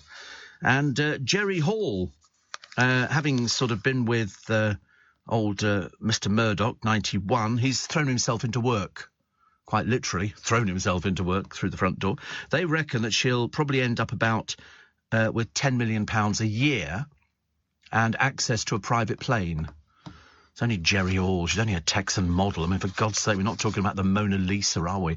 And here she is helping him out of the water, you know. And I have to be honest. I mean, he's back on the market. He's 91. I mean, not going to be too much action, I shouldn't think. But that's the trouble, you know, when you sort of help people. I mean, I thought the other day, I thought he looked great. I'm looking at a picture, actually, taken a little while ago. And he doesn't look so great because your body kind of goes, doesn't it? Your body goes quite a lot, actually. But she's helping him up the beach. And, yes, straight to the ATM. Sorry, I couldn't help it. Steve, London Gay Men's Chorus, says Jonathan, will have a free performance at Scoop by More London, Tower Bridge on Saturday evening at 7 p.m. Do you know what's taking place here over this weekend? Down in Trafalgar Square? It's West End... What's it? They're going to be doing... I think it's the West End shows again. How people are going to get to this thing, I've got no idea. Unless they're coming on Tuesday. They do West End Cares. There's a stage put up there. It's huge. Have you not seen it? It's enormous. Goodness sake. I mean, it's absolutely... Yes, I'm sure it's West End something. Unless it's the Steve Allen show out on Trafalgar Square this weekend. Yeah. Don't look at me like that. Honestly, it's called what? West End Live. I knew Clive would know. They look at me round here, Clive, as if I'm completely dim. You know, I say it's West End, and they look at me like, duh. I'm thinking, how have you missed it? It's in Trafalgar Square. They've been erecting it for days. Yeah, but they've been erecting this for days. It's one of the best erections I've ever seen, actually. I know you go the opposite way. And it's been done before many, many times, and they get all the cast of the West End shows on there. And it's free performances, and it's fab. Whether you'll be able to get to it, I don't know. Yeah, it's this weekend. Be dazzled by free performances. You know, but you've got to get there early because it's popular. It'll be packed out. We need a bit of excitement, don't we? A little bit of, little bit of simply the best, because there's bound to be all the West End. I don't know which ones are taking part. Wait a minute. Here we go. Oh, there you go. Hamilton, Mamma Mia, Phantom of the Opera and the Book of Mormon. You can also catch performances from Six, Disney's Frozen and Pretty Woman, the musical. So it's free. Get there early. And you can have a nice time. But just be careful, because you won't be able to watch it from outside of it, because it's all curtained off and everything else. You'll be able to hear it, but they'll have a sing-along. There is a website, isn't there, as well, I believe. And it's I think there must be some certain areas of it where you pay, because they're putting up a nice big marquee. And I don't know whether or not that's going to be there. But they say free performances, so perhaps you just pay for the seats. But most West End Live, Google it, you'll find it. It's really lovely. Really, really lovely. It's a good idea. And also it saves you spending £303, doesn't it, to go and see some of these things. Eileen I've got to take a break. I'll come back to you, Eileen. Bear with me. I'm only here for another 15 minutes. I'm in reduced supply today, but Nick Ferrari is chomping at the bit to bring you everything from the by-elections. Morning, everybody. 12 minutes to 6. News just in. The Conservative Party chairman has resigned. Oliver Dowden, the chairman of the Conservative Party, has resigned in the wake of the by-election results in Wakefield and Tiverton, saying Tory voters were distressed and disappointed by recent events. In a letter posted on his Twitter account, he says, and I quote, "It is with great sadness I must resign as chairman of the Conservative Party with immediate effect. Yesterday's parliamentary by-elections are the latest in a run of very poor results for our party. Our supporters are distressed and disappointed by recent events, and I share their feelings. We cannot carry on with business as usual. Somebody must take responsibility, and I've concluded that, in these circumstances, it would not be right for me to remain in office." And that's the letter from Oliver Dowden, former chairman of the Conservative Party. More on that just after the news at 6 this morning with Nick Ferrari. Other stories in the papers today. Crackdown on the menace cyclists in London. Honestly, 1 minute they want you to cycle, now they don't want you to cycle. And they say a law to punish them who put lives at risk. Somebody came up with something the other day, which I thought was quite a good idea, that if you're on a cycle, you should have like a tabard on, which has got a number so that you can be identified, because they don't have any insurance, these people. Basically like a number plate. You can go and spend £1,000, if not more, on a bicycle in London, and they basically ride the pavements, these Deliveroo people. They don't even have lights on their bicycles delivering at night. I've never seen so many people riding about with no lights. Police don't do it. Why would they bother? It takes up way too much time. But if you had a tabard on with a number, you know, or painting a little slogan like, hello, I'm Eric, and that'd be quite good. And then you could identify somebody. Or failing that, make the little blighters get insurance. I mean, they're just so impatient to get somewhere, aren't they? Like, I mean, I don't let them go there. I've electrified the mirror. And, you know, because a lot of people lose their side mirrors because cyclists just... And you can't catch them. I would. I definitely would. I'd be chasing these people. Eileen in Scarborough says, I'm so sorry I moved away from it. I'm Irish and I can't stand Guinness. Stick to what you like. For me, it's a really cold bottle of Chardonnay from the fridge, out in the garden, listening to your podcast. You see, I mean, funny thing is, I don't drink cold drinks, so I drink my Prosecco room temperature. And yet I like my water chilled. I know it is a bit weird. I know, I can't help it. I'm weird, I'm peculiar, it doesn't make any difference. I should resign immediately. I should resign. I'm an embarrassment to the Prosecco brigade. I'm so sorry.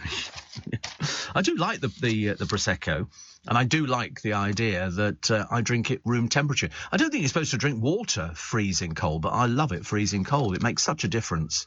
It's supposed to be room temperature. It's supposed to be better for you. But as I say, I've got 2 bottles in the fridge at the moment. I'd take one out, drink it today, and pop another one in there. Mind you, last night, 10:30, I'm out watering. I completely forgot to water the baskets and the pots. I thought I was having a breakdown. And I woke up and I thought, I'll do them in a minute. So I had a cup of tea. And then I went out there and I'm sort of, you know, watering and dousing everything just to make sure it all survives. Because it gets so hot. And I don't want to lose any plants or anything like that. If you've gone to all the effort of planting the blooming things up, I've got 2 little pots, actually, not very big pots, 2 little pots, and they seem to be growing weeds. I don't know where they came from. I think what happens is the birds go over the pots. I think they go to toilet, and in their toilet there are seeds from weeds, because they eat all sorts of bits and pieces, and that's where it comes from. I'll kill those blooming birds, I really will. Steve Marilyn says, get porridge oats, not the jumbo ones, just pure 100% oats. Soak overnight in milk or milk and water in the morning. Add any fruit if you want. The benefits of eating the raw oats is that they're great for diabetes and they reduce cholesterol. Actually, my cholesterol's quite good. Quite good. It's not too bad at all, actually. I've just got to check when I go into hospital for the cameras and all the rest of it. I've got to check which tablets I've got to take out of the boxes.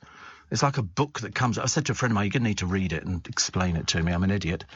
Also, does your £20 toothpaste, says Philip, come complete with a personal butler to squeeze it onto the toothbrush, like Prince Charles's? Absolutely. I wouldn't buy it if it didn't, but it's... Yes. I mean, Charles, I don't think does anything like that. I mean, I don't think he's ever known an iron or stuff like that. People do it for him. Apparently, in South Africa, says Heather, they have Colgate Herbal toothpaste. Colgate Herbal? Well, that sounds a bit cool, doesn't it? I quite like the idea of that. Colgate Herbal. I don't know. Would that make any difference? Would it make any difference? I don't know. But we'll wait and see. A boy given just months to live after developing a rare brain tumour is heading to America for pioneering treatment. His name's Rudy Abbott. He's 8. He's the first Briton accepted for the CAR-T immunotherapy, which doctors hope will slow the tumour's growth. He's had 2 10-hour operations. Oh, good Lord above. 2 10-hour operations, 4 months of successful chemo, and then, to the horror of his parents, Ben and Colleen, he had a scan in February and the tumour had returned. So there were fears he'd be turned down for this trial after problems with US health insurance. However, at the last minute, they said he could become a pilot case. So they've raised $101,000 for the £250,000 treatment. And the procedure involves removing and altering Rudy's T cells, part of the immune system, then reintroducing them into his brain. Pienoblastoma accounts for fewer than 1 in 100 of all brain tumours. I mean, isn't it? I mean, I just think it's so sad when little children get things like this, you know. And here's me. I haven't had anything like. I mean, I've had my illnesses, but goodness sake, he's only 8, little 8. But I mean, let's keep our fingers crossed that it goes well. His father said, I went into complete depression. He said it was only because my cousin in the States said there was a promising trial in Seattle we might be able to get on to that we sort of thought we'd go for it. And they have, and he's on it. So that's fantastic. Let's keep our fingers crossed that all goes extremely well. What else we got? Quickly. A wealthy British hotelier and his wife are being held in a hellhole prison after being charged with money laundering on a paradise island. This is in Zanzibar. He's in a cell with 200 others. How big are their cells? How big? He's in a cell with 200 others. They must be sitting on top of each other. And a shop worker whose boss ignored her warnings as she was about to have a migraine has won 15 grand after she suffered an attack which left her temporarily paralysed on the shop floor. Lord above. I didn't find the rest of that story I was going to bring to you about the person who had the sex change operation and then decided to change their mind over which bits had gone, and is now suing the NHS because they want their bits back. I mean, I don't know whether or not it's that easy. We know that John Wayne Bobbitt got his sewn back on again, but they found it. I don't know what they do with these things, whether they keep them or not. But this exclusive is in the Mail today on page 5, and he hates how he's been left.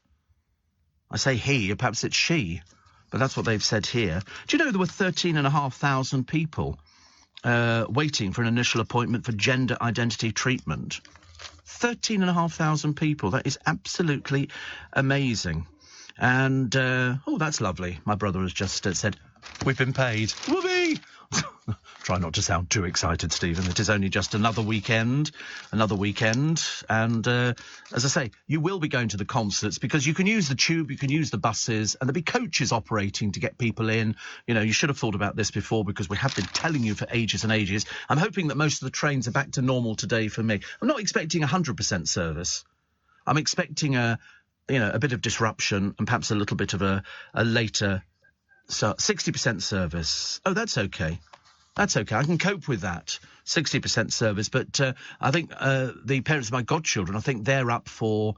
Is it Elton John tonight? Is it Elton John? I think they're coming to Elton John tonight. And then I think they're doing another one tomorrow, which is the Stones. I think that they're staying up in town. And... I mean, to be honest with you, I think they'll have a fantastic time. And the Eagles on set, they're not doing the Eagles. They're not doing... But I think Elton John, everybody says his shows are brilliant. Everybody says his shows are brilliant. And the Rolling Stones catch them while they're living. I suppose you have to. I mean, Mick Jagger, he can't... but it applies to all of them because they're all still going, which is amazing. And Dan says, morning, Steve. Today's the day... Leicester Square bound for the Global Academy Year 11 Leavers Prom, and he's supplying lots of bits and pieces upstairs on the... Do you know it's all going on today? Did you know about this? Yeah, he's supplying all... There's a photo booth and everything, but he's got this huge van and he couldn't park it anywhere, so they very kindly allowed him to park in our underground car park, which is not big. It's not big. I mean, you would think it would be very big under this sort of building because of the size it is, but it's not. I've never been in it. I've got... all my screen has gone blank on this side of it, which is very odd. I can see the time, yeah. So I can see the time on the clock, but the actual bit with all the other bits on it has gone off. But it doesn't matter.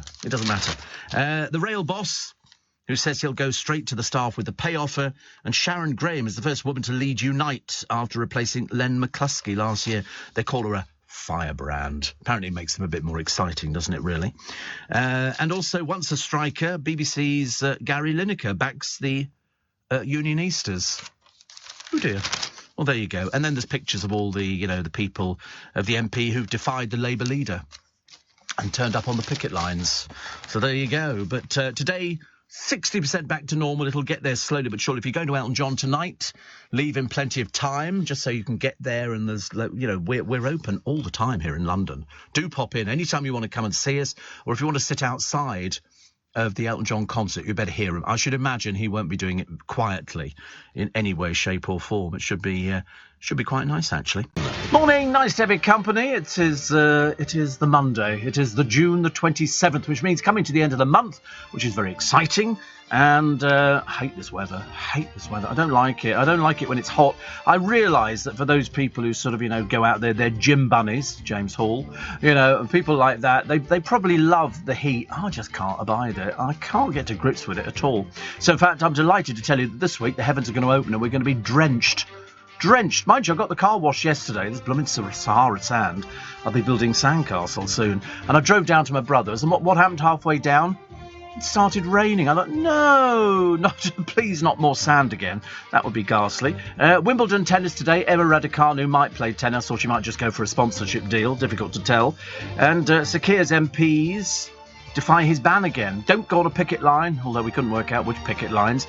And he still hasn't decided whether he's this way or that way. I mean, nobody knows what his policies are. People are openly now saying, Boris goes, Sakia goes as well. Because he's constantly going on about his working class roots and all the rest of it.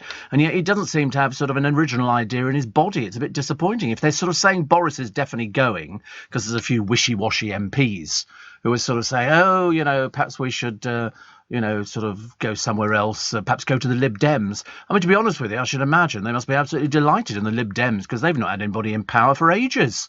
They mainly die before they get anywhere near things like that. I remember years ago, the Lib Dems had a pact with Labour. We had the Lib Lab Pact. We had all sorts of things. And I can remember distinctly an original a Lib Dem leader saying, go home and prepare for government. I thought, go home and make cakes. Yeah, seriously.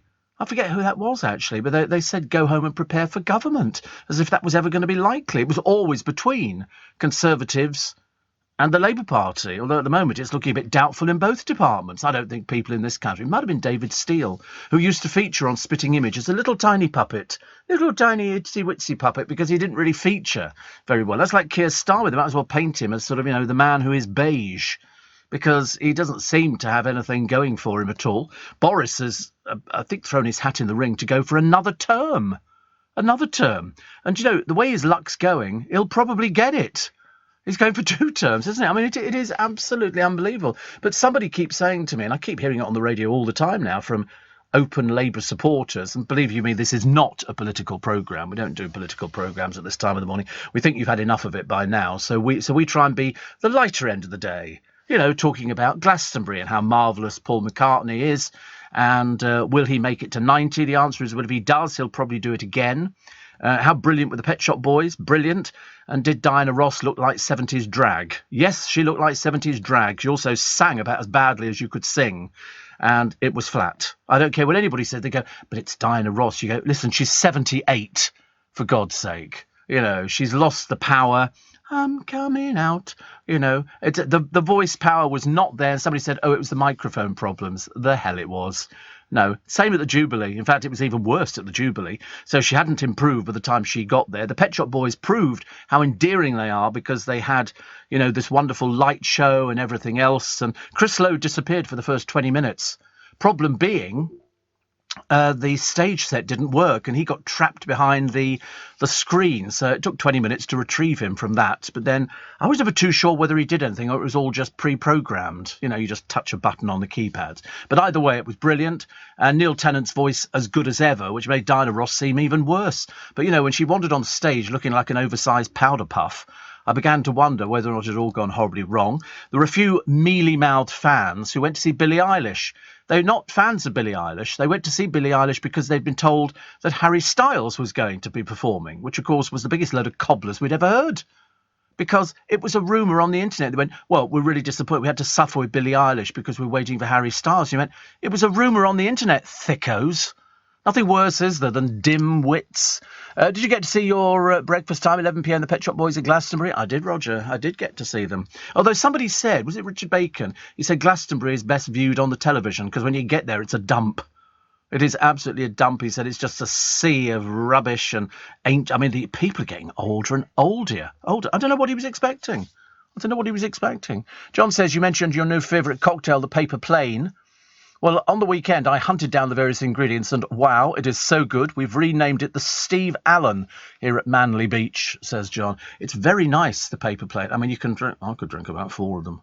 Seriously, I mean, I'm not, as you know, I mean, I'm not a drinker. I have to force myself, and it's all very nice, actually. It is very, very nice. I do like it. And you make it with bourbon, Aperol, Amaro, and some lemon juice. And you shake it with that. And of course, I've got a thing about ice. Seriously. And then they do a swirl in the top, and they normally stick a piece of lime on the side of it. I mean, it's quite delicious. It sort of comes out an orangey sort of colour, and you get it in like a pretty glass. I mean, I could drink it in a pint glass. I can't remember if I've had Negroni. What is it? Is it a beer or something like that? A liqueur? What is it? Negroni, an Italian cocktail, 1 part gin, 1 part vermouth rosso, 1 part Campari. So that sounds quite nice. I like the idea it's built over ice. Built over ice. How cool does that sound? It's on the rocks, but I love ice.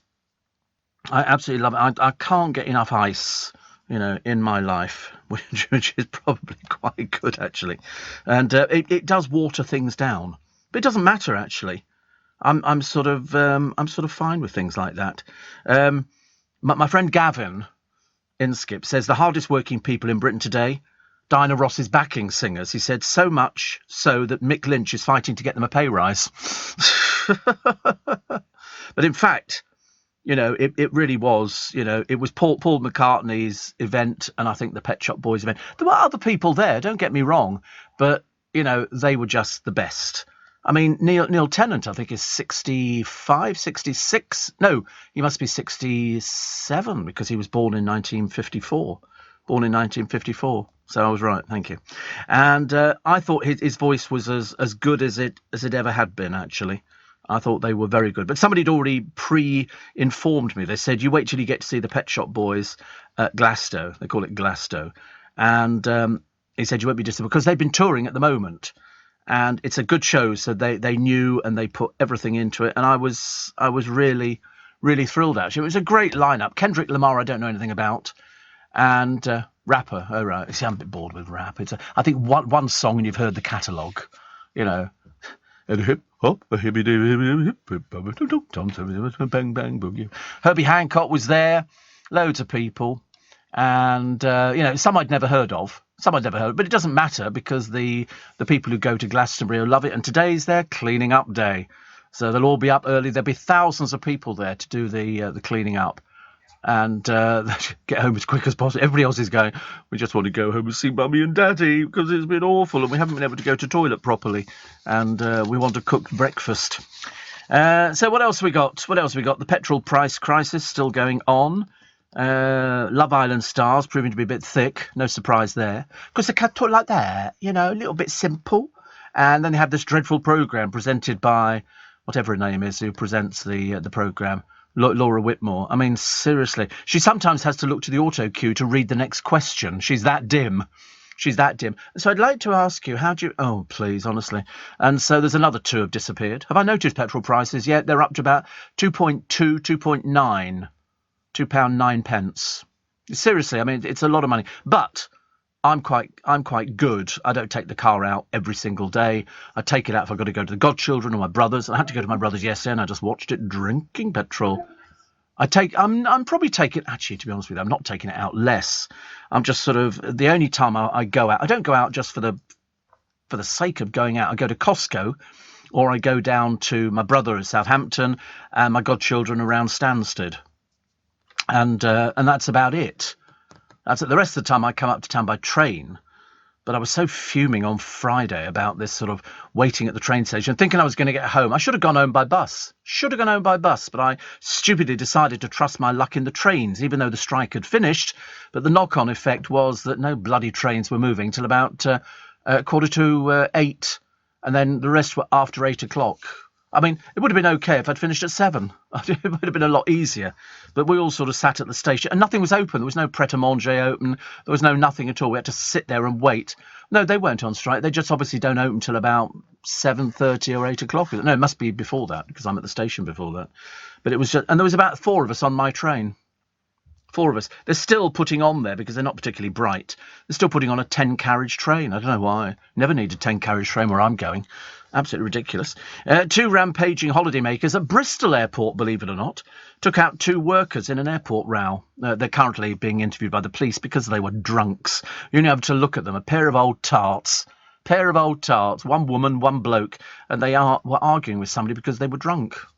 You know, I loved it, though. I love the Americans. On YouTube, when they're carried off flights, put your mask on. I won't tell you again.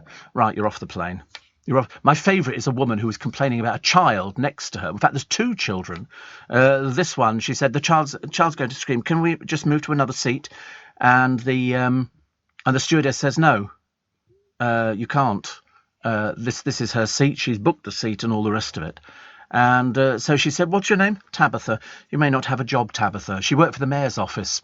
Not anymore, she doesn't. She was fired immediately because Tabitha went, I want this woman off the flight. And she immediately changed and she goes, no, Tabitha, I'm so sorry. No, you're off the flight. And so she was kicked off the flight. The other one was this stupid woman who was about as thick as they get. I assumed she was on drugs. And she didn't want a baby that was asleep next to her because she said the moment it takes off, and she kept pulling her mask down. You've got to watch it. It's 20 minutes of somebody who should have been under a doctor's supervision. She was really awful. Really, really awful. Patrick says, we're staying at Portrush in Ireland with a seafront view at the moment. My wife loves the noise of the waves so much she's sleeping on the sofa with the balcony doors open. I want a coffee, but she's wasted due to wine. I'll give it 10 minutes in the meantime. I'm enjoying the show. Looks lovely. I'm looking at the pictures of Portrush. Beautiful. The Portrush harbour is lovely. Absolutely lovely. And the beach. What a lot of empty beach. I've never been to Ireland. I was born on St Patrick's Day, but I've never been to Ireland. Oh, look, Barry's Amusements. It's got a little roller coaster. Oh, look, they've got 2 little roller coasters. How sweet. See, I'd love a fun fair. I'd like a fish and chip shop, a fun fair, and a shop that sells toffee apples. I don't ask for much in life. But that's lovely. It's very nice indeed. We're very jealous of that. There's something very soothing about listening to waves crashing on the beach. In fact, every time I hear waves crashing on the beach, it always reminds me of the Judy Garland film A Star is Born, because her husband, is a drunk in it, and he thinks that he's holding her career back because he turns up drunk. You know, if you're a drunk, if you're somebody who it's an illness, you don't know how drunk you are. It's not like social drinkers who just get a bit tiddly and sort of go, hey, woo, all these people. I used to know that because I had a producer who was an alcoholic, and you might as well talk to yourself because you're banging your head up against a brick wall. It really was. It was the worst experience of my life. And I remember saying to Clive, how do you cope with it? He said, you just have to cope with it, because he'd been Clive's producer as well. And he's dead now. And then I got him. I remember complaining to the management, but the trouble is he used to go out with the management drinking. And then he'd come back in and he'd sort of throw it all together. He used to call it flexi format. In other words, it was a bit vague. It depends who he'd met in the gay bar in King's Road as to who came on the programme. I mean, it was that vague. And he drank so much he didn't eat because the booze becomes the substitute for alcoholics. It becomes their food substitute. And it was a bit disappointing, really. But anyway, in A Star is Born, the Judy Garland version, she's a big star, and they want to make her an even bigger star. But she's in love with this man, but he's an alcoholic, and she's finding it very difficult to cope. And in the end, he decides that the best thing to do is to take himself out of the equation, and they have a big beach house, I think in Malibu or somewhere like that, and he decides to drown. So he goes out into the sea, and I always remember that sound of the sea. And the police then come around and say, we found his body. And she goes into deep decline. She goes into very, very deep decline. But she's due at the Oscars to sing. And her name was Vicky Lester. That's the name of the character she was playing. And the announcer comes on and said, because they'd been round to the house, and she went, I don't want to do it. I can't do it. And so the bloke from the studio says, well, a fine example you are. He gave his life for you, and you've thrown it back in his face, and all the rest of it. And he pounded her so much in the end, she said, wait for me. And she got herself ready. And she turns up at the theatre, and the man comes on stage and he says, Vicky Lester, unfortunately, will not be appearing this evening. And somebody runs on stage and goes, she is here. And he went, ladies and gentlemen, Vicky Lester is here tonight. And then she appears. And that's the bit I cry. Because she comes on stage, she says, hello, everybody. This is Mrs. Norman Maine. That was the name of the man who took his own life. And as I say, the rest is Judy Garland history. Because she also had a problem with drink and drugs and everything else. It was a bit like sort of art depicting art. Steve Allen on LBC. It's Monday. Hurrah. Very excited. We like Monday. We like any day of the week, actually. So Prince Charles, don't stand, waiting to wave at him carrying a Fortnum & Mason's bag with some euro money poking up over the top of it. That's an odd one, isn't it? That is so bizarre. I've never heard of that before at all. I thought it was quite sort of funny in the fact that they, because the person who gave it to him was a billionaire and they gave it to him in cash and he then gave it. They followed protocol. They followed it was just odd. That, here is all this money. I mean, of course, it'd been Prince Andrew, would have been completely different, I should imagine. But because you're supposed to get a cheque. It's allowed to be done with a cheque. I've never heard of anybody being given cash before now. That's a very, very bizarre one. So £3 million in euros, which actually, if you're a billionaire, it means nothing at all. It's chicken feed. It's like us taking the car to be washed and paying 20 quid. And that's about as far as it goes. So Keir's MPs defying the ban again and going onto the picket lines because, why not? Why not? Mark in Romford says, I saw the new Elvis film yesterday, probably the best movie I've ever seen. Okay, and Dean says, I like Glastonbury, but there was no wow factor in any of the sets apart from Paul McCartney and the Pet Shop Boys. I know the Pet Shop Boys just because they're touring it, so they didn't need to rehearse the show. That's the show that they're taking out on the roads. They were sort of end of one of the nights. I can't remember which one it was. I mean, they were very good. They were very, very good, and you couldn't. It was just amazing to hear. Hit after hit after hit after hit, and delivered in exactly, because actually it's only Neil Tennant's voice that separates them from being any other group. The rest of it is all on keyboards, so you don't need to worry too much about it. Trevor says, fantastic. We noticed London was free of cannabis over the weekend. Couldn't smell anything in London. They were all at Glastonbury. Honestly, what is the people thing about, drugs and all the rest of it? I mean, I just assume the fact when there are so many people, and my God, there were loads of people at Glastonbury. When I was looking at the Pet Shop Boys, they were lined up, and it was just as far as the eye could see. It must be very pleasing to do, very pleasing. But I would assume that there would be some people on the old wacky backy, I'm assuming. I mean, at the very least, although I have actually spoken to people before who said, yes, I mean, you do get things like that. You do get drug dealers who go there. Mind you, looking at some of the crowd as the drone went overhead, most of them look very dodgy, I'm afraid. Pleased to hear your summary of Diana Ross at Glastonbury. I'm on my own this weekend and thought maybe it was just me that thought it sounded absolutely awful. I did get a clue that her singing was genuinely grating when the cat jumped off the lap and ran outside, says Martin, who's in the Dordogne, or Dordogne. As it's nice. Yeah, but she wasn't any better when it was at the Jubilee, and Glastonbury from the air, when you suddenly realise how many thousands and thousands of people are there, and the huge technical difficulty that they've got to do, to get the stage right and get the sound right and everything else. And they don't really have sort of too many breakdowns. What you're looking at is... Oh, it's vast. It is absolutely vast.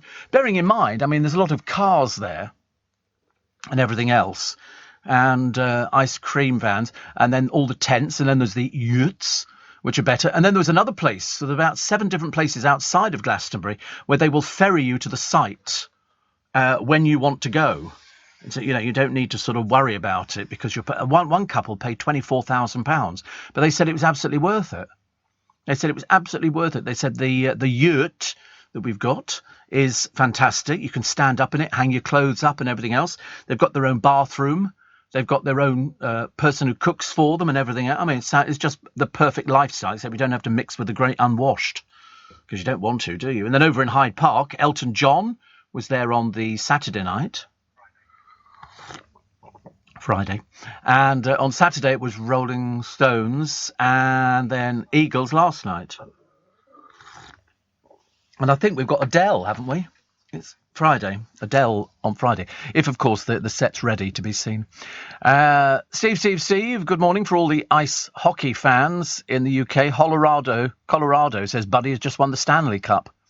I'm so excited, Buddy. I don't really know where to begin with that one. I know nothing about ice hockey. Apart from there was a film made about it some years ago, and I can't remember what it was about. It was a film that featured these ice hockey. They look blooming dangerous. It's seriously, once you've got that puck whizzing along the ground at high speed. Yeah, I mean, it's a very good film.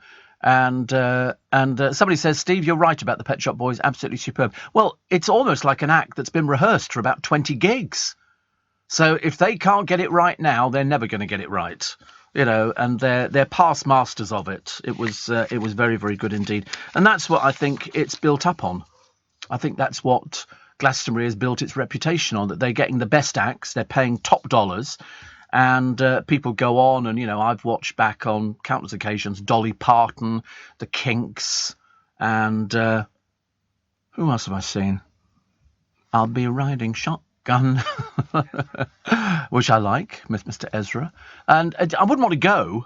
I'm more than happy to watch it on the television. Lauren Laverne pulled out because her mother died. And it was odd because I think she was doing Desert Island Discs, but that was obviously pre-recorded, but they put that out, but she pulled out of Glastonbury. And because, to be honest with you, it's a gig and nothing at all. You don't really need people presenting Glastonbury. All they need is, you could put it with ticker tape at the bottom. This is sort of the main stage. This is the Pet Shop Boys. All these lame interviews we get with a bunch of deadbeat old has-beens. I mean, what's the point of that, for goodness sake?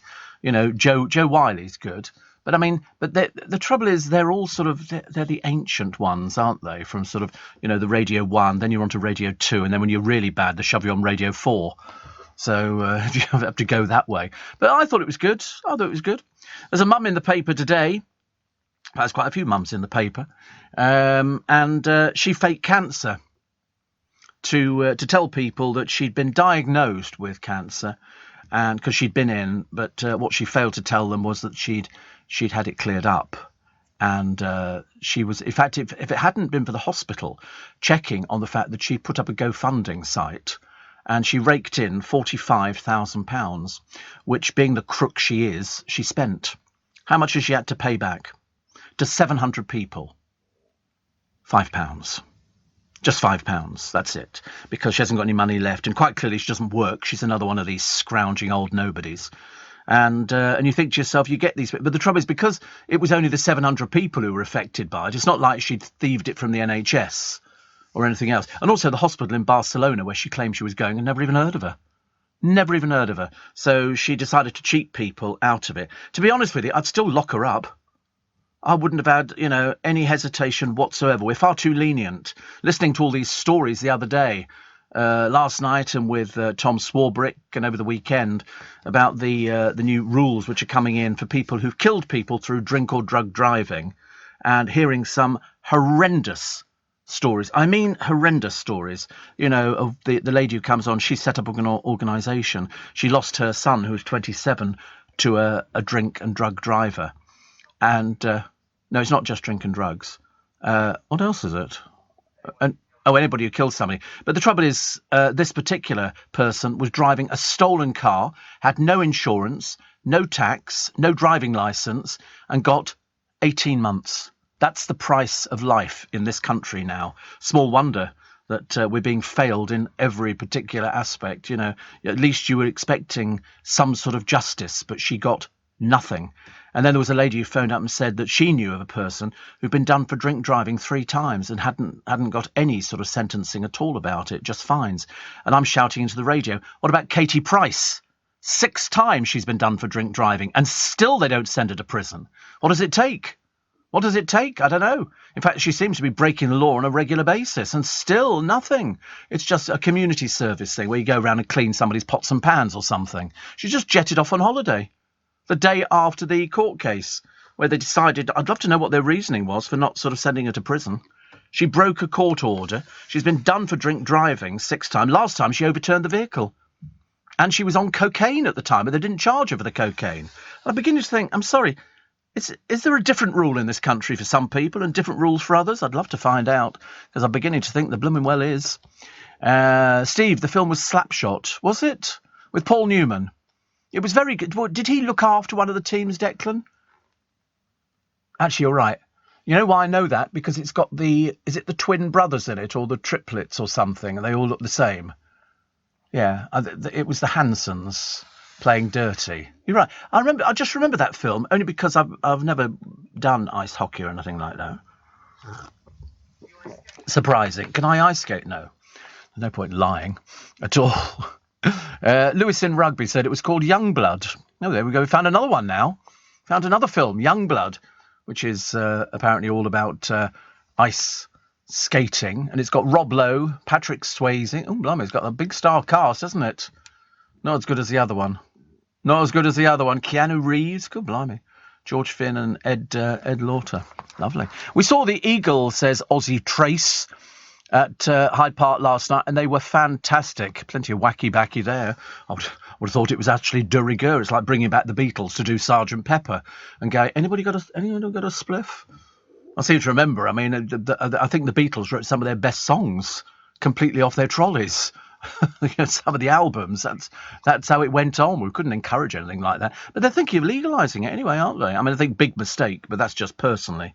Bono apparently has revealed he had a secret half-brother he didn't even know about. He's not known for donkey's years, but he's got a secret half-brother because it turned out his father had a child with another woman.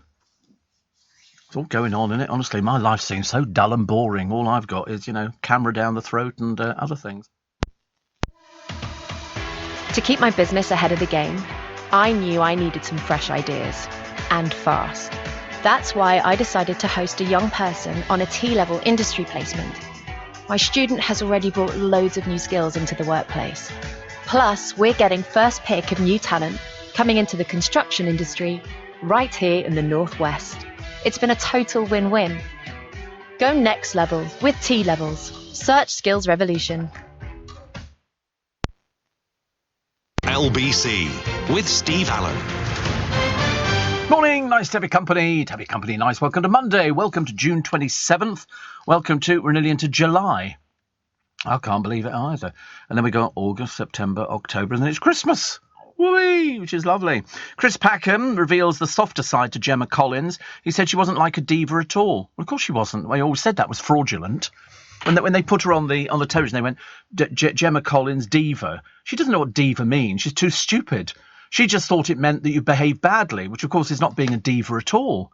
So her idea of being a diva was, not really bothering to turn up, at the right time to do a gig and just doing it when she wanted to do it. That's what she thought being a diva was. She had no idea because, as I say, not really bright enough. So it came as no surprise to me when Chris Packham said she's not like that at all. She never was. They had to try and invent something for her because her personality is a bit zilch. We're not really... I mean, she hasn't done anything for ages apart from advertise a crisp packet. The true horror of the NHS dentist crisis. We're losing a lot of dentists. The longest-serving postie is retiring. And the latest competition, they do it every year, how many nettles you can eat. People eat nettles. We have competition. When you get competitions in America, how much, hot dogs can you shove down your gullet in a short space of time? How many cockles can you eat? How many mussels can you eat? How much chocolate can you eat? And this one is how many nettles can you eat? Stinging nettles, yes. Stinging nettles. I mean, it's, there you go. And so it's a Dorset contest, but it would have to be. Have you been to Dorset? The best thing you can do is eat nettles. And the winner is the contestant who stripped and eaten the leaves from the greatest number of stalks. And formerly held at a pub in Bridgethorpe. I mean, Dorset may have lost its famous knob-throwing contest, but because that was fairly popular. You've got to have the stomach for the challenge, as apparently being sick is not allowed. It's only leaves. It's only leaves, and you've got people, you only have to look at them to realise that God moves in a mysterious way. And there he is. Apparently the knob extravaganza reached such a size it cannot be run by a small village committee. It went absolutely enormous. So this one, nettles picked the day before from his organic cider farm have to be eaten raw. There's no mayonnaise, no ketchup or deep frying.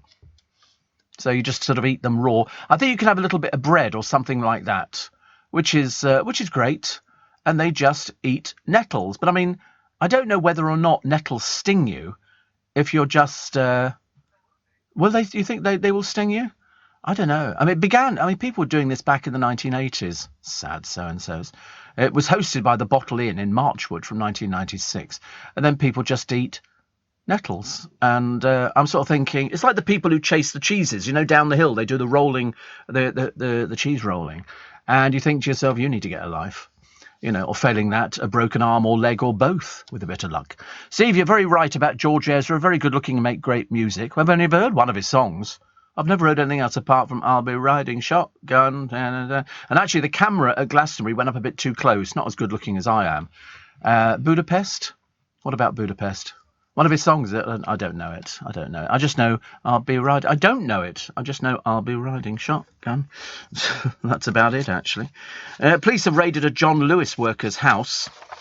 He's been thieving regularly for years. £35,000 worth of stuff. He's currently spending 2 years in prison, so I'm assuming he won't be getting his bonus anytime soon. Lucky old so-and-so. Happy birthday to Tommy Cannon. 84. And did Murdoch break up with Jerry by text? We don't know. I mean, he's 91. He probably doesn't know anyway. If you ask him, he wouldn't have the faintest idea. But to be honest with you, they lasted a few years. She'll do very well out of it financially because he's a billionaire. And that's what happens. When you're very rich, you can go out with whoever you want. And the people who go, oh, I couldn't possibly go out with you, and then they go, he's a billionaire. Hello. That's how it works nowadays. It's sort of, it's just the way it works, I'm afraid. Yeah, I don't. But can you believe, honestly, at 93, I saw him being helped out of the water. I don't know who needed more help, she or him. It was a bit of a sad picture. Little bit of a sad picture. Nicola Roberts has got a new man.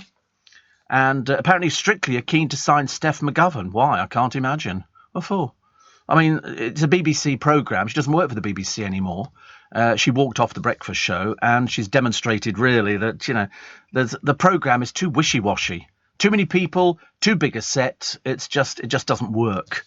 It doesn't work at all. And also, what's she going to do? Dance with another woman because she's gay? Or are they going to make her dance with a man? In which case, if she dances with another woman, who is the other woman going to be? There's all sorts of logistics with this one because I don't know how her girlfriend feels about things like that. Packed lunch ratings doing okay. What do we think okay means? It says up 9%, but we don't have 9% of zero or what it is. We have no idea. They just go, oh, it's up 9%. There's too many people on it. There's too many people who aren't presenters on the programme, and it makes it very difficult to watch, I'm afraid. Plus, this house destroyed in an explosion and a man has suffered life-threatening injuries. I was half asleep listening to it this morning, and apparently he's lost half the skin on his body, which sounded absolutely... I can't imagine how many skin grafts that's going to be taking. It really sounded absolutely dreadful. And apparently evacuations have been taking place. It was a mid-terrace property in the King's Standing area of the city. Residents told to follow first responders immediately. We don't know what it was. It was just an explosion. Gas explosion. So now you know. Michael Jackson's estate have accused LaToya Jackson's former fiancée of stealing Michael's pyjamas that he was wearing on his deathbed. I mean, two things struck me there. First of all, he actually got access to them, and secondly, Michael Jackson wore pyjamas in bed. It was years and years ago, which is odd, isn't it, really? What was the other one that I quite liked? Quite liked it, apart from the petrol price. I don't know what they're doing about the petrol. Emma Raducanu. First day of Wimbledon, you get all the people who camp outside on, used to be called Henman's Hill, it'll now be called Emma's Hill, and they all sit there because they're too mean to buy a ticket. And it's today, isn't it? Yes, I believe so. And I think Emma Raducanu is on centre court together with Andy Murray and somebody else who plays tennis. I don't know. I find the whole thing leaves me cold, I'm afraid. It really doesn't work for me at all. I know Andrew Castle was going to be doing commentary. He loves it because that's Andrew Castle, isn't it? Wayne the Trolley Dolly. Morning, Wayne. Went to see My Fair Lady at the Coliseum last night. Highly recommended. And walked past those blooming awful pop-up urinals by the Garrick and the studios. This time was a queue. The stench was appalling. I know. One have been toppled over. Oh, no. Oh, dear. Well, that wouldn't be toppled. Somebody's pushed it over deliberately, yeah. Somebody really stupid, I think, should be dunked in a sewage plant and then just taken out and dried and just left there. Yeah, I mean, these, they're horrible, aren't they? I'm glad you like My Fair Lady.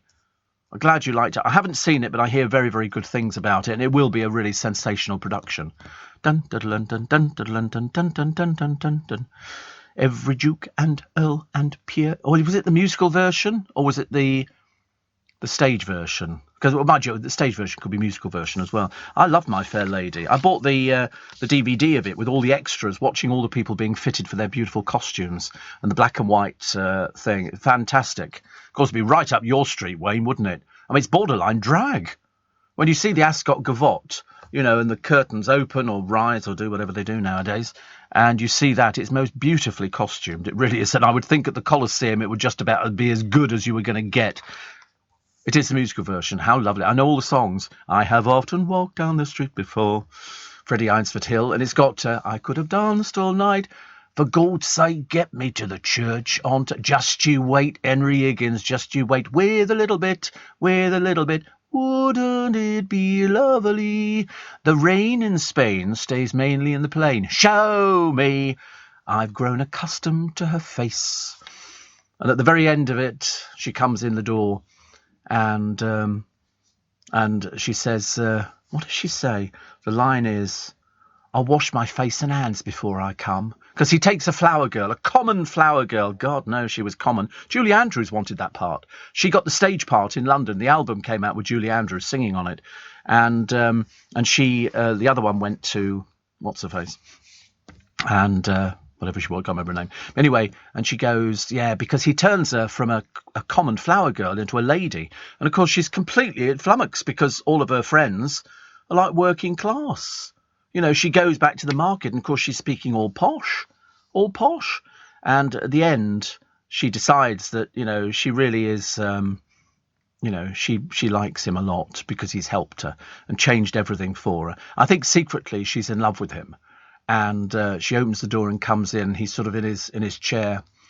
And she goes, I washed my face and hands before I come, I did. And he goes, Eliza, fetch me my slippers. And it goes, da da da da da, and it's fab. It's great. I could sing the entire song catalogue for you. Mind you, I could do most song catalogues for you, but that's the way it goes. Happy birthday to Mira Sayal as well. Mira Sayal celebrates 61 years today. Many happy returns of the day. And if you're celebrating your birthday, I wish you a very, very happy day. I hope you get loads of cards. I don't think people send cards anymore. They send emails, you know, happy birthday, or they send you a phone text thing. I mean, I get texts on my birthday because it's a lot better, actually. I cleared out the other day. I was trying to find all sorts of things. I thought I'd lost my will because my brother said, can you send me a copy of the will? And I went, oh, God, I've got to find the blooming thing now. Luckily, I've got it in my bag with me. So I've got two copies of my will. And this is written on parchment. It's a wax cylinder, basically. You just sort of turn the handle and out it comes. And then I've just got to check all the blooming hospital appointments coming up and all the rest. I've got to go back through this thing on the 5th of July because I'm not here for 2 days. I'm not here for the 4th and the 5th because the day before, it would be better because it's a Monday. The actual procedure is going to happen on the Tuesday. So I've got next Monday and Tuesday off. Might be off on the Wednesday. I don't know yet. I don't know. We've got to wait and see how I do. My friend Jordan is up. He says, which will page is it on that I get the car? What does that mean? Which page of the... Oh, sorry, which will page is it on that I get the... He's always been obsessed, and of course, he hasn't seen the new car. And funnily enough, I was thinking about him this morning. My friend Jordan, I was thinking about, because the last time we went out, we all got horrendously drunk, okay? And I can only apologise in advance for my behaviour. But it was very good. The which, do you know, there's only 2 pages in my will. I was a bit disappointed, actually, Jordan. A little bit disappointed that it didn't sort of run to any more than that. But my will is fairly straightforward. I'm giving it all to a cats charity. Yeah, that's all going. No, don't say that, because otherwise somebody will go, I think that sounds like a contract. But he's off early. Every time he gets in his car in the morning, he goes, can you just put LBC on? Steve Allen on LBC. Text 84850. Morning. So my friend Jordan is still after the car, but there's a list of people who want the car. And actually, to be honest with you, because of its new colour, he would actually fit beautifully into the car. Seriously, and his new girlfriend would go gaga for this thing. But anyway, so on two strange things, actually, proving that, there's all sorts of people who listen to this programme every morning.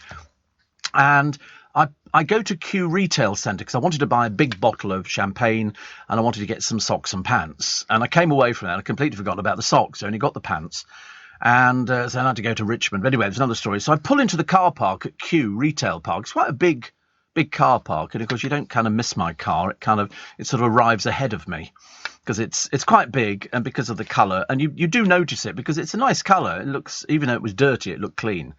And as I pull in, there's a guy in a much smaller, black car, and he looks, and I thought he's looking at the car, and then I thought, I think he's looking at me, which of course, because I get that on the motorway, bizarrely. You drive down the motorway, and cars pull alongside me and look to see who they think it is. Always disappointed, as you can well imagine. Yeah, mainly police cars and ambulances. And so I get out of the car, put my bag over my shoulder, and he goes, Steve. And I went, hi, as you do. And it turns out he's a listener. He went, I just want to tell you, he said, you're a legend. He said, I listen to you every morning. He's a boxer. Well, he'd just come from boxing. And the producer just said to me how old he was. I said, I thought he was about 26. I didn't get his name. But it was sort of, we get everybody listening to this programme. And so I said, you only noticed me because of the car? He said, yes, I did. He said, I noticed the car first. He said, then I noticed you. So I said, it's not. He said, it's beautiful. And I said, you're right, it is actually. I said, it's got television. I was telling him I've got television. And then when I went into Marks and Spencer, I could see he was talking to somebody on his phone, obviously saying, you won't believe who I've just bumped into in the car park. But anyway, my friend John gets married, goes on honeymoon to Portugal. OK, so he's in Portugal and he gets up early one morning and he's decided to sit there watching the ocean. And he's having a cigarette. I think he's got one of these vape kind of machines. And there's another bloke who comes and sits down, and he turns out to be a copper. And he says, I'm a copper. He says, I'm out here on holiday at the moment. He said, what do you do? And so John says, I'm a greengrocer. So I swear to God, he says, oh, right, where's the shop? And he said, in Twickenham. And I swear to God, this bloke then goes, you don't know Steve Allen, do you? And so John goes, no. Couldn't believe it. Seriously, you go throughout the world, you can't get away from it, whether you like it or not. Yeah, I think I'm being searched for. Stella says, talking to My Fair Lady, I went with my daughter to see Moulin Rouge. It was so raunchy. I think all the men in the audience were happy. I would think so too, but it's Wayne going to see My Fair Lady. And Wayne says, I loved your My Fair Lady medley just then. I wasn't expecting that. Brilliant. Dame Vanessa Redgrave plays Mrs. Higgins, and the Colosseum stages it so well. At the very end, when Eliza walks away, she leaves the stage and walks through the auditorium. Campus Christmas. I love that. That was the thing as well. When you went to see, I don't know if you'd ever seen, Wayne, Billy Elliot. If you get the DVD of Billy Elliot, you must get it. I promise you won't be disappointed. It's not very expensive. And they did a live, well, it was obviously a live version of Billy Elliot with an audience, and they beamed it to cinemas throughout the country. And it was a knockout show. We saw it quite a few times. And my friend Jordan, I bought him the DVD of it because at one point, the kid who plays Billy Elliot is sensational and all the kids are really good. And he comes off the stage at the end and he's walking up the aisle, up the auditorium with his suitcase, and a little kid on a bike goes, hey, dancing boy. And he turns round and he goes back to the stage, climbs it, and they sort of hug because one's gay and one isn't gay. And it was just brilliant. You must get it. If you haven't got it, Wayne, get it. Yeah, it finished in the West End ages ago. I thought it was so good. And there were so many Billies on this particular night. They brought on all the past Billies, all the kids who'd played Billy Elliot, and they were brilliant. One of my most favourite shows. But My Fair Lady gets my little vote. And the film was good too. Steve, wowee, I'm a 70s baby, says Barry, and I'm not a big fan of the Beatles, but I loved listening to and watching Paul and John Perform I Got a Feeling. Yes, the only time they ever it was a reality show, and they brought him back. I mean, whichever way you look at it, and it doesn't matter whether you're a fan of the Beatles or not, listening to their songs, they sound as good today as they ever did all those years ago. And Paul McCartney, good-looking boy or what? I mean, he did... It was all the classics. You got some classics and some that people didn't know, but then they did this duet with John Lennon. And I thought to myself, I thought that was absolutely bloody brilliant, because he might not do that again. You know, I know the voice isn't as strong, but it's just one of those sort of things. You know, if you got the opportunity, you can say, I was there. I was there when Paul McCartney played for the second time, and the Pet Shop Boys were on, and loads of other people, and it was an experience. Not for me, but for the people who were there and to absorb the... I just want to know where the toilet is. That's all I want to know. I don't care about anything else. And the showers. Steve says, Roger, I can't help looking at anybody driving a Bentley simply because it's my favourite car. Yeah, I mean, it's comfy. That's all it is. I mean, I've been driving them for donkey's years. I've lost track of how many I've had. I think I've had about 7 or 8. Something. I had one Rolls. I wanted to treat myself, and I bought one, and I'd never driven one before.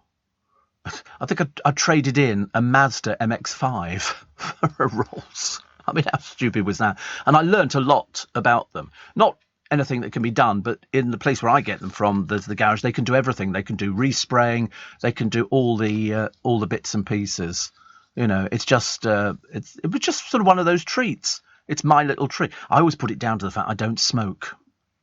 You know, and so people say, you know, but, and I think no. Although, to be honest with you, occasionally I would quite like to smoke again. But somebody asked me the other day. They said, "Do you never get the craving?" I said, "What, for cigarettes?" I said, "Yeah, occasionally, very, very occasionally," and then it disappears. It disappeared, you know, within a matter of seconds. Jane says, I did go flying on Friday with my husband and flew over the Vale of York, including Linton-on-Ouse, Harrogate and Armscliffe Crag. How lovely. How lovely. Do you know, I was looking at something the other day in this country. I was watching something on television. I'm blowed if I can remember what it was. And it showed bits of this country. And it was the Yorkshire end of it. And it looked blooming brilliant. It absolutely. Look, I wasn't watching Emmerdale. I have seen Emmerdale, of course. But I mean, I looked at this country and I think, you know, no matter how many times people, you know, sort of go, ooh, I don't like it. Well, go somewhere else.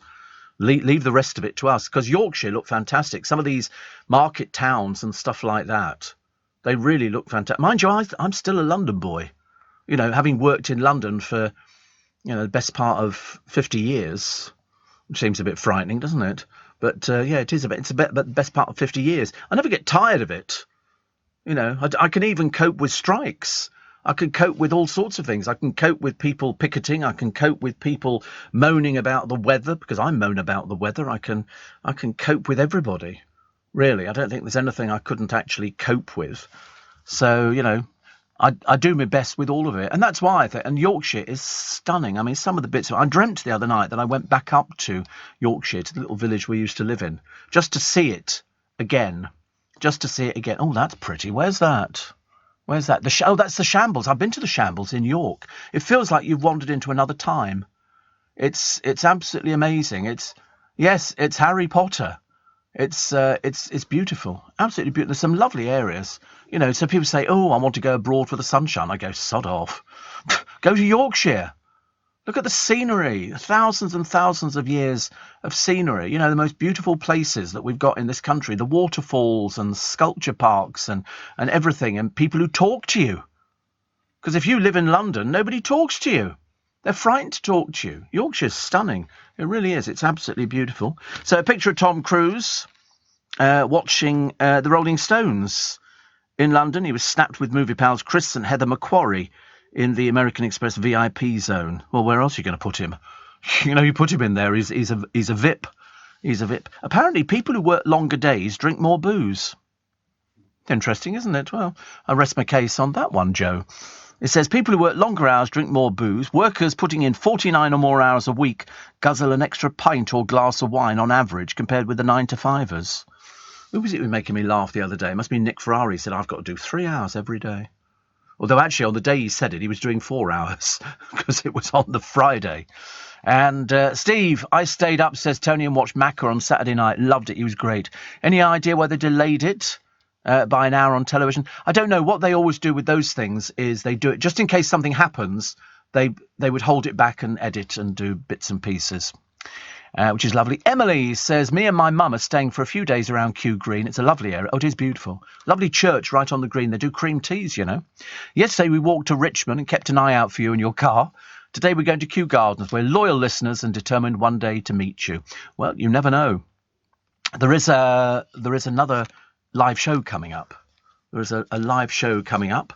I think it'll probably be, January. We normally book them for January or something like that. And we have a lovely little theatre that we use in Leicester Square. In fact, last year the queue went round the block.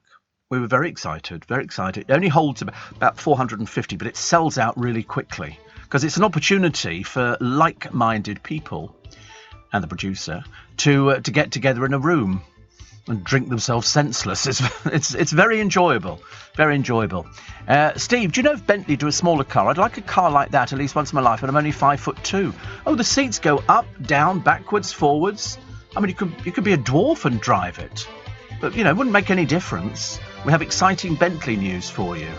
Oh, I say. Producers uncovered something exciting. There's probably a kiddie's car or something that they do, isn't there? I could just imagine. It'll be something that it'll be, we go, oh, here's the exciting news. They do a pedal version or something. Morning, everybody. Welcome to Monday. I know traditionally your heart drops, doesn't it, really, when somebody says, oh, welcome to Monday. You think, oh, it can't be, surely. It really can't be. Can't it be an extended weekend? I don't know when our next bank holiday is. Do we have another bank holiday very shortly? Oh, end of August. Oh, God, I'm not sure I could wait that long. Ridiculous, isn't it? We take all your texts and emails, 84850, steve@lbc.co.uk. So the Bentley smaller car, we've sort of found it, but in fact, we haven't found you a smaller car, but they've had a record sales year. Their best ever first quarter. So obviously people are buying them now. And apparently the Continental Flying Spur is the most popular. I've just made that bit up, actually. But they say the boss of car makers is struggling to find the words to describe the company's recent success. Strangely enough, anybody that sells them, I remember talking to Stephen, who owns the company that I buy them from, and he says more and more people are buying Bentleys, second-hand Bentleys, because you get really good value out of them. And they're never very high mileage. People who have Bentleys don't really... how many Bentleys sold around the world last year? Oh, God, I wouldn't even like to imagine. I don't know. All made here, are they? They're all made here? Or are they made under license? I don't know. How many Bentleys were sold? 15,000. Blimey. Small wonder you can't get a parking space. Ridiculous. But yeah, they seem to be very, very popular. Profit? 335 million. But no, second-hand Bentleys, there's a huge market in them because you can pick them up relatively inexpensively. The same price as you'd pay for a 4x4, you can get a Bentley Continental or just a Bentley Flying Spur, and they vary in prices. If you know what you're doing, you buy them and then, places sort of do them up. And in fact, that Cash bloke up north, he's got a garage and they sell lots of cars. They often have Bentleys in there and they go for like £8,000 to £12,000, some of them. They need doing up and you've got to look after them and you need to check the mileage on stuff like that. But no, they look nice. And you've had them all. They did them on that bloke who takes wrecks of cars and does them all up. They'll do the engine, they do all the recolonizing and I'm going to sneeze. Ridiculous, isn't it? Honestly, where does this come from? I ask you. Yeah, the nose. Funny, isn't it? When I'm not allergic to anything, I don't think. I know, probably colonizing. Steve, I wonder if the Glastonbury concert will be available on DVD, says Shane. No, they've never done them on DVD. And the reason I think it's because of contractual reasons and copyright. And so, if Paul McCartney was going to release it, so they do the television rights, but there's never been anything out on DVD. Otherwise, you could put together... you can see bits on YouTube. You could see, Dolly Parton on YouTube, and you'll probably find Paul McCartney on there, I should imagine. Not a difficult thing to find, but you can't find them on DVD. And I think McCartney can put it out on DVD himself. if he chooses to do that. But I mean, it wouldn't. I don't think that'd be worth it. He doesn't need the money. Put it that way. Steve. I drive the new Bentley Flying Spur for work. About to begin 14 days on the trot with Wimbledon. Tough old job, but somebody's got to do it, says Graham. P.S. I used to drive Sir Paul McCartney. What an absolute gentleman. So you've got the Flying Spur. Very nice, aren't they? I love the Flying Spur. I've got the Continental Flying Spur. And it's a comfy drive. It's everything. It's just comfy, and I love it with the air conditioning on. Although sometimes it gets so cold. Oh, there's that house on the television which just blew up. You imagine if you're next door to it, and you sort of you think, what the heck was that? Look out the window. Oh, look, next door's gone, and here's our garden covered in bricks. It's unbelievable, isn't it? A suspected gas explosion, a mid-terraced house, and residents have described how they clambered past flaming debris after a suspected gas blast to pull an injured man alive from the ruins of this house in Birmingham. He's in life-threatening condition. I should imagine he is. The mid-terrace house was destroyed, several others significantly damaged, as well as cars. Well, I love this. One man who declined to give his name. What's the point of that? Everybody was watching. The house was on fire. Nobody was going in, so we could see a way in. So we went into the house, me and about a dozen others. Why wouldn't you want to give your name? You're a hero. There was a guy in the back of the house. We could hear the guy screaming, but he was trapped up against the fridge. Dear Lord above. That's the trouble, isn't it, now? You don't know very much about sort of gas and stuff like that. But he came out on a mattress. But at least they did it. He also said there was a woman in the house, and people, were sort of going in there to sort of check. I mean, I don't know. Why is it only one house gets destroyed with sort of gas? You'd think if there was a big problem with it, it would be something else. Unless you do get a lot of houses where they split it into different rooms and they do, split up gas and things like that, and people do all sorts of strange things. I know that because I used to live in a big house when I first moved to London all those years ago. Big house, split up into bedsits, and each one had a gas thing in there, which had been done by the landlord. He'd put the gas units in there and you paid to use the gas. He was subletting the gas, which of course was illegal. But he got away with it, as do most people. But you're dealing with gas. It's dangerous. Stacey Solomon laughed off reports fiancé Joe Swash got close to a woman on his Ibiza stag do. It seems a rather pathetic sort of stag do. It didn't really have very many people there, apart from it was at Wayne Lineker's place, so hardly A-list. It was in Ibiza, so it was great. I mean, I shouldn't imagine Joe got his hair wet. He must have worn a fishing hat or something over the top of it, or something like that, or a hairnet, or a piece of rubber or something. And, that's strange, my screen's gone completely blank next door. It does this it's very funny, this screen. It goes very blank. It has a little bit of a moment in the morning, and then all of a sudden it'll go, hello, and it comes back in again. Here it goes. Here it comes again. It's got no signal, but I promise you, in about a minute, it moves around the board, because we're all technologically up to here with it. I mean, seriously. And all of a sudden it will then sort of flick back in again, and it puts up a clock, and it puts up the adverts, and it puts up everything else. And then I breathe a sigh of relief, just so but I'm always fascinated by the technology. I can't operate it. No point in even asking me. Steve, I don't smoke anymore, but I still do dream, says Kim, about the wee blighters. I used to love Miss Smokes. Me too. Somebody says the increase in sales of Bentley is down to you. Quite probably, actually. Quite probably. Mainly because, as I say, people say, I think I'll go and buy a 4x4. Well, for the same price as a 4x4, you could buy... Oh, look, it's all come back on again. Look at this. Unbelievable. I love it. Wayne the Trolley Dolly, again, he just wanted to see these pictures of My Fair Lady in the stunning Colosseum. As a fellow Londoner, he says, you'll appreciate, there I was in the front row. Look at that. It's beautiful, isn't it, the Colosseum? Isn't it beautiful? I love their curtain that comes down. I think it's just absolutely beautiful. Absolutely beautiful.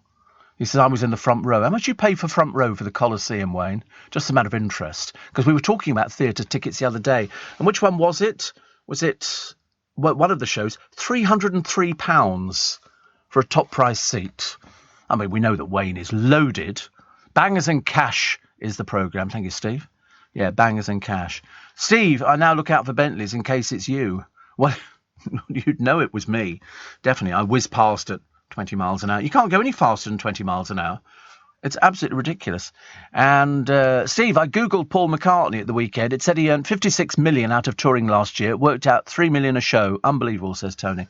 Well, he's worth about 700 or 800 million, I think. But you know what he said? He's not going to give it away to the children. He's decided not to. But why shouldn't he? God, they've written most of the songs that he could live out on that money for ages and ages.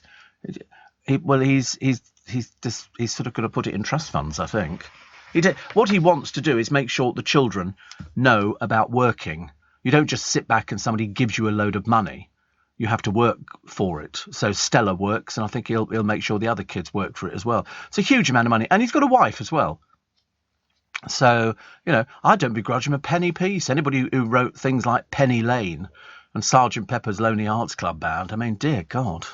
It doesn't get any better as far as I'm concerned.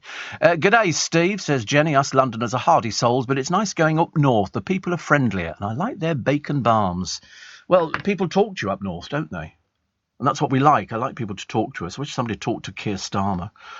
Try and find out what his policies are. It's driving me mad. Oh, dear. I have a nice cup of tea in the morning. It's the only thing that sort of gets you through, actually. Steve, have you still not worked out how to operate the sunroof of the Bentley, says Sarah. Look on YouTube or take it back to the dealer. No, I'm determined to get round to it myself, but at the moment I don't need the sunroof up. There are buttons, quite a number of buttons. There's a whole console up in the ceiling, as well as all the, the seats which vibrate and also. I mean, seriously, and you can heat the seats as well, which is lovely, except the first time it ever happened to me, I thought I was incontinent. I thought, I don't like this feeling at all. Dad's Army actor Frank Williams has died at the age of 90. He played the Reverend Timothy Farthing in the World War II Home Guard sitcom. Mind you, the Home Guard, actually, the stories about the Home Guard, they weren't particularly pleasant. Everybody goes, oh, they were all a bit like Dad's Army. No, they weren't. Oh, they really weren't. Anyway, it aired from 68 to 77, ran for 9 series and 80 episodes. He appeared in 39 of them. He also appeared alongside Arthur Lowe, Clive Dunn and John Le Mesurier. Ian Lavender is now the only surviving member of the main cast at 76. Frank was also in You Rang My Lord, Monty Python's Flying Circus and The Ruttles. So there you go. Actor Geoffrey Holland from Heidi High said, so sorry to hear Frank Williams has left us a dear friend. Yes, I mean, Geoffrey Holland is getting on a bit now. But he's just got one of those young faces, only because he's got white hair now, that he looks, people start looking their age. But it doesn't matter, actually.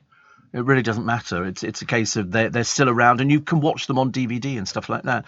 They were doing a bit the other day in Country Life to celebrate the Just William books, written by Richmel Crompton, and nobody realised for some time that Richmel Crompton was a woman, because they automatically assumed that somebody writing about a young boy would be a man, but it wasn't. She was a woman, and she kept it quiet for ages that she'd written, because I used to think it was Richard Crompton. But they were on ITV, or on television all the time, actually, with Bonnie Langford, who plays Elizabeth, what's her name? Yeah, Thqueam and Thqueam and Thqueam, until I'm thick. I have days like that. Stum idiot, says Davey, took an inflatable dinghy to Glastonbury, then got people in the crowd to put above their heads with somebody in there pretending to row. Security tried to stop it, sport the view of other spectators. There's always idiots. There were all sorts of people dressed up in the audience with coloured lights all over the place for the Pet Shop Boys. I thought that was good. I wasn't sure if they were plants. When I say plants, I don't mean things you buy in a nursery. I mean, sort of, where they were just sort of getting into it or something like that. But I fancy taking a dinghy. I mean, how stupid do you have to be? That'll be found dumped in a field. Yeah, but if you're the one sort of trying to watch the show, and they don't row out the way, it's ridiculous. It's like people on other people's shoulders, isn't it? I mean, that's an accident waiting to happen. The airport crisis deepens. Oh, we've got to take a break.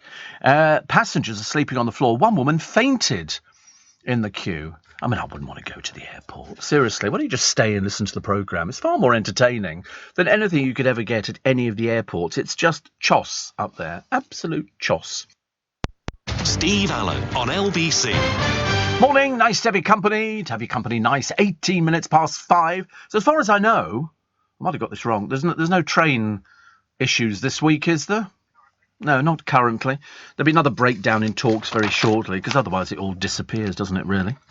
An Aston Martin, featured in the latest James Bond film, No Time to Die, has just sold for. This is a 2019 DBS Superleggera Coupe. It just sold for £414,000. Unbelievable. Love Island's Olivia Atwood, whoever she is, I've never heard of her, but she seems to be wearing somebody else's hair, says views on what it means to be a feminist are now insane. She's an ex-motorsport grid girl. What's that, for God's sake? Is that just one of those people who holds up a number? Is that the sort of people who walk around a boxing ring going, number 3, round 3? Not the brightest intelligent job, but she researched the online sex economy of sites like OnlyFans for a TV series. She took on a fully clothed cameo role in a porn film for a new TV... Oh, God, how tragic, honestly. Poor soul. How to set the women's movement back years. But it's all these... She's getting filthy rich. It's on... I don't know what it's on, ITV2, so I don't know whether it watches. Does anybody watch ITV2 now? Is that generally sort of the people who used to be has-beens and now they're not anything at all? That's where Love Island is, yeah. Gemma Owen has finally name-dropped her ex-footballer dad Michael in the Love Island villa. She's quite foul-mouthed. I didn't realise, actually, just how bad-mouthed she is. She needs to get some lessons, really, from her father, but perhaps, you know, who knows. Katie Price has flown off for a TV travel show after swerving jail. She went to Thailand with her fiancé, who doesn't seem to work any time soon. He's got second-hand car business, but I was feeling it's mumsy and dadsy's. But the mother of 5 posted pre-trip, I'm so lucky I get jobs abroad. Yeah, whatever, dear. Yes, you're very lucky.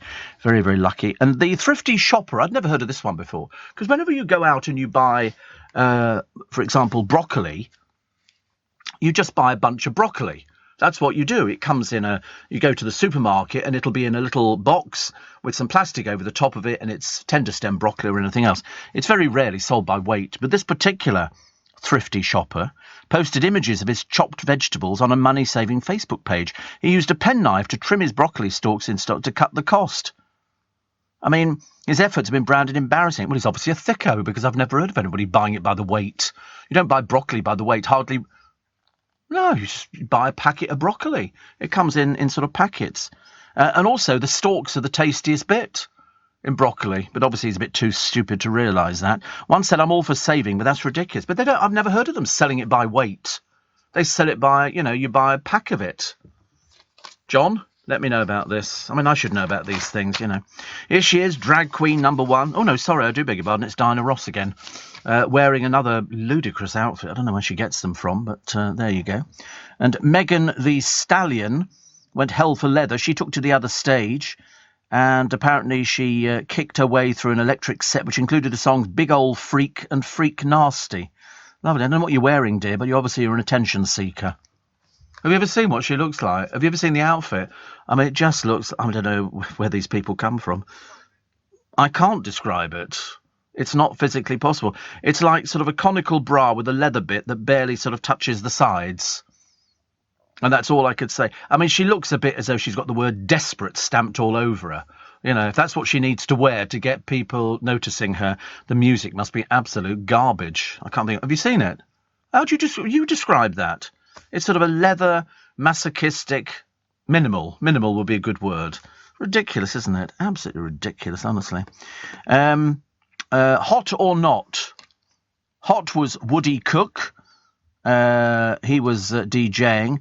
And not was Greta Thunberg's climate change speech whilst wearing loads of plastic wristbands. She doesn't get it, does she, really? Never mind, dear. You'll get it eventually. Also, onlookers said Princess Beatrice's card kept being declined at the VIP bar. What were you doing there, love?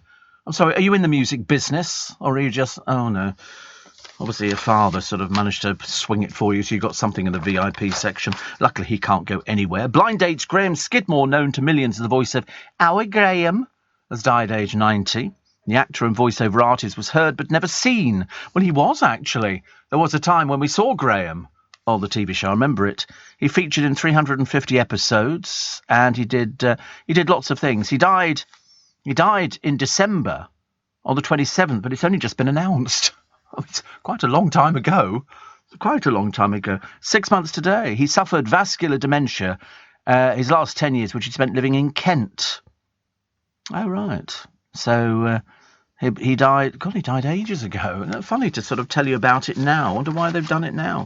Interesting. Oh, look, barbecue chicken pizza. They all show you healthy meals. This is to stop people getting fat. So they think if they show you a pizza, which cooks in 35 minutes, well, a pizza should cook really quickly. Really, 35 minutes. I mean, you might as well just give up completely because, no, this is a fresh pizza. They're making a fresh pizza. And I'll tell you what they sell in, Marks and Spencer's. They put up the price. They used to do 3 packs of meat, £7. Now it's £8. £8. They've sneakily put that one in there. Same sort of size. And they do, as well, a Coronation chicken sauce. You could just buy the sauce in a bottle. Which looked quite nice. But no, 3 for £8 now. Honestly, I love the way. But apparently you can buy Lurpak butter in Iceland, £5. The price apparently has gone through the roof. Because I bought a few little items the other day and I spent 38 quid. I bought some smoked salmon and some little bits and pieces. Because they used to do smoked salmon 3 packs for £10, but I couldn't find that. It normally says it on the packs. Probably 11, and they've cut down how many slices you get in there. Campmates tend to bank a tidy packet on I'm a Celebrity, as do their agents. And apparently sports promoter Barry Hearn tells a tale of woe involving his client, Steve Davis. Writing in My Life, he said, when Steve retired, I told him I was going to give him the best retirement present I could. I said, I've managed you for 40 years and I'm going to manage you for the rest of your life, but from now on, I will never take another penny from you in commission. That's a nice thing to say, isn't it? Anyway, we both reckoned that he wouldn't be doing very much. A few weeks later, he was wanted by I'm a Celebrity, get me out of here, and he got a cool $250,000. He said, I got nothing. Well, there you go. That's your own problem, innit? That's your own problem. But I should imagine you've done very well out of it, Mr. Hearn. Very well indeed. Certainly not be moaning about the money anytime soon. So Strictly wants Steph McGovern. This is the third time. A TV insider said, this will be an agent or something, or some minor minion, said Steph has the personality and profile which makes her a perfect choice. What does that mean? She's got the personality and profile. What, she's a failed BBC presenter, so they've had to shove her on another channel. And what's personality got to do with it? She's dancing. She's not telling jokes. I don't really get that at all. They also, have you seen them? They often say, we'd like so-and-so, so-and-so. They've been on our wish list. I thought, are you on some sort of mind-bending drugs or something? Why would it make any difference whether they've got a personality? It doesn't make any difference. Also, I'd be, apparently, packed lunch pal John, who was one of the gay boys dancing on the Strictly thing, gave her footwork a ringing endorsement following his own stint in the show, finishing as runner-up. He said, I think she'd be a hit with the fans. She can move. The BBC declined to comment. They don't have any comments on things like that. So you're looking at Steph McGovern to do it? We don't have any comment at all. No. Well, why don't you go for Prince Andrew? He's not doing anything. Why don't you put him on there? Might as well tick all the blooming boxes. Make it a lot easier, wouldn't it, really? Yeah. Great personality. I mean, put it this way, he'd be great at poker, wouldn't he? He'd be absolutely fantastic. He could keep that straight face, and you'd never know if he was telling the truth or not. Petrol price crises have turned us into a nation of slow drivers, and apparently crime gangs are cashing in on food shortages by supplying herbs and spices that can be lethal. I don't know where people are buying these things from. Apparently, the spices are cut like drugs, and some are being bulked out with cancer-causing compounds such as lead chromate. Well, where'd you get these from? Honestly, these people. They were saying, be very careful. Don't ever use a cash point machine that's not in a well-lit street or something like that, because there's a few people, they're still fitting those old things over the front of it. So you put your card in, it keeps your card. It sucks your card in. And you've got to stand there when you're phoning the bank, because sometimes it might throw it back out again. So always cover your PIN. Yeah. I always stand there and sort of look at it. I do examine cash points carefully just to see if it's got a fake front on it, because they're put on with double-sided tape, and you put your card in and all it wants to do is read the card. It doesn't want to do anything else. And you'll know that it's gone wrong when it says unable to carry out this transaction. I know what I'm looking for. Oh, yes, I've seen them. I've seen all these sort of things like that. But people, you've got to be very careful. There's a lot of people, because we are now becoming the fraud capital of the world. £3 billion a year. 3 billion. It's easy to part people from their money. Seriously. You wouldn't think it would be, but it blooming well is. It's ridiculous. Absolutely ridiculous. So the Love Island stars proving to be dunces. I don't know why they'd be surprised there.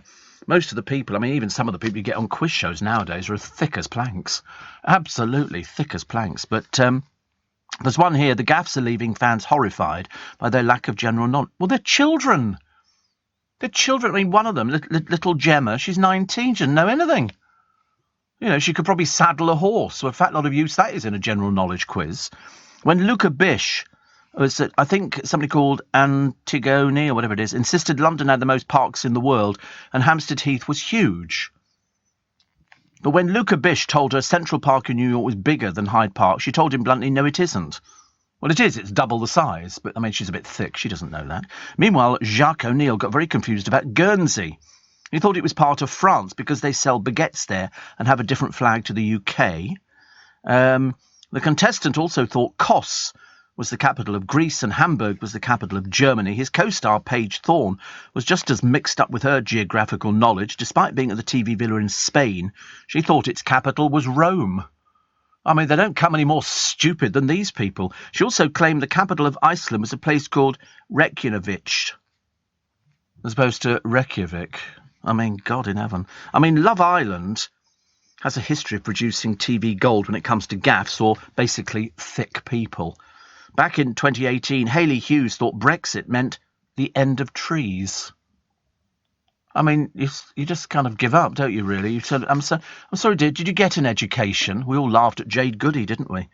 But it's ridiculous. It really is. I mean, to be honest with you, I couldn't care less who's kicked out and who isn't. At the end of the day, it's just a programme for bimbos and people watch it. And if you're really happy with... I mean, it's basically a programme for sort of, you know, blokes who want to watch girls in sort of bikinis prancing around all over the place, and the gay boys want to watch the blokes with their shirts off. I don't know what they're bothering about all this relationship malarkey for. It doesn't work at all, does it?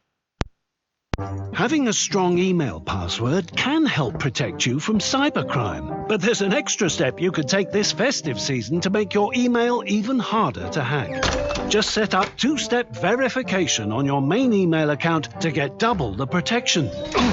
Go on, take your email security to another level the next time you log on.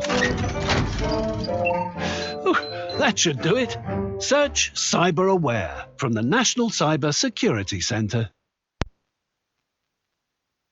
Leading Britain's conversation, LBC, with Steve Allen. Wayne says, he went to My Fair Lady at the Coliseum, OK, and he went front row, and I said, how much were your tickets? And he's just texted me back to say they cost, wait for this, £20, including the booking fee.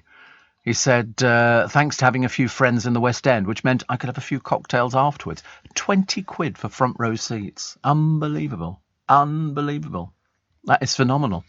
And Steve, says Pierre from Sheem, he says, speaking of Bentleys, I read recently in the May 22 edition of an Airliner World of someone who painted their Boeing 737 private business jet in Bentley green. Well, there's quite a number of Bentley greens. There is no such thing as a Bentley green. I mean, I've seen about 4 or 5 different shades, because I used to have one in. It was almost like a peppermint ice cream, and I think it was called Aurora. I had one of those ages ago. But he says, thank you for the shows. And regarding the current airline situation, in 1979, Julian Pettifer presented a series, Diamonds in the Sky. He says, in the last episode at the end, he said, one day in the future, people will conclude the best choice regarding flying will be to stay at home, says Graham. How true has that become? Well, it certainly has at the moment. I mean, it's just ridiculous. It's seriously, why would you want to spend 6 hours at the airport? As I say, some woman collapsed, she fainted because you're standing up. You know, I just wouldn't want to go flying anywhere. Although actually, Qantas, I think, have just got a new first class flight from London to Melbourne, one go. West End ticket prices have risen by a fifth over the past 3 years, according to the latest survey. So the average cost of the most expensive West End ticket was set at £140.85, jumping 21.3% since 2019. Conversely, the average cheapest ticket has seen a pay rise of just 3.3%, rising to £22.56. Most expensive show is Cabaret, I think, at the theatre, £303. So if there's 4 of you going, That's very expensive. And that's before you've either parked the car. That's £1,200 before you've either parked the car, had a drink, had a meal, or done anything else. Frightening, isn't it? Mike, emailing from the Netherlands with the boyfriend, seeing the family for the first time since 2019, and my God, everything's rocketed in price. Petrol is the same price as the UK. It was 15% cheaper, and bought a chicken in a supermarket yesterday. It was almost doubled in price. It's also hot, though not as hot as on the boat. The prices you're noticing now in the supermarkets, I'm spending a little bit more money. And Tony says, I thought Noel Gallagher was great on Saturday, particularly enjoyed the woman playing a pair of scissors during one of his songs. That I must have missed. No, I didn't think he did too badly. He seemed quite good. You know, all he's got to do is sort of drop the attitude, you know, which is sort of becoming a little bit tedious. So here she is, the mum who faked cancer to dupe well-wishers out of thousands for shopping and gambling, has been ordered to repay just a fiver. Her name's Nicole Elkabas. Nicole Elkabas. She raised more than £45,000, falsely claiming she needed to pay for private ovarian cancer treatment in Spain, just days after being given the all-clear by the doctor. So she's an out-and-out crook. That's all she is.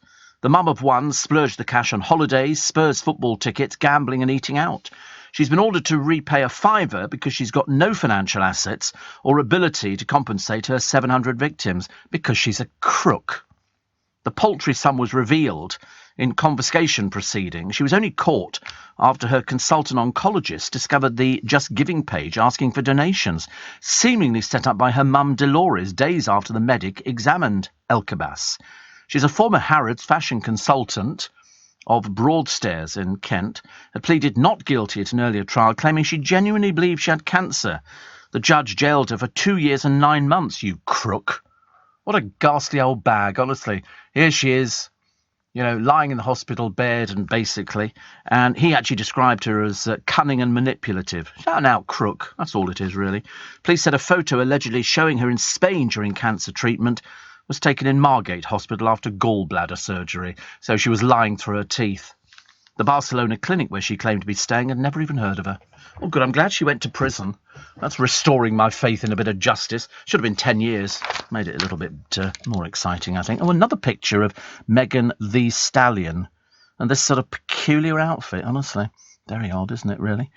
Also, who else do we have at... I was trying to work out who else was at Glastonbury, and I suddenly realised that there were so many people there, and I hadn't heard of most of them, I'm afraid. But music's worst kept secret was confirmed as George Ezra performed a surprise set, and he played the 2 p.m. slot because George had just come down with laryngitis. He was gutted not to be among the crowds, and he told the audience, "I'm a very jealous man. All of my friends have been sharing pictures of their festival weekend with me, and only got here today.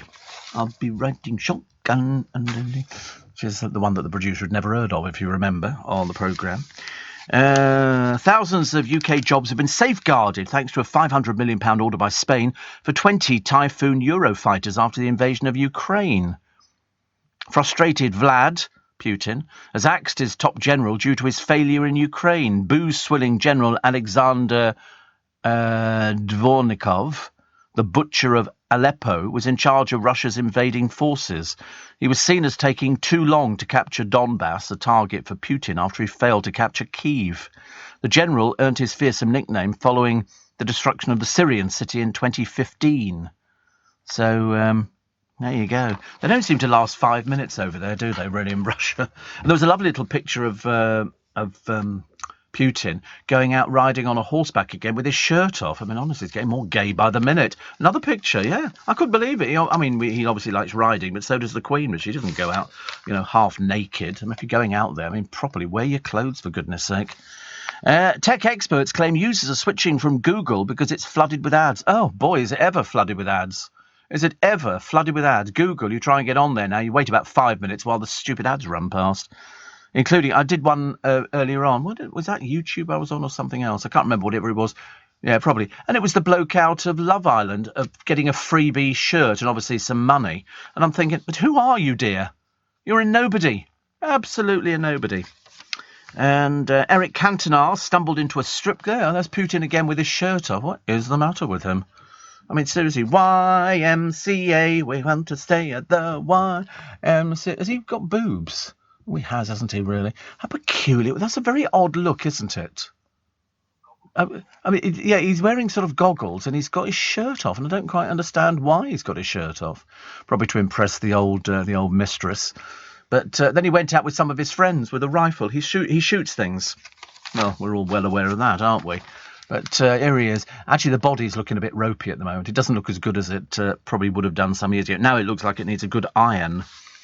But yeah, there you go. How much do parents fork out per child to raise, clothe and feed them? What do you reckon it costs to bring up a child, to raise, clothe and feed them? Well, I think it's this is the cost of caring from kids to baby to school leaver. Come on, we'll just have a guess. I mean, come on, play the game. 50 grand, no, £133,871. Small wonder there's people on benefits. I mean, where do people find that sort of money? That includes food, clothes, footwear, furniture, toiletries, holidays, school meals, uniforms, childcare and bedding. Works out at sort of about £8,500 a year per child. That's what they say. I think they should put a tax on condoms, stop people having children. It's ridiculous. They have all these children. I got talking to a woman at the bus stop the other day. Oh, yes, the other way. It should be the other way. Yes, exactly. There's a woman at the bus stop, and she said she was from Scotland. And I don't know why we started talking. She started talking to me about, we'd seen a lovely car going down Twickenham High Street, and it was a very lovely car. And I'd looked at it. I think the bloke knew who I was, but that's neither here nor there. And so she said, oh, that's a lovely car, isn't it? She was fairly elderly. And it's only the elderly that talk to me. And so I said, I should imagine that probably cost an arm and a leg. She said, I'm one of 20 people, you know. 20 in my family. My mother had 20 children. I said, I'm surprised she moved out of the bedroom. I mean, 20 children. I mean, in those days, people had a lot of children because they didn't think about the cost of bringing kids up because it was all hand-me-downs. Everybody got hand-me-downs. My mother was telling me she used to go to school sometimes with shoes on, which had newspaper in the shoe because the sole had gone and it stopped the water coming in. But it didn't really, because it just meant the paper got wet and then your feet got wet and everything else. And my mother was wearing hand-me-downs because she was kind of the bottom of the chain. There were other people that did that. And the producer, Joe's dad, was one of 9. But nobody thought about it. I mean, it was 3 in a bed house. That was quite normal. I think my mother was 3 in a bed. And you didn't think about it. You didn't sort of think, oh, that's 3 in a bed. People just, had lots of children. And then I think my grandmother, my mother's mother, was called Maisie. That's a very old name, isn't it? A very old name, Maisie. I love it. But no, she said that, there were 3 of them in the bed and it was all hand-me-down clothes. They couldn't afford to buy new clothes at all. Shame, really. And what else have we got? This is, we said EastEnders, goes the Hot TV with Peter Dyke and Ed Gleave. I don't know whether they need Peter Dyke. Ed could do this by himself.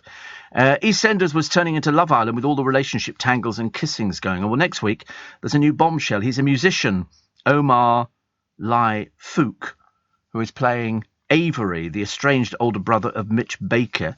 In a bid to get attention, he arrives in a silver Rolls Royce.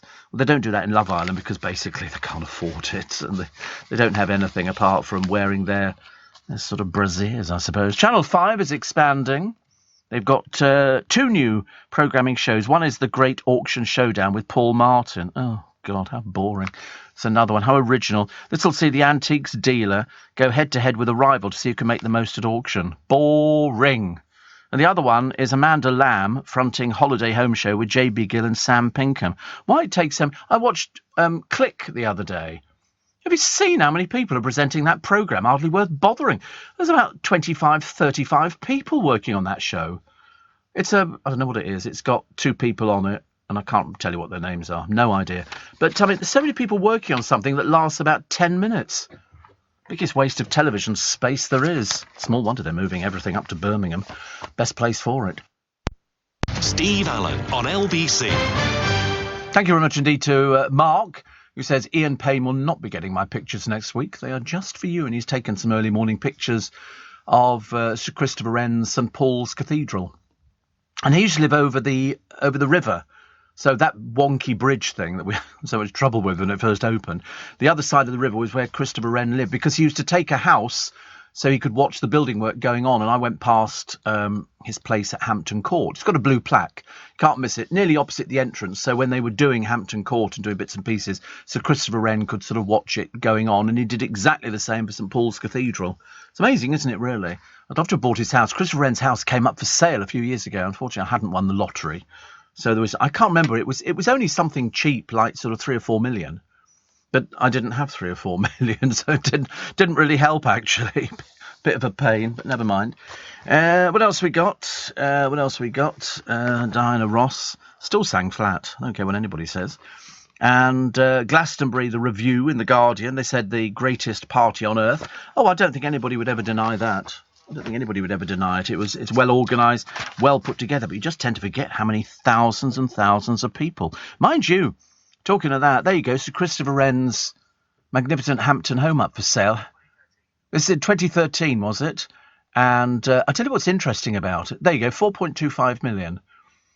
I mean, it's a lovely big-sized sitting room. The bathroom is very interesting.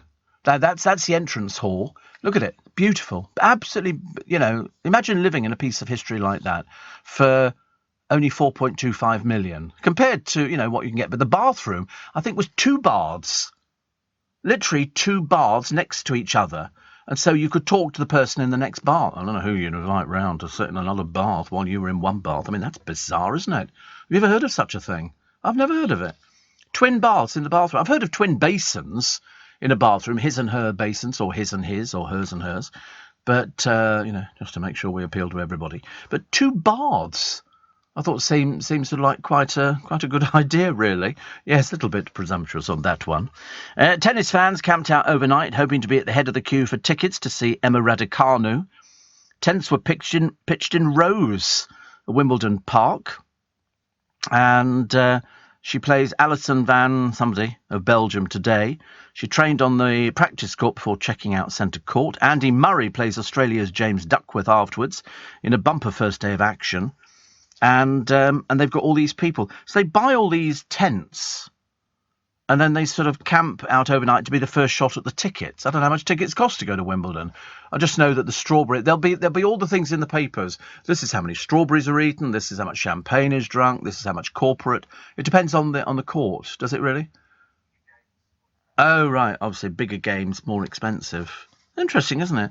And what does the winner of Wimbledon get now? How much is that worth? Free Mars bar or some strawberries. They're particular strawberries from a particular farm. I know because they won the contract and they seem to have kept it ever since. I don't know how they work out these sort of things. I've got no idea. But it's, because if you go to Wimbledon, it's a rite of passage. Total prize fund this year is little more than 40.35 million.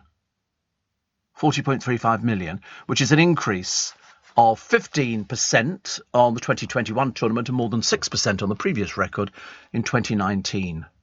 40.35 million, the prize money. So that means that the winner of if I worked it out properly, the winner of the singles competitions will earn £2 million, which is an increase on the 1.7 collected by Novak Djokovic and Ash Barty in 2021. I think the prize money is equal for men and women, which it wasn't for ages. The doubles champions share £540,000. It's not bad, though, is it?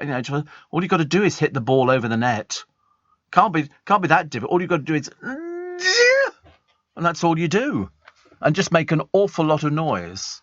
And then at the end you get a cup and you go, thank you very much indeed, and you just go on to the next tournament. That's all they do. They just wander around the world going to tournaments. But you have to make a lot of noise. The men don't make as much noise as the women make a lot of noise. And everybody will be noticing the product placement at Wimbledon because they'll have a bottle of Robinson's stuff. Is that gone now? The Robinsons have lost it? No, serious. Really? Wow. What is it now? Is it something else? I hope it's Ribena. There you go. So Robinsons and Wimbledon end the 86-year partnership. No. Good Lord above. So they've ended it. The drink was created, one of it. So why have they lost that one then? Who does it go to? The fruit drink went into commercial production, blah, blah, blah. Closely associated. But anyway, this week the drink brand, owned by Britvic, said Robinsons is no longer in sponsoring Wimbledon Fortnight, and this year we'll be celebrating the whole of summer with a big fruit hunt. So I wonder why, because neither of them given reasons for ending the partnership. But apparently the tennis club is thought to have been opposed to being associated with other sugary soft drinks, because there's other ones there, including Pepsi Max, Rockstar Energy, J20 and Fruit Shoot. But Robinsons have said they removed any added sugars in 2015. Have you noticed that Wimbledon become greedier and greedier and greedier? I always think it's hilarious. My favourite story is Wimbledon. You know, they have the nick, all the blokes standing on the door checking people in, and they don't even recognise tennis players. They've got no idea because they don't ever see it. So the official champagne is Lanson. Evian is the official water. So you'll always see a bottle of Evian there. And Lavazza, original coffee from 2011, they've got that one. Sipsmith is the official gin. Pim's the official partner. And the strawberries, where does the strawberries come from? There is a farm where she sort of wins on, you know, she delivers the same strawberries every year. And so they grow them.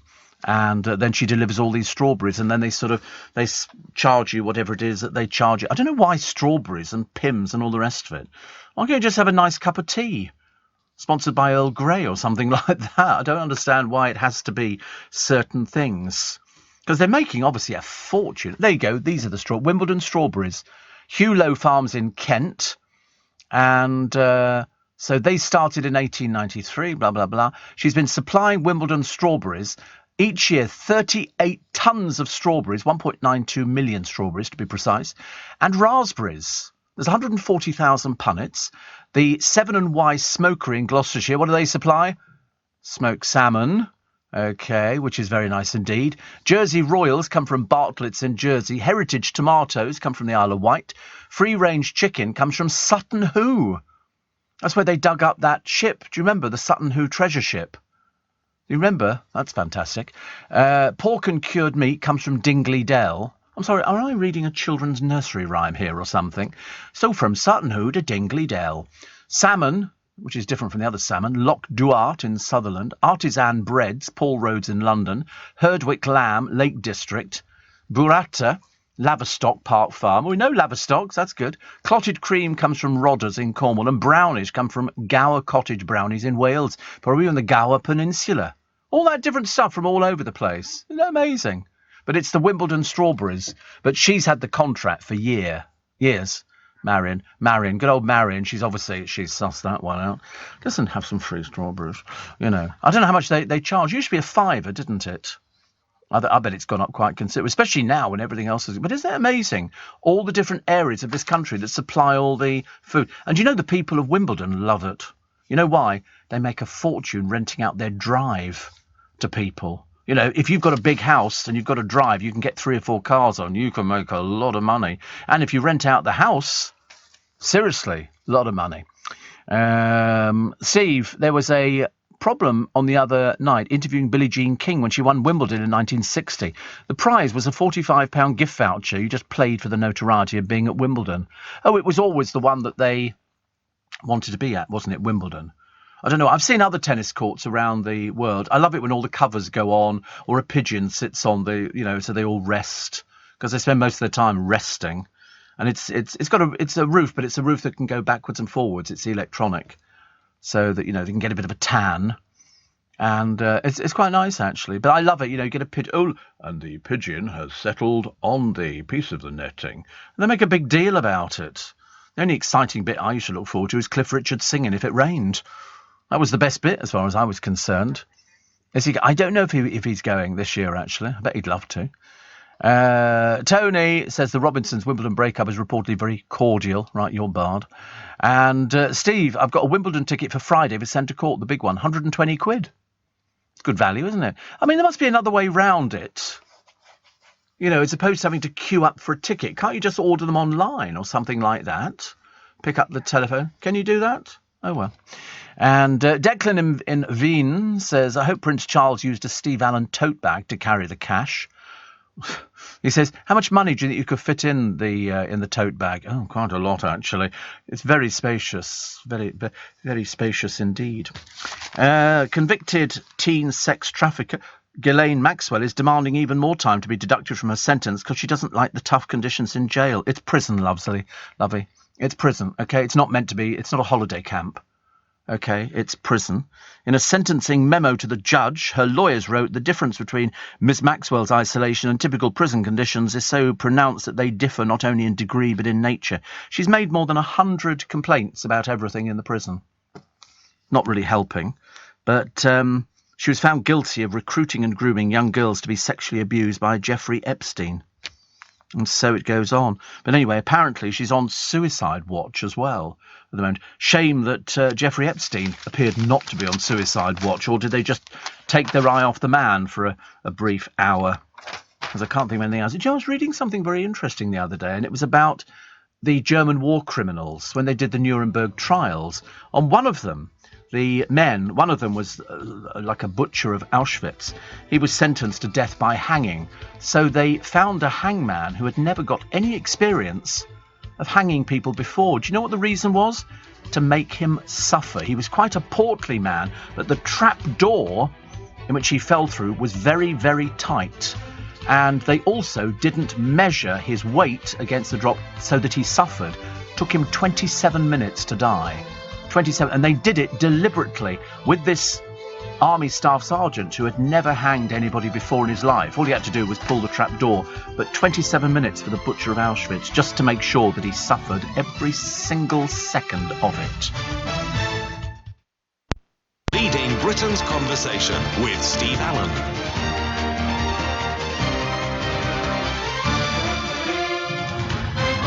Morning, nice to have your company. Monday, June 27th, first day of Wimbledon. Although, as I say, if you're sort of not queuing for a ticket, there's no point in going down there. It's way too expensive. In fact, you'd be way down the line because some of these people have been out there for a few days now.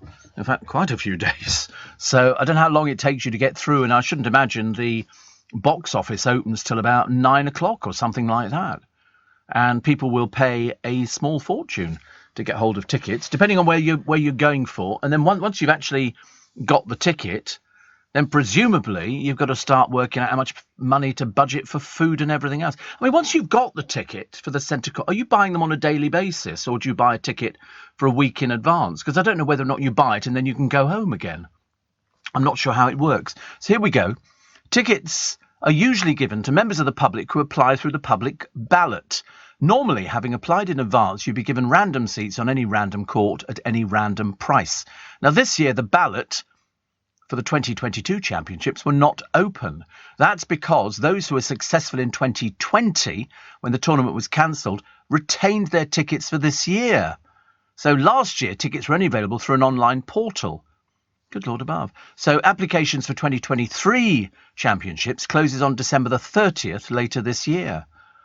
God. So these people who are getting the tickets, so can you get tickets on the day? The answer is yes, of course you can. Queuing is back after 2 years away. Usually there are 500 tickets available each for Centre Court, Court 1, Court 2 and Court 3. So that's a lot, isn't it? That's, that's about 2,000 tickets or something like that. And so that'll be the case this year. Then a ground pass, which allows entry from Court 4 to Court 19, will be available to purchase. So tickets range £8 for a ground pass, all the way up to 240 quid for centre court tickets.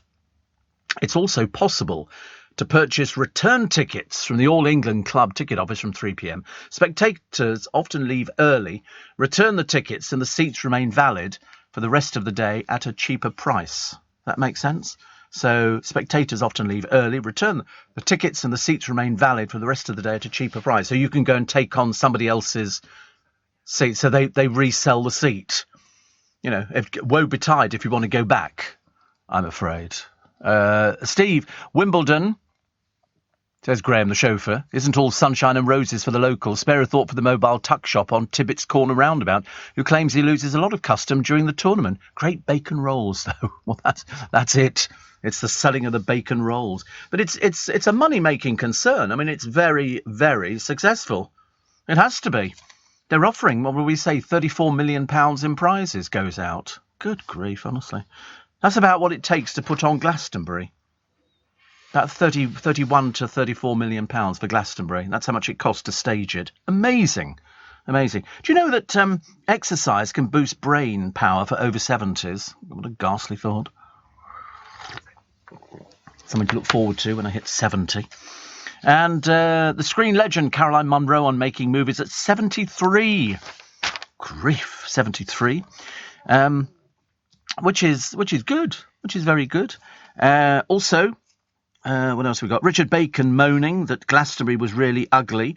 He whinged, the TV makes it look great. He says, when you get there, it's blooming awful. It's so old and white. It's about as cool as going caravanning with a load of 50-something bearded Lib Dems. Oh, dear.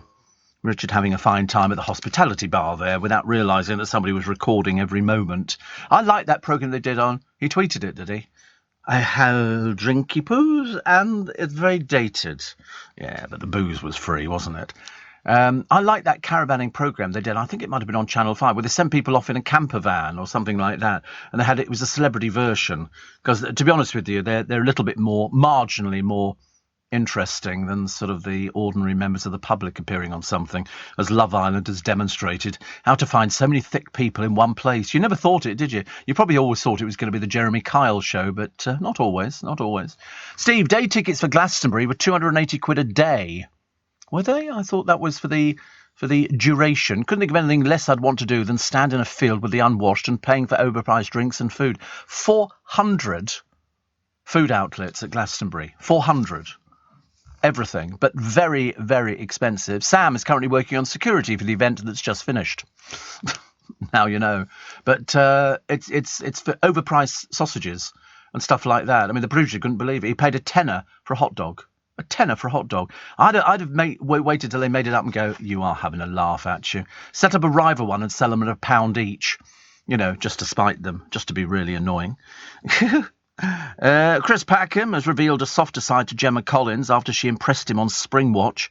She's known for her diva ways. She isn't. No, she isn't. She's not known for anything like that. She's never been a diva. She's just a bit thick. How many loo rolls used at Glastonbury? Oh, thousands. Thousands. 100,000 loo rolls. Oh, even so, I don't know. I'd rather not go, actually. 40,000 bins. Oh, I couldn't think of anything worse than queuing for the toilets at Glastonbury. That's my worst nightmare, I'm afraid. My worst nightmare. 4,500 toilets, even so.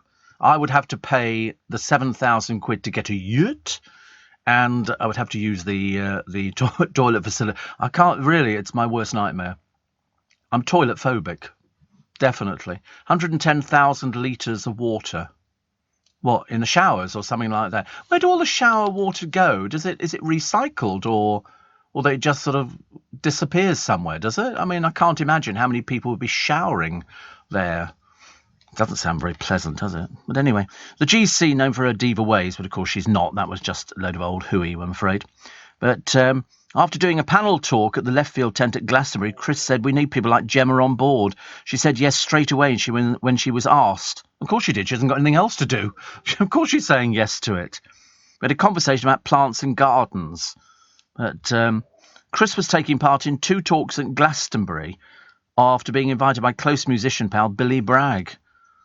What, so you go to Glastonbury and you end up with Chris Packham? God, blimey. Shoot, they have talks and stuff like that. How boring. Very dull. Oh, look, Cooking with the Stars on ITV, and it's another load of people that you've never heard of before.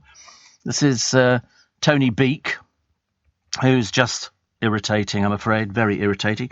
Who are the other people? They've got a number of celebrities cooking, but unfortunately we can't find a list of who it is. I've got no idea, actually. So he failed to win the show during his 18 years as a professional dancer. He says, I've discovered that I hate being judged. Yeah, oh well, take it on board, love, take it on board. And so he's doing this Cooking with the Stars. Who's the lineup of celebrities? Cooking with the Stars. I mean, I'm looking at sort of pictures of them. Well, I've got no idea at all, I'm afraid. Is there anybody interesting on here? I can't... It might be a couple that I know the look of, but to be honest with you, it's not... It's not my favourite lineup at the moment. Oh, here we go.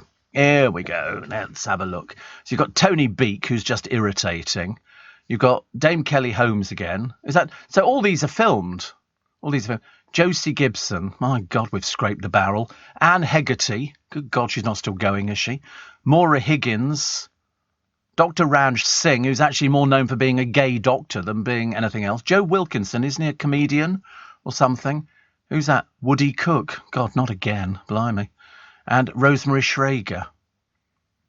God. Ronnie Murray. Who's Ronnie Murray? Ronnie Pickering. Oh, these are the chefs. Jack Stein. No, never heard of him. Judy Jew. Never heard of her. Jean-Christophe Novelli, of course, yes. Tony Singh. No, never heard of him. Clodagh McKenna. No. Mike Reed. No, not that one, the other one. Well, one's dead, so it doesn't really help. It'll be the one who's alive, won't it, really? But, my God, honestly. Cooking with the Stars, there's instant switch off, isn't it? Instant switch off. Sorry about that. But, perhaps we should go back to the other people. Dinky Toys. Who collected Dinky Toys? Got loads of people. I collected Dinky Toys. But these are 3 Dinky vans. Made in 1935 and 1936, one with Meccano Engineering for Boys on the side, made £9,000.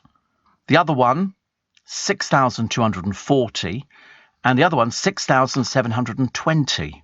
Apparently, they were in excellent condition. But the trouble is, I've been to a toy fair where I've seen people take these things apart, respray them, put new wheels on and everything else, and the boxes are all remade again. So you're very hard pushed to find out what's genuine and what's not. But so these went for $22,000 after an international bidding war.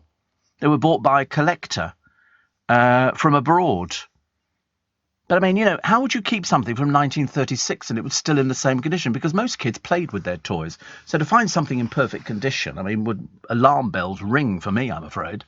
You know, because I have seen them being sprayed. They do a Bentley, do they? They do a Bentley Dinky toy. Oh, show me. Oh, that's quite nice. That's a convertible GT. I don't like convertibles, actually. How much is it? Does it tell you how much it is? £150. Dale used to collect cars. He used to go to a place in Upper St Martin's Lane. It's like a toy shop, but for adults. And they sell lots of cars. And he would think nothing of spending £250, £300. Yeah, I don't know if it's still there, actually. It used to be next to Robert Dias. And every time he was in town, if we went out, he'd want to go and look in the window, and then he'd go back in there or phone them. And he bought a load of these because he liked cars. He had a thing about cars, even though he curbed most of them. That, for just in case you don't know, is you'd have your alloys done, and then you're parking the car and there'd be a scrape and he would scrape the alloys. I've only done it a couple of times. Sometimes I've got friends who get in the car and when we get out they go, would you like to sort of put a running board in so I can get to the pavement? Very rude. Britain's longest serving postman. I'll tell you about in a moment. Oh, it is Martin's Models. Oh, look at that. It closed 2019. Wow. That was a shame because they had some really top of the range stuff in there. It was collector's stuff. Oh, Dale will be disappointed when I tell him. So, yes, I still talk to him and I still tell him about things. I wonder who's getting all the royalties for bits and pieces. What do you get when you mix fashion designers, financial advisors, and dance studio? No, not a catwalk of strutting accountants. No, not a ballet piece about balance sheets. I'm actually just talking about Workspace. With 4,000 of London's most original businesses already calling Workspace home, whatever it is you do, there's a space for you here. It all happens at Workspace. Search workspace.co.uk. This is LBC with Steve Allen. Morning, nice to have your company. It's 18 minutes past 6. Steve, I thought you liked Chris Packham. I do.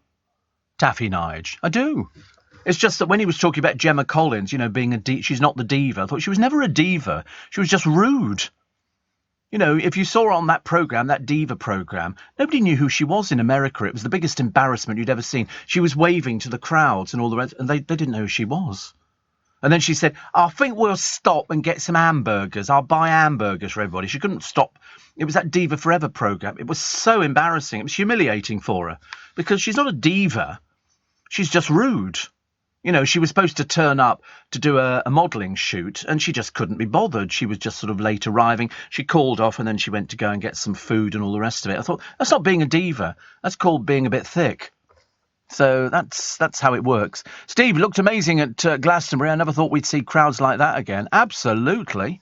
Listen, this is exactly the time that you will be seeing crowds like that because people wanted to get back to some sort of normality, although the cases for COVID are rising again.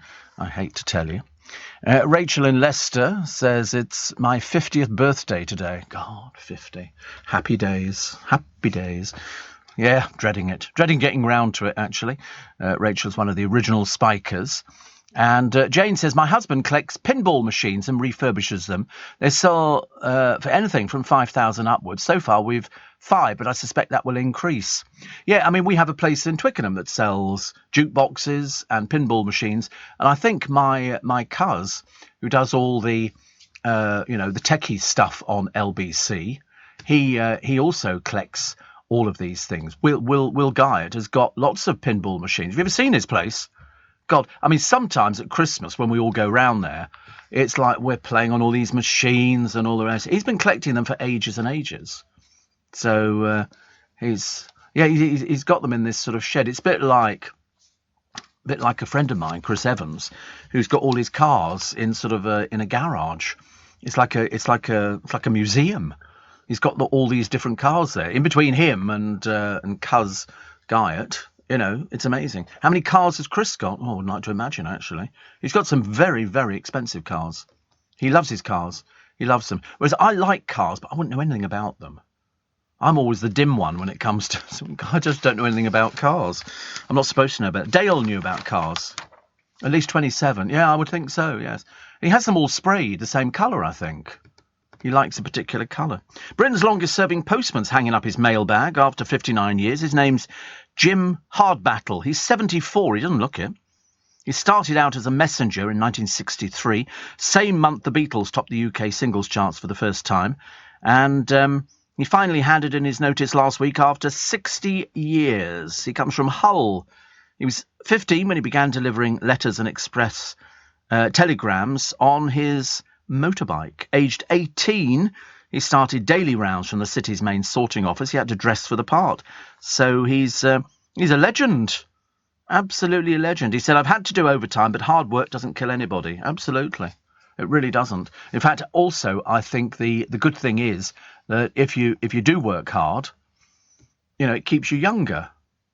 It keeps you much younger, because if you don't have anything to get up for in the morning, you kind of lose a little bit, and I think it gets worse and worse and worse. So I always like to make sure I get up nice and early. Nice and early. I enjoy getting up, actually. I mean, it's not because I sort of think that, I'm doing it to extend my life, although I'm hoping to God it will. But I'm also up before most people go to bed. Which is okay. I don't have any problems with that. But I've just signed another contract, so you have to make sure that you're sort of up for it. Which slot did I find it hard to do? None of them. I've never found any time slot I've ever done difficult.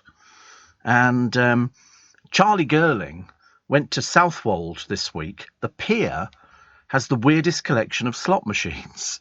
And do they sell you old pennies? Because if you go to some of these places, Charlie, they give you old pennies, because most of these machines work on old money, but they charge you over the odds for them, but it's worth it. One of them was a game where you had to pretend to cross a motorway as an OAP. You're finding the oddest places. And there was a lie-down workout couch featuring Jane Fonda dancing with Osama bin Laden. She goes to the oddest places, does Charlie? Seriously, I mean, I blame it. Are you sure it wasn't the Pier? I mean, I love all these old machines. Seriously, I mean, there's some great things. Some great things. I used to prefer the ones, haunted houses. You put in a penny, and all of a sudden, it would be in a graveyard, and the grave would open up, and a character would come out of it, and then go back down again. Ooh, and a bat would fly across, and all that. I used to like all of those sort of things. But Charlie's found the ultimate. Southwold Pier. Do you have a picture of Southwold Pier? Do you can see how pretty it is? Well, that's the inside of the arcade. What does Southwold Pier look like? Oh, I say. Oh, that's nice. Oh, we like that. I could sit there. Have they got a cafe? You can get a nice cup of tea. Perhaps a sausage and batter and some chips or something like that. Oh, bacon roll. That'd be nice, wouldn't it? Sausage roll, anything, really. How lovely. That's very nice, Charlie. You've got impeccable taste. And you've also got a pier lighthouse. And beach huts as well. I've never wanted a beach hut. I've never been so excited about beach huts, but I do like a good pier. There's a film. Danny LaRue is in a film, the only film I think he ever made, called Our Miss Fred. and I can't remember which pier it is that he uses for his show, because it shows him at the beginning of it coming off this pier, and it's a great film because you get to see Danny LaRue, and then you realise exactly how big a star he was. He was big drag star. He never called it drag, actually. He always claimed never to have seen anybody else. But there was a pier that he appeared on, as you said, and he came off and he gets into this car, but it was an old car he gets in. But the pier looked beautiful, and I think it's still there, and I've a sneaking feeling it was used for something else, and I can't remember what pier it was. Now, somebody who know what pier it was, come on. Pull yourselves together. I don't want any excuses like, oh, Steve, we're still in bed. We can't remember that. You must remember this thing. And it's not Shanklin. Shanklin's on the Isle of Wight, isn't it? This is Angleterre, I believe. But it was the Danny LaRue film, Our Miss Fred. What was the pier? Come on. You know the answer. You're dragging it out. Dragging it out, as they say, if you like that good pun. Somebody will know the answer. Martin Compston was banned from shaving in the morning for the first series of Line of Duty because bosses feared he'd look too young. That's always a danger, isn't it? Although actually, who did I see a picture of a short while ago? It was somebody who was doing something, and I said, but you look so young. You look so young. Liz in Berkhamsted says the jackdaws wake me every morning at 3:45. I'm always tired these days. Don't worry about it. Other people are like that.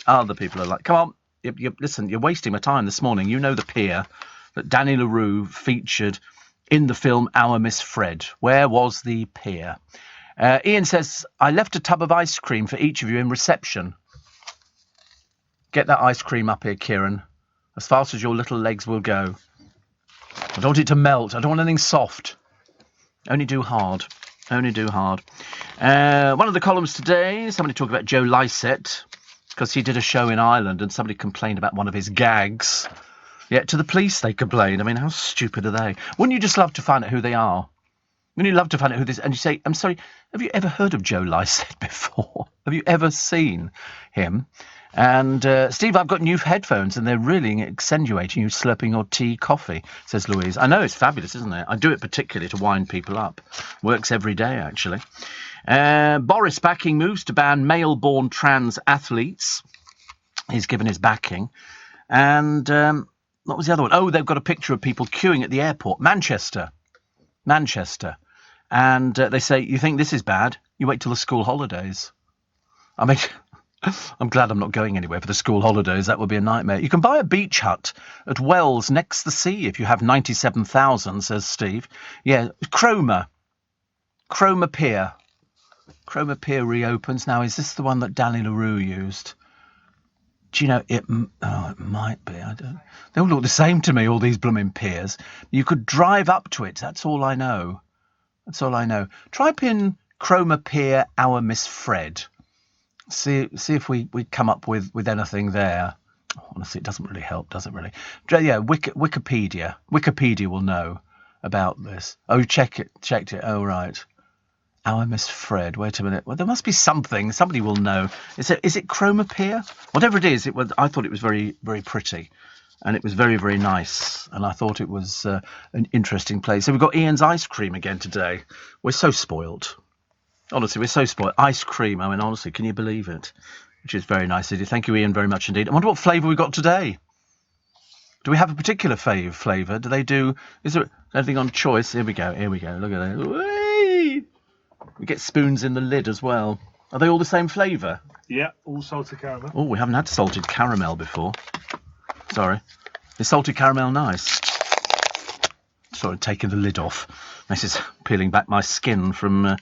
oh, this looks lovely. Just the right... Oh, that's lovely, Ian.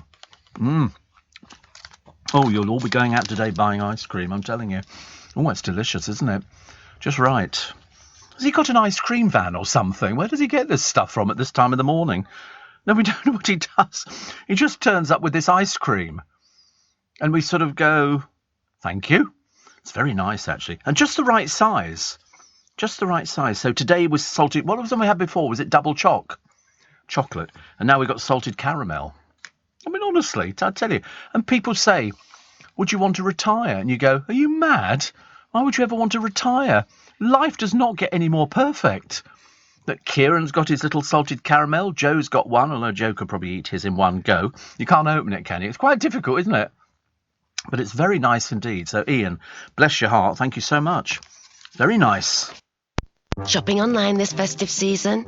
It's not just you looking for a steal. Help protect yourself with an email password that's easy to remember and harder to hack. Just look around you right now and choose 3 random words. For me, it's chocolate, keyboard, snorkel. What a bargain. Go on, make your password even stronger with 3 random words and take your email security to another level. Search CyberAware from the National Cyber Security Centre. Steve Allen on LBC. Text 84850. It's very nice, Ian. We decided it's better than the chocolate. Thank you very much indeed. Very sweet. We got salted caramel this morning, which is very nice indeed. Chromapere, says Pauline. Patrick says Chromapere. And then Gareth says Ilfracombe pear. So can we check Ilfracombe? We've got to check all these different pears to find out, because it's very difficult to find anything actually on the internet. So have a look. I don't think it's Ilfracombe. In fact, we don't think Ilfracombe's got a pier. In fact, no, it's got a harbour, but it doesn't appear to have a pier, I'm afraid. So, Ian delivers to West End theatres. Ooh, shh, don't tell them, for God's sake, we'll all be in trouble. So, how many do these deliver then? I mean, are there loads and loads of them? You know, because you're right, actually, when you go to a theatre or anything like that, or the cinema, I used to love it when they come down, they switch their little lights on their machines. And you buy an ice cream and you get the spoon. It's the spoon in the lid bit that gets me. Because last time we had this, you weren't here, Kieran, were you? So Ben got your ice cream, which I think he liked. Delicious. And also, to be honest with you, quite refreshing to have in the morning. It's almost like a palate clearer, isn't it? It's very nice. So Ian's delivering to West End theatres. They're all going, I'm sorry, excuse me, we're missing 3. Steve, 1982, it's Chromapere. I think you might be right, actually. I don't want to say yes, but it does look as though it's Chromapere.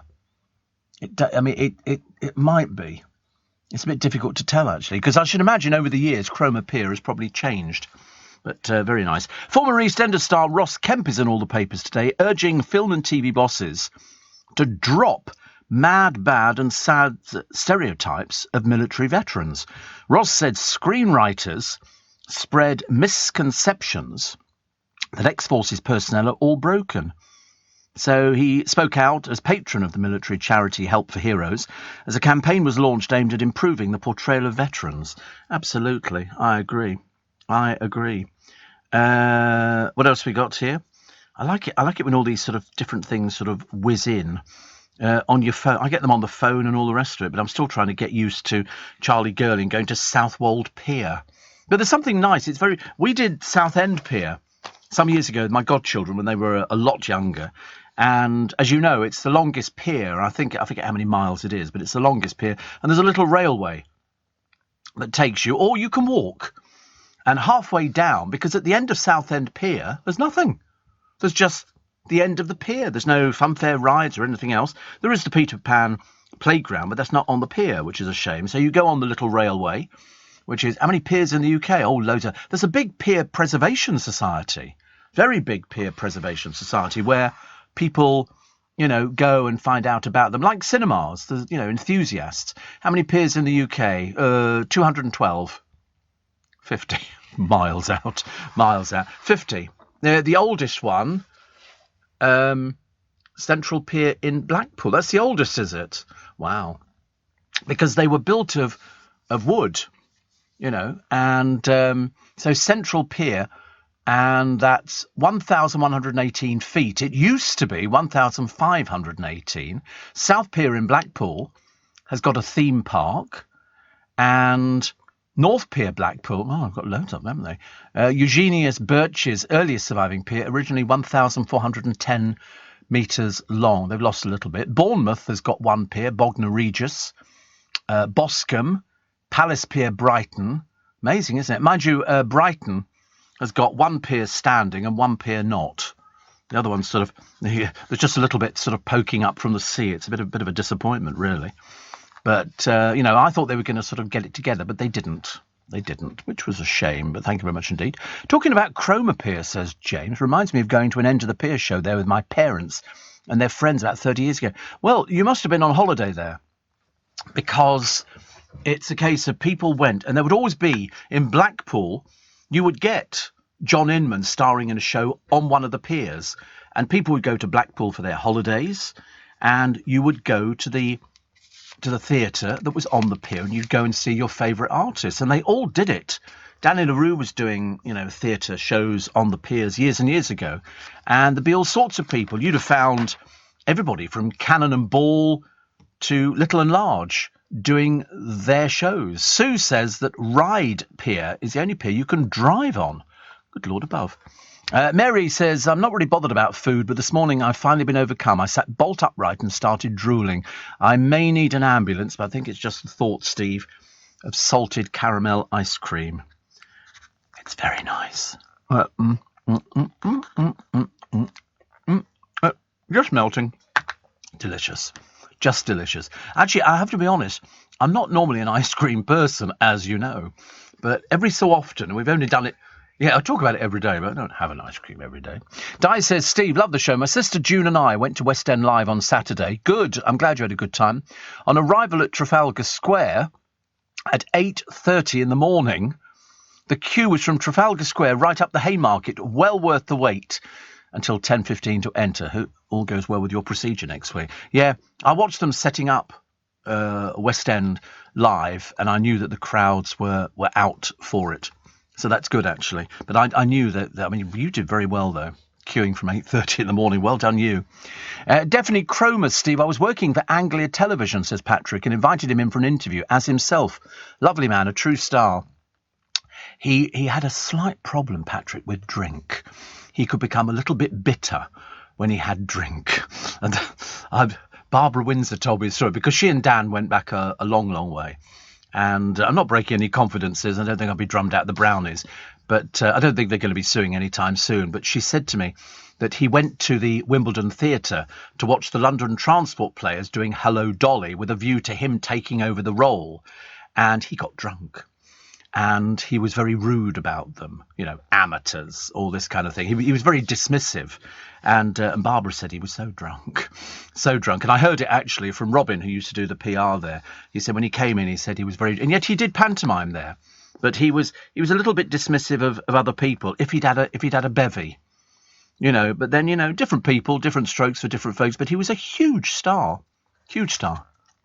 Sorry, I can't resist the ice cream. According to the internet, his theatre dates over the years included the Cromer Pavilion, the same theatre on Cromer Pier, which Danny can be spotted at the very start of the film Our Miss Fred, says Pauline. He comes out of the theatre, says, all right, and he puts his coat on and he walks the length of the pier. And if you haven't seen the film, get it. So there's a lot of films you'll be buying shortly. All you have to do is go onto Amazon, and you've got to buy... Remember the ones you're buying? So you're getting Our Miss Fred... So you can see Dan at the height of his fame. He made this film, which had all sorts of famous people in it. And you're also buying Billy Elliot on DVD. This is Billy Elliot, the stage show. Who won Peer of the Year this year? They have an award? Do they? Oh, I can't imagine. This one turns 125. This is Bangor Garth. Is that the name of the pier? Garth. It's quite pretty, isn't it? So they were built on metal... and then wooden, I suppose. The judges saying it boasts the best panorama of views of any pier in the UK. I think they're nice. I thought most of them were sort of Victorian in this country, and you can sort of go out there and go and see these places. Some of them, they used to do boat trips from the end. You'd go there, and then, a long time ago. So there is a National Piers Society launched as a charity in wait for it, here comes this magic year again, 1979. That year seems to figure in so many different things. And when you look at, at what the piers were, they were fun palaces. Now Brighton Pier is in the middle of it, is all amusement arcades and everything else. They are very pretty, though. And also, that's a sign of you getting old, Joe, if you think that's pretty, because that's sort of, you go and sit there and you have a cup of tea and you just stare out to sea. You don't do anything. You just, blanket over your legs. You go and rent a deck chair. If you're very lucky, you get a bit of candy floss or cotton candy, toffee apple, handkerchief on the head, or just get one of those cheap little hats. Steve, it's definitely Cromer, says Nick in Oxford. Danny also performed at the Cromer Theatre. It's in his obituary in the local paper. Aha. How nice. Eddie says, a friend of mine told me to make some Bird's Angel Delight banana flavour. Stick it in the freezer. Delicious banana ice cream. Listen, you can't push me any more on banana ice cream. I love banana ice cream. Years ago, says David, I'm 70s, went on a weekend holiday to Brighton, stayed in the Grand Hotel. Charlie Chaplin was staying there too, got matey with his son, and we used to go onto the pier and buy stink bombs. Do you remember stink bombs? It was a little glass phial, and you drop them and crush them under your feet. I never bought any. I decided that would make me deeply, deeply unpopular. Deeply unpopular. But I did used to buy bangers, and it's a little piece of paper, and you throw it on the ground, and it would go bang, like that. I think in it was a little bit of explosive and some little tiny, not pebbles, that would make it a huge thing, little tiny bits of grit. And the action of, it's things you get in a crack, and you throw it on the floor, and you buy a box of 50. You can buy them on Amazon. And to be honest with you, I don't know what they're called. They're called bangers, I suppose. Russian missiles shatter 3 weeks of calm in Kiev. Now Burnham plots the Lib Lab deal to keep Tories out of office. I don't think it's going to work. I think Boris appears to be, contrary to everything you read in the newspapers, he appears to be a bit Teflon. And unless Keir is going to come up with a solution or something, to actually, give some people some idea of what his plans are and what he will do to change things, it's not looking very promising. Even hardened Labourites are saying exactly the same thing. He's got to come up with something. It's great when you watch Prime Minister's Question Time because there's a lot of badinage going backwards and forwards, but there's no policies coming out.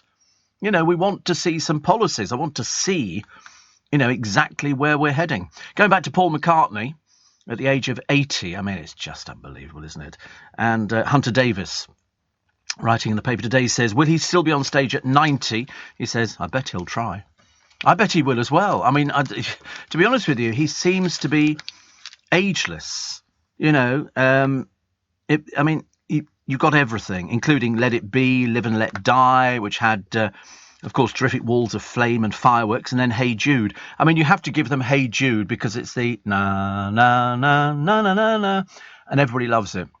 My favourite version, apart from the Beatles, obviously, was Shirley Bassey singing Hey Jude. She did it at a Royal Variety performance, and she had this dress on which was all it looked like curtain material, and when she shook like that, and she could shake, believe you me, the whole thing moved like a roundabout. She shimmied, and it was na na na, and big voice. But I think one of the highlights for me, for Paul McCartney, was when a video of John Lennon appeared and they sang along together. I thought that was amazing, proving that Paul McCartney's been there, done it, bought the T-shirt, and then some.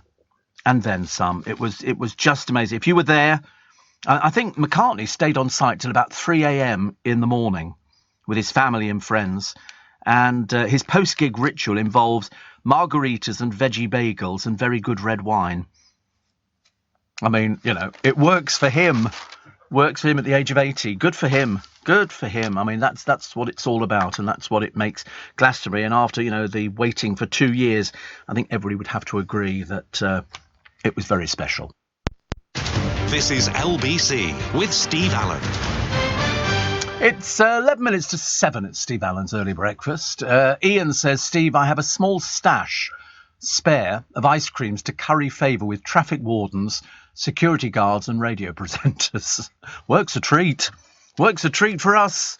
Very pleased, thank you. Steve, South Parade Pier at Southsea caught fire whilst filming Tommy. It survived, says Steve. Oh, interesting. Sevenoaks Sarah says, Steve, I listened to your podcast interviewing Tom Kerridge and spent the weekend at the Corinthia in a fab suite overlooking the London Eye to celebrate my husband's 68th birthday. Had a fabulous meal there at Tom's and went to watch My Fair Lady. All that was missing was brunch at Joe Allen's, which had closed on a Sunday, but always loved the show. Well, I'm glad you had a nice time. That sounds delightful. Absolutely delightful. Linda says, Chroma Pier doesn't change at all, Steve. There's a theatre there, which has the only variety show in summer season. There are other shows during the year, music, comedy, etc. Bradley Walsh started his career on Chroma Pier, says Liz in Norfolk. Nice.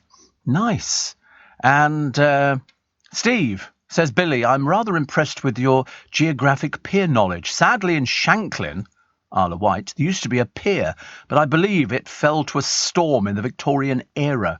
There are 3 piers on the island now: Sandown Pier, which is fully functioning amusement arcade; Yarmouth Pier, which you can pay to sponsor a plank with your name; and Ryde Pier, which your earlier texter spoke about, which has a train taking you all the way up. See, told you, we've all gone pier mad. You know why? Because we think it's summer, and if you go to the seaside, make sure there's a pier. Because Mum and Dad, I don't care what anybody says, we like just sit. Yeah, it's nice to go for a little walk, but it's nice to sit down with a cup of tea and stare out to sea. There's something very therapeutic about it. So I love it. The bangers you mentioned are called Fun Snaps, says Jonathan. Love the show. Fun Snaps. Can we have a look at Fun Snaps? And, the chairman of the National Piers Society is listening. There's no end to the excitement this morning and has been in touch. He says, lovely to hear you talking about our unique seaside piers this morning. They continue to provide an important part of the UK coastal tourism economy and create happy memories for millions of visitors every year. Next year will be Year of the Pier, a national promotion throughout the summer promoting the enjoyment of the British seaside and staycations. And that's from Tim Wardley, who's the chairman of the National Piers Society, the national organisation representing the interests of the UK's 63 piers. That's so cool. We love piers. We talk about piers quite a lot because I've been on quite a few, and I'm delighted that you're listening. And in fact, we've done record numbers of texts this morning. Even sort of filtering through. It's a slow process, but we get through as many as we possibly can on the programme. But we only have 3 hours. Catherine wants to know how we're getting on with the pigeons. I've ordered these hanging predator eyes from Amazon, arriving today. Let you know how we get on. Shortest pier in England is Burnham-on-Sea, says Paul. It sounds like Burnham-on-Sea. Sounds delightful, actually. And Patrick says Cromer. Wait a minute, we're having a look at Burnham-on-Sea. We love looking at all these pictures of pits. It's amazing. It's so short we can't find it. Does it actually exist? Burnham-on-Sea Pier. Oh, blimey. Oh, it is short. That is short, isn't it? That's almost like just a building on legs, but it had a fire. That is a tiny pier, as they go. But it's still nice. Cromer is the only pier, says Patrick, still left presenting traditional summer and Christmas variety shows. Wow. How lovely. Robin Sidcup says, Steve, did you know that the Blackpool Winter Gardens and all 3 piers are connected with underground tunnels with animal cages built into them? So all the acts years ago used to start off at the Winter Gardens and then move underground to each pier. So they didn't have to book so many acts. Blimey, learn all the time. And Perdita says, I have no idea it's illegal to hog the middle lane on the motorway. Yes, apparently was pleasantly surprised to read that you can get a fine and points on your licence, as it's a pet hate of mine. Do you think the middle lane hogging is a generational thing? My grandfather used to do it, stating he didn't want to get trapped between lorries on the inside lane. I notice it more and more.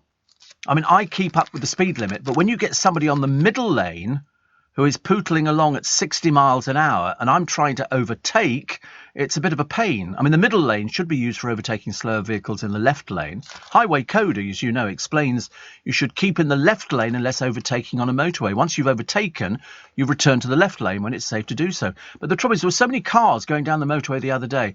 It took me forever to get past this stupid car in front who was dithering along like they were on a picnic. You know, it really was. It was like, la, la, la. I mean, I was going to toot and then flash my lights, but I thought they'll freak. They'll just sort of drive off the road or something. But it was awful because you're trying to impress on them. Look out of that lane. You're doing, some of them were doing 50 miles an hour in the middle lane. It's almost like they were on a day trip to somewhere. Hell and back. Hell and back. So, Perdita, yes, it is illegal to hog the middle lane. Dan the Bricky says the little bangers are called Fun Snaps. Thank you. And they're not very expensive. And there you go, Fun Snaps. There you go. You get 500, which is 10 boxes, for about. I've got 50 packs here, full box, £13.99, £3.57 for 10 boxes. You can have great fun with them. They don't cause any damage and they don't sort of explode. You just sort of throw them to the ground. Great for kids. Kids are the only ones who'd use them. Adults would. Oh, my thing arrived the other day. Remember I told you my bubble gun? The package arrived. I got 2. And I'm going to bring it in tomorrow and show you. And you dip it in, and then it's got 26, count them, 26 things that emit bubbles. So you dip the machine in, you pull the trigger, you've got to put batteries in, 3 AAs, but luckily I've always got AA batteries. And out comes a stream of bubbles. Really cool, actually. Really cool. Keith says, Pet Shop Boys, excellent as usual, and the production at Glastonbury, superb. Yeah, it really was. But bearing in mind, as I said before, they've been touring this show for a while, so it should have been absolutely perfect, and perfect it was. They had a slight problem at the beginning. Chris Lowe never appeared for 20 minutes. He was there, I promise you. Behind the screen, unfortunately. Steve says, Taffy Nige, again, twice in a programme. My great-granddad worked in a pier fixer gang. Used to go on all the piers around the UK, checking for rust, missing bits and fixing them. True. How lovely. I used to look at when they used to put the big big solid bits of wood in, which would have lasted forever and a day. Martin in Redhill says, whatever happened to rum and raisin ice cream? Oh, you can still buy it. Still available. It's still out there. And it's very popular, actually, rum and raisin. But, I mean, having had salted caramel, we've decided salted caramel is the one. Maybe strawberry tomorrow, Ian, or can you give us a list of flavours? Can we just pick? Yes, could you send the menu through to us? That'd be nice, isn't it? Charles's charity facing the probe over this €3 million in cash from Qatari. I mean, I wouldn't even know what 3 million looked like. But apparently each of the notes, they're dubbed Bin Ladens because they're favoured by terrorists. €500 each note. €500. I didn't even know that they existed. Obviously it doesn't appeal to me in the slightest. So we've done all sorts of things on the programme for this morning. Champagne loses its fizz, apparently. Sales have taken a bit of a nosedive for champagne, which actually doesn't surprise me, because I'm surprised anybody can afford anything at the moment. Happy birthday, as I say, to Mira Sayal, who's lovely. She's 61 today. And Tommy Cannon, the comic from Lancashire, one half of Cannon and Ball, the straight man to the late Bobby Ball. I used to love Bobby Ball. He used to make me laugh, actually. And Tommy Cannon is 84. June 27th, on this day in 2005, Richard Whiteley died in hospital. He was 61. He was the presenter of Channel 4's Word and Number game, admitted to hospital with pneumonia. Until then, he'd never missed a recording of Countdown in 23 years. I can remember him. He used to do a programme, I think, called Calendar, and he had a ferret on, and it bit his finger, and it hung on, and he's holding it, like that. I remember thinking to myself, my God, fellas, we had a hamster that tried that. Only the once. Thank you for your company today. Good luck at Wimbledon, if you're queuing for your tickets, and if you're off to a pier today, enjoy every minute of it, because you might as well enjoy the weather. It's not too bad.